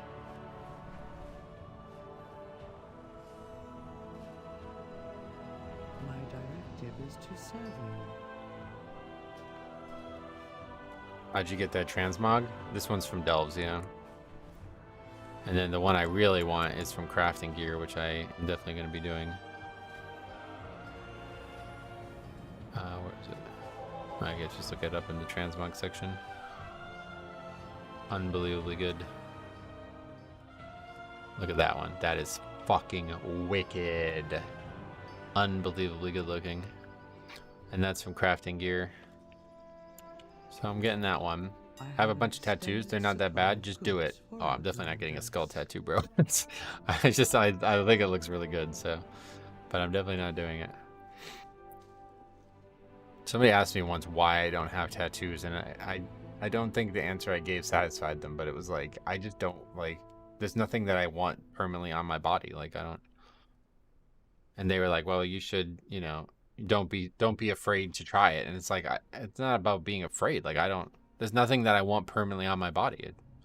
I don't know what I would have done. I have both sleeves done. Oh, you have long arm tattoos? Is that what you're saying?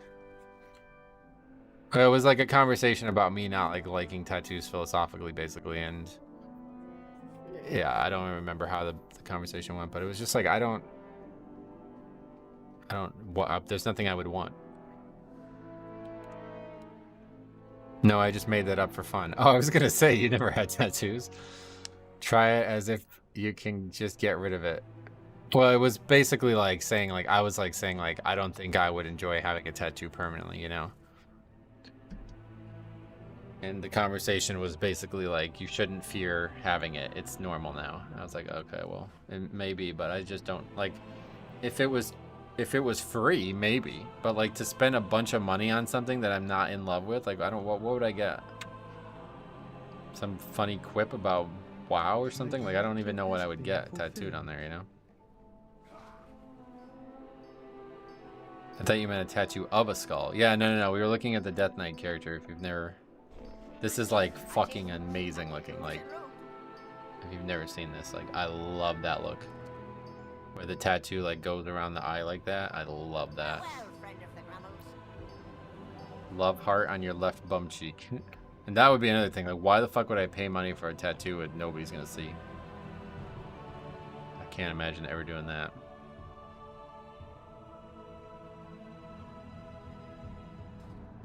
There's a UFC fighter with a Horde emblem tattoo on his thigh. Oh, who? You just get rid of a tattoo if you really regret it. Tattoo removal tech is very good these days. Oh, yeah? Oh, that's cool. More keys are done for the day? Yeah, we're trying to get more. Yeah, like Mike Tyson has that same look, yeah. There's a swimmer in the Olympics with an Illidan chest tattoo. Oh, yeah. Charles Jourdain. Oh, wow, that's interesting. I didn't realize. I've heard that name before. Anyway, I'm at the wrong place. I need to get this thing enchanted.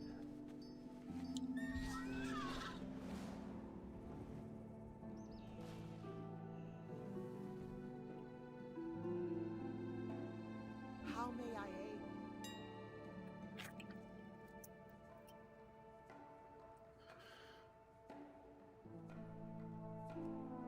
My directive? Alright, let's go get this done. Hopefully we can find some more keys. There's only keys that I don't need for score, so last key of the week, I certainly don't want to do one that we don't need for score. Well, Necrotic Wake, there we go. That's one.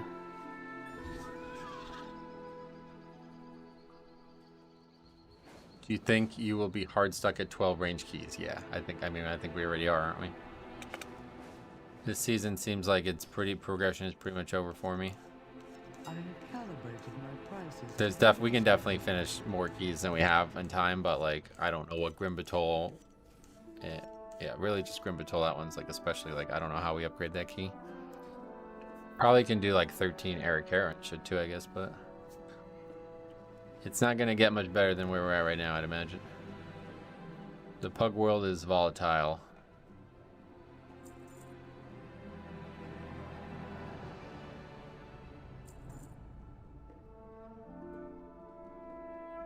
Necrotic Wake is my brick wall. Something always happens. Yeah, Necrotic Wake's another one that and Mist I feel like are going to be really hard to time too.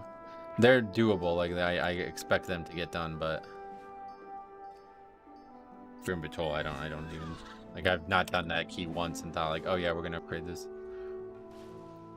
You need to tweak the Sims a bit. Don't always just use the default. What is it? And does anyone else think Sims are pointless? What content in retail have you ever done 100% uptime on bosses? In Raid, they can be useful, but yeah, Mythic Plus, they're totally a waste of your time. There's way too many variables in Mythic Plus to ever make any type of mathematical model out of it. I have an extended supply of goods for Outlanders.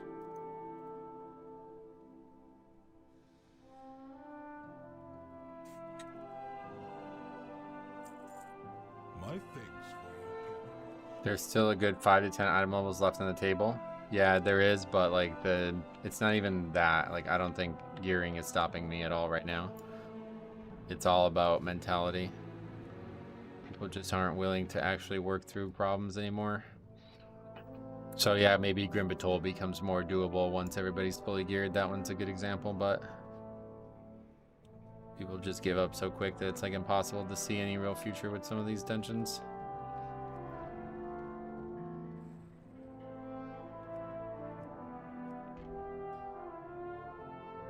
So do you think this is a good or bad thing, seeing how people are hard stuck at 12? I think it was a terrible design, like that they fucked up the affix situation so severely. It's fun for me. I like it personally. People always, when they hear me say this, they're like, somebody said this the other day, like, you're asking for nerfs, which, you know, is like they're trying to make that sound like I'm being hypocritical. It's like, I'm actually not asking for nerfs. I enjoy this difficulty. I just enjoy no other players doing it alongside me. That's the actual problem. The problem isn't the actual difficulty, it's just the people's mentality towards it. So I would much prefer this, and now that they nerfed it, I think it's actually perfect. Like, no additional changes are needed other than people. More so for Mythic Plus, especially for melee. Too much dancing required to be concerned over a 1% damage gain, yeah.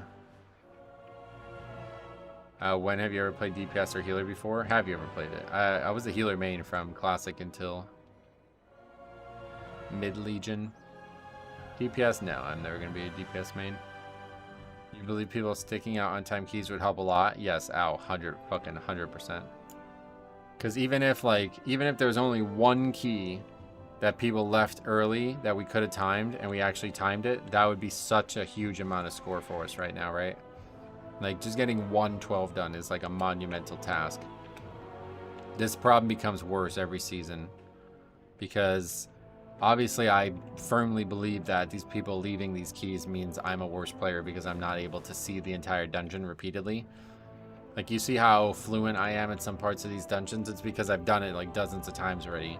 But then we get to some parts, it's like, whoa, I can't believe I died there. You know what I mean? Like, it's like I need more reps there to be better at it. And so when you fail and then you don't get to do it again, or you don't get to do it again for hours or days, like, this is so fucking bad for me in the way I would learn. And I'm sure, like, for everybody, like, it's not just me, it's not some abnormality. So that is really hurting me, and I feel like that's the biggest thing that's holding me back, is not being able to try again after I fail. But besides that, there is a 0% chance that every single key that disbanded this season was not upgradable. I'm sure there was at least one, like, even if it was just one, you know what I mean? That would be all you would need to know that it's worth trying. Like, look at that last one. That guy was talking about the key not being in time, and we only missed it by a minute or two. And that dude died like fucking 7 or 8 times.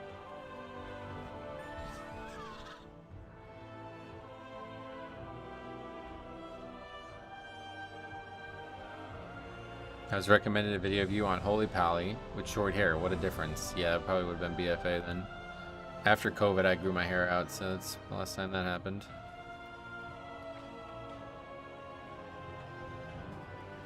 Alright, last key of the day. Is this Necrotic Wake? I think so.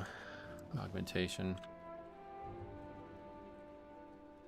This is actually the first 12 Necrotic Wake I've done since the changes, so we'll see how it plays out.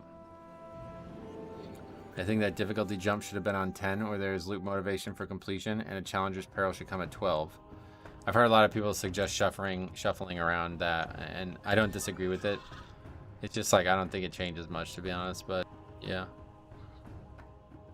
If people couldn't easily get their vaults done, though, oh, people would probably be really complaining about that, right?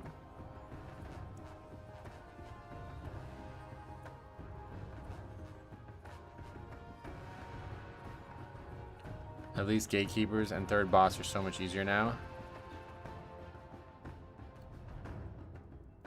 Yeah, I don't have a new route, but I think the route is going to change in here.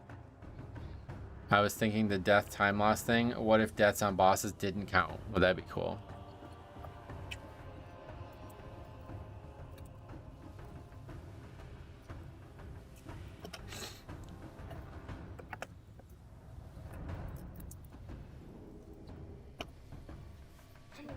I just don't understand the thought process of people leaving a dungeon at the last boss. Or okay, cool.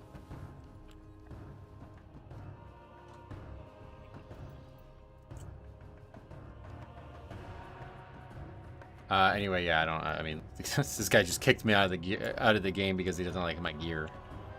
It's like fucking people are crazy, man. The game is getting worse and worse.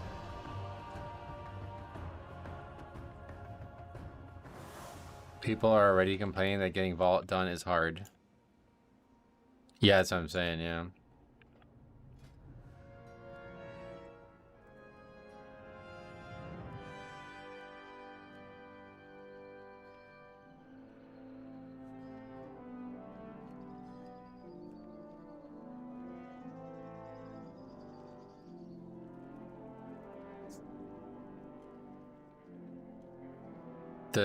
This tier's 4 set does not seem needed on most classes. Oh, really?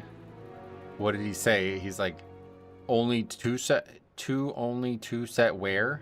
What the fuck? Can you speak English? Why not 4 set? Like, yeah, I have it in my bags. I just took it off. These people are weird.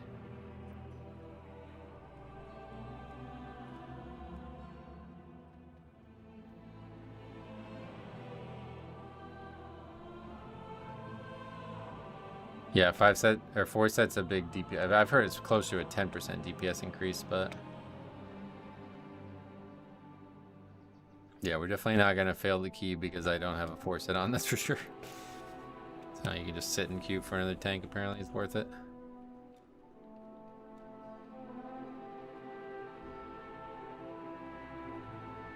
Little bro does know the 4 set gives like 1 to 2% damage amp for majority of specs and classes. LeMayo. I wonder if he will now be forced to put 4 set only in the description of title. I mean, I don't know why. Why would anybody even like notice that? Why is anybody inspecting somebody's set bonus? It's like, what the fuck is the point of that?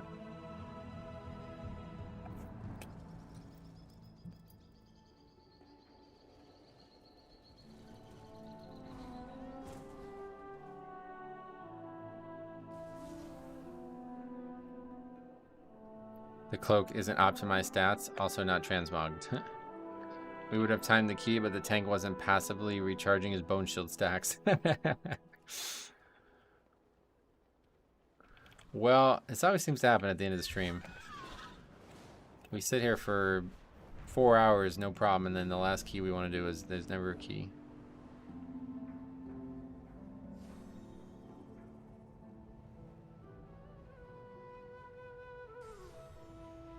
I saw a Reddit post where a guy got kicked because his transmog wasn't good.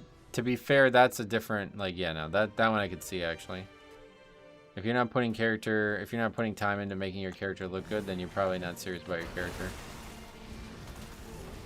I wouldn't necessarily be like, alright, I definitely don't want to play with that guy, but if, like we saw in that video, if you have, like, super mismatched pieces that don't even, like, remotely go together, you're probably not really spending a lot of time caring about the actual character.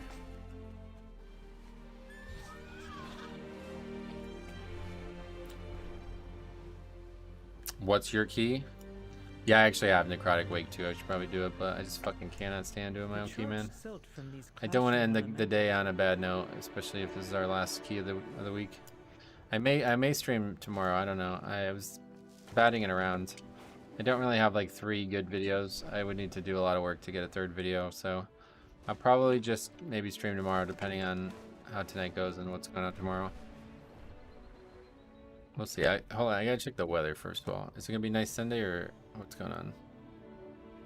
Sunday's 72, so alright, yeah, maybe I'll stream tomorrow then. I don't know. I might do what I did last week. I've been wanting to play basketball in the afternoons, and I only really have one day at it. It's either Saturday or Sunday. That's the only time anybody's actually ever at the park. And it seems like Saturday is usually the day people are there. Sundays, you know, work days and stuff coming up, so. I'll probably, maybe if I do stream, I'll stream early again tomorrow and then leave early. I purposely make my character look ass? Why? What if they don't transmog at all? See, that's what I'm saying, you know, like, anybody who doesn't transmog at all, I feel like you're not putting a lot of effort into your character. That would be like a bit of a red flag for me, like I would be cautious of that person. Because it's so easy to transmog, like it takes a few seconds. Do you watch the NBA? No, I'm a huge fan of college basketball, but not the NBA. Do you think you will now try to get a Mythic Plus push group? I will not do that now. Tried an 11 last week and it felt fine as Brewmaster, just didn't have the DPS and mechanic repetition to get it done. Yeah, you just needed more practice, right? That's a big deal. Maybe just a lack of gold. I'm poor as fuck. Gold? I mean, I guess it does cost some gold to transmog your character, but you're going to spend way more on repairs in Mythic Plus than you're ever going to on anything else.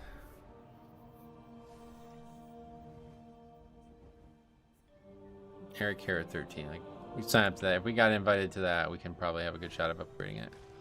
Just unlikely that I would get invited. Since transmog was introduced in the game, I can't stand to wear armor that doesn't look good on my character. Yeah, that's what I'm saying. You have to stare at your character for like dozens of hours a week, right? Like, how are you gonna make it not look the best it can be? Like, I think it's really weird to do that. Especially because like it's so easy and there's like no barriers. It's like, I've always felt people who don't like repair their, like, you ever see somebody like driving down the road with like a different colored car door because they had like an accident and they just didn't bother to do anything to make the car look nice? I think the same thing about those people, but at least those people, like, yeah, I can't afford it. Sorry, like, that's what it's gonna look like. This is transmog. Like, it's literally, you just press a button and it's good.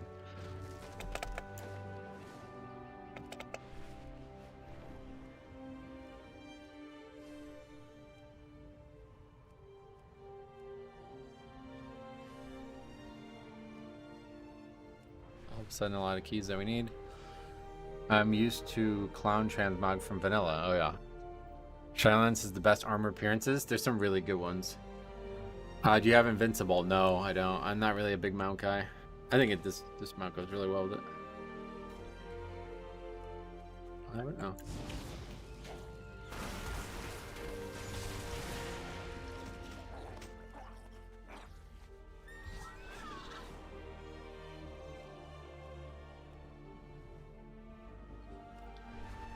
Druids, I understand. It'd be cool. As a druid, I can't see my character most of the time. Yeah, no doubt.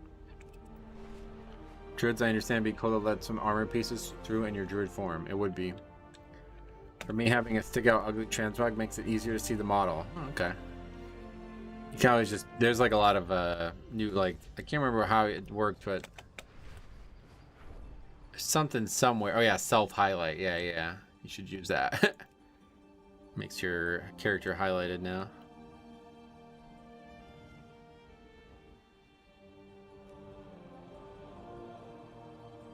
And you could have your own custom icon on.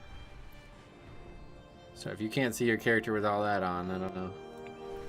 Transmog's not helping.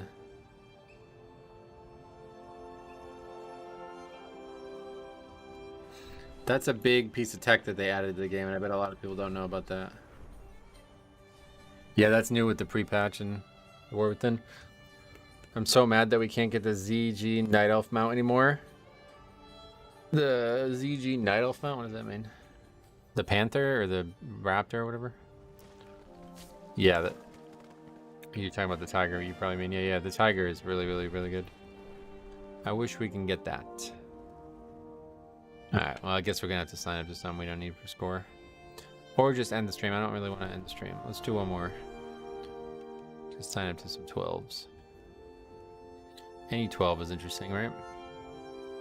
Hey Metro, back in 2015, my dad and I made a WoW music video with an Iron Maiden song and used only screenshots from WoW. Oh, that's cool, man.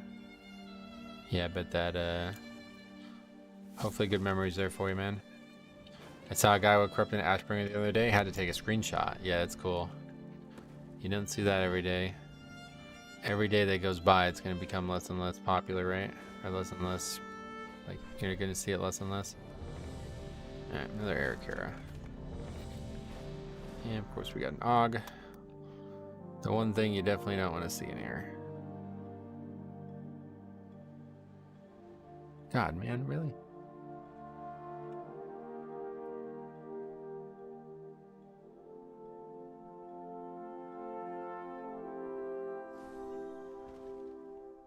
Now they should bring back, now that's what they should bring back for the anniversary. Yeah, I don't see them doing that, but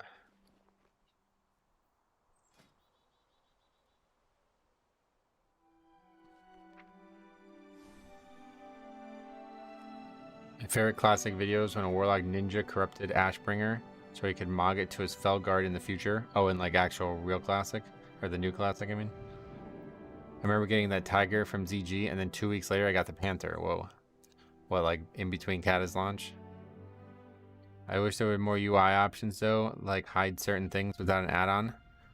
Yeah, I could agree. Obviously more is always better for that front. Most of the guys that have old Ashbringer probably haven't logged in a decade. Yeah, that's what I'm saying. Less and less of those people are going to play probably every expansion that goes out.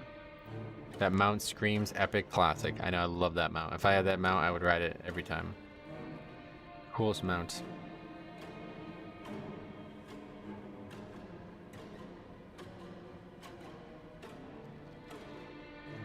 This comment on the... I can't believe this video is getting so many views now. How many views does it have? This is the 91% disband rate week from season 2. 98k views, holy shit. The guy says, this is why WoW was at its best when progression was a pure gear check. It's so toxic now.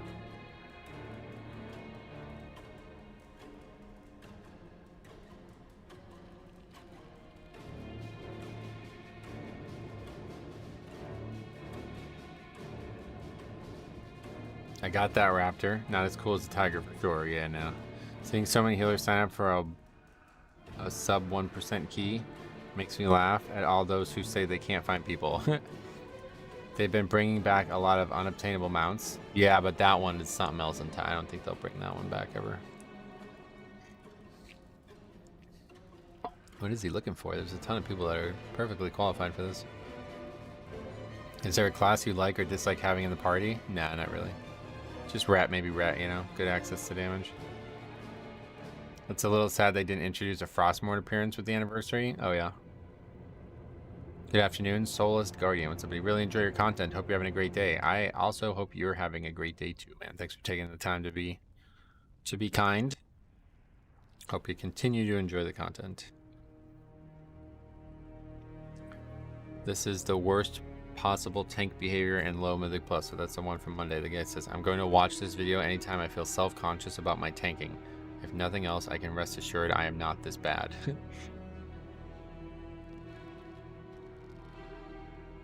Yeah, that's something else entirely.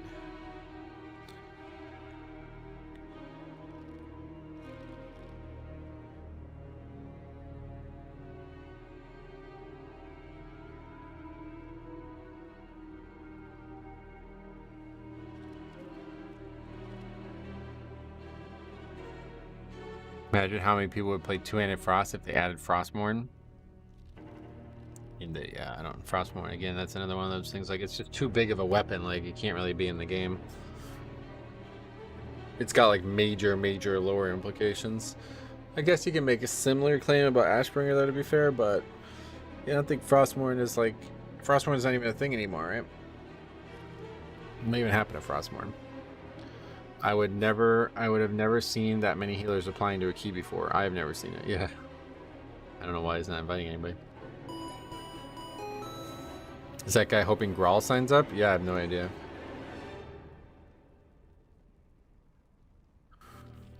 That's the other thing that I don't like about this program. If I miss the alert, I can't see it. On Streamlabs OBS, it shows me who, like there's a list of all the people.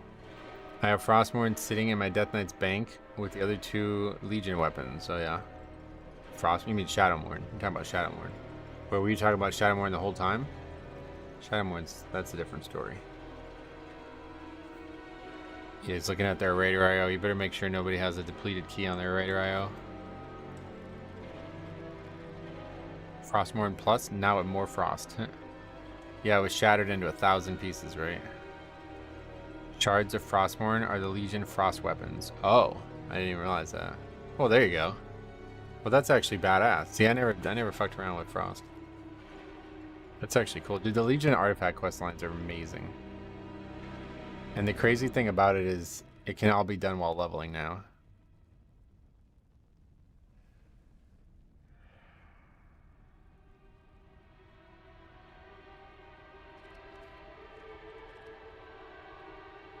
Is Holy Pally dead? No, I think they're very good still, but yeah, they're just not shaman.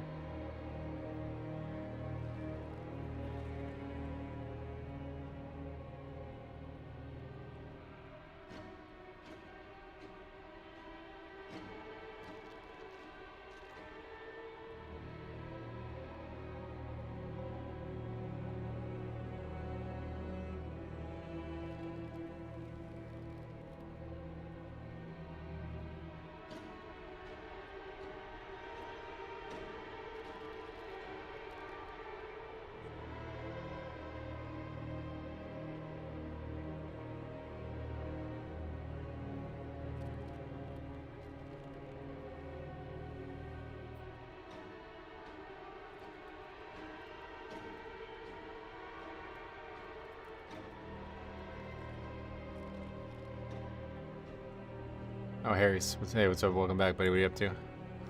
Legion was cool, other than Gamba legendaries.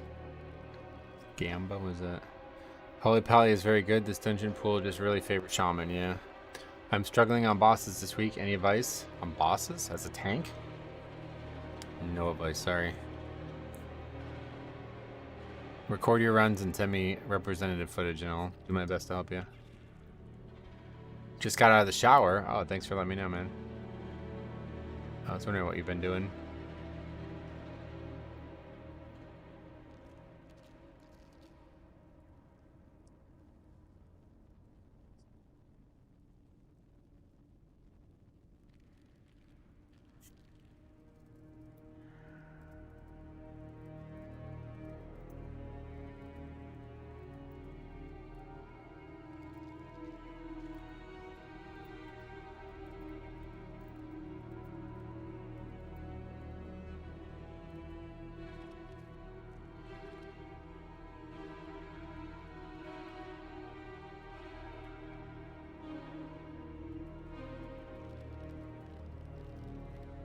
What type of players do you invite to your keys? Well, I almost never do my own key, so I can't. I don't know.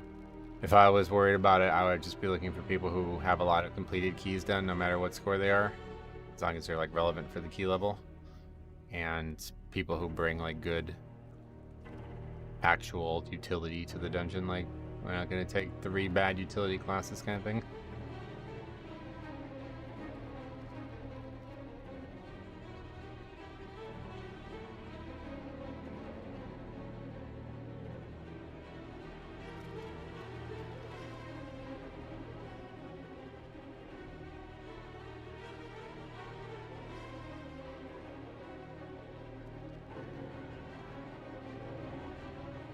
Three warrior DPS and a holy priest. Yeah, don't do that. Are we? What's going on here?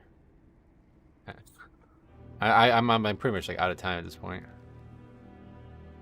Is the leader AFK? Yeah, I don't know.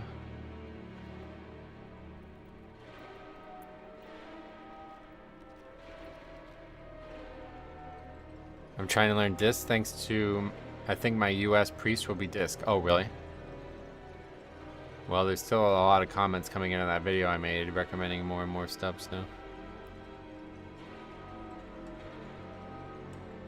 All of those healers must have bad transmogs. Yeah, maybe he's taking the time to look at every healer's transmog.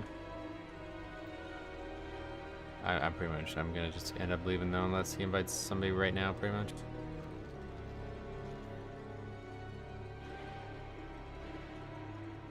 Did the opposite.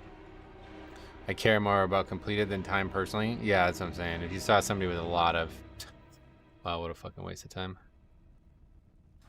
Okay. Anyway, yeah, that's... I'm out of time. I don't have time for another key, unfortunately, so... But yeah, we'll hang out and chat for a bit. What else do you guys want to talk about? Let's see. Do you care if they completed the dungeon you were trying to do? I would definitely look for people who have done that, yeah, for sure. If you're trying to be, like, super... specific about who you're inviting, make sure they've done the dungeon. Like if you've done an 11 on the dungeon that you're signing up for, you're obviously going to know more than somebody who's never done it, right?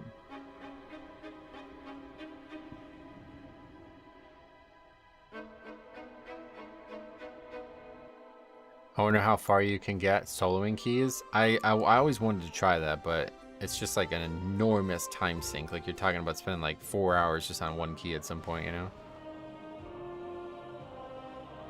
Those healers probably just don't have force at. Yeah, that's the problem, yeah. Well, that's it, I guess. Yeah, so I don't know. I may be back tomorrow. I don't know. I haven't decided yet. I gotta talk. Gotta figure out IRL stuff. But yeah, we'll see.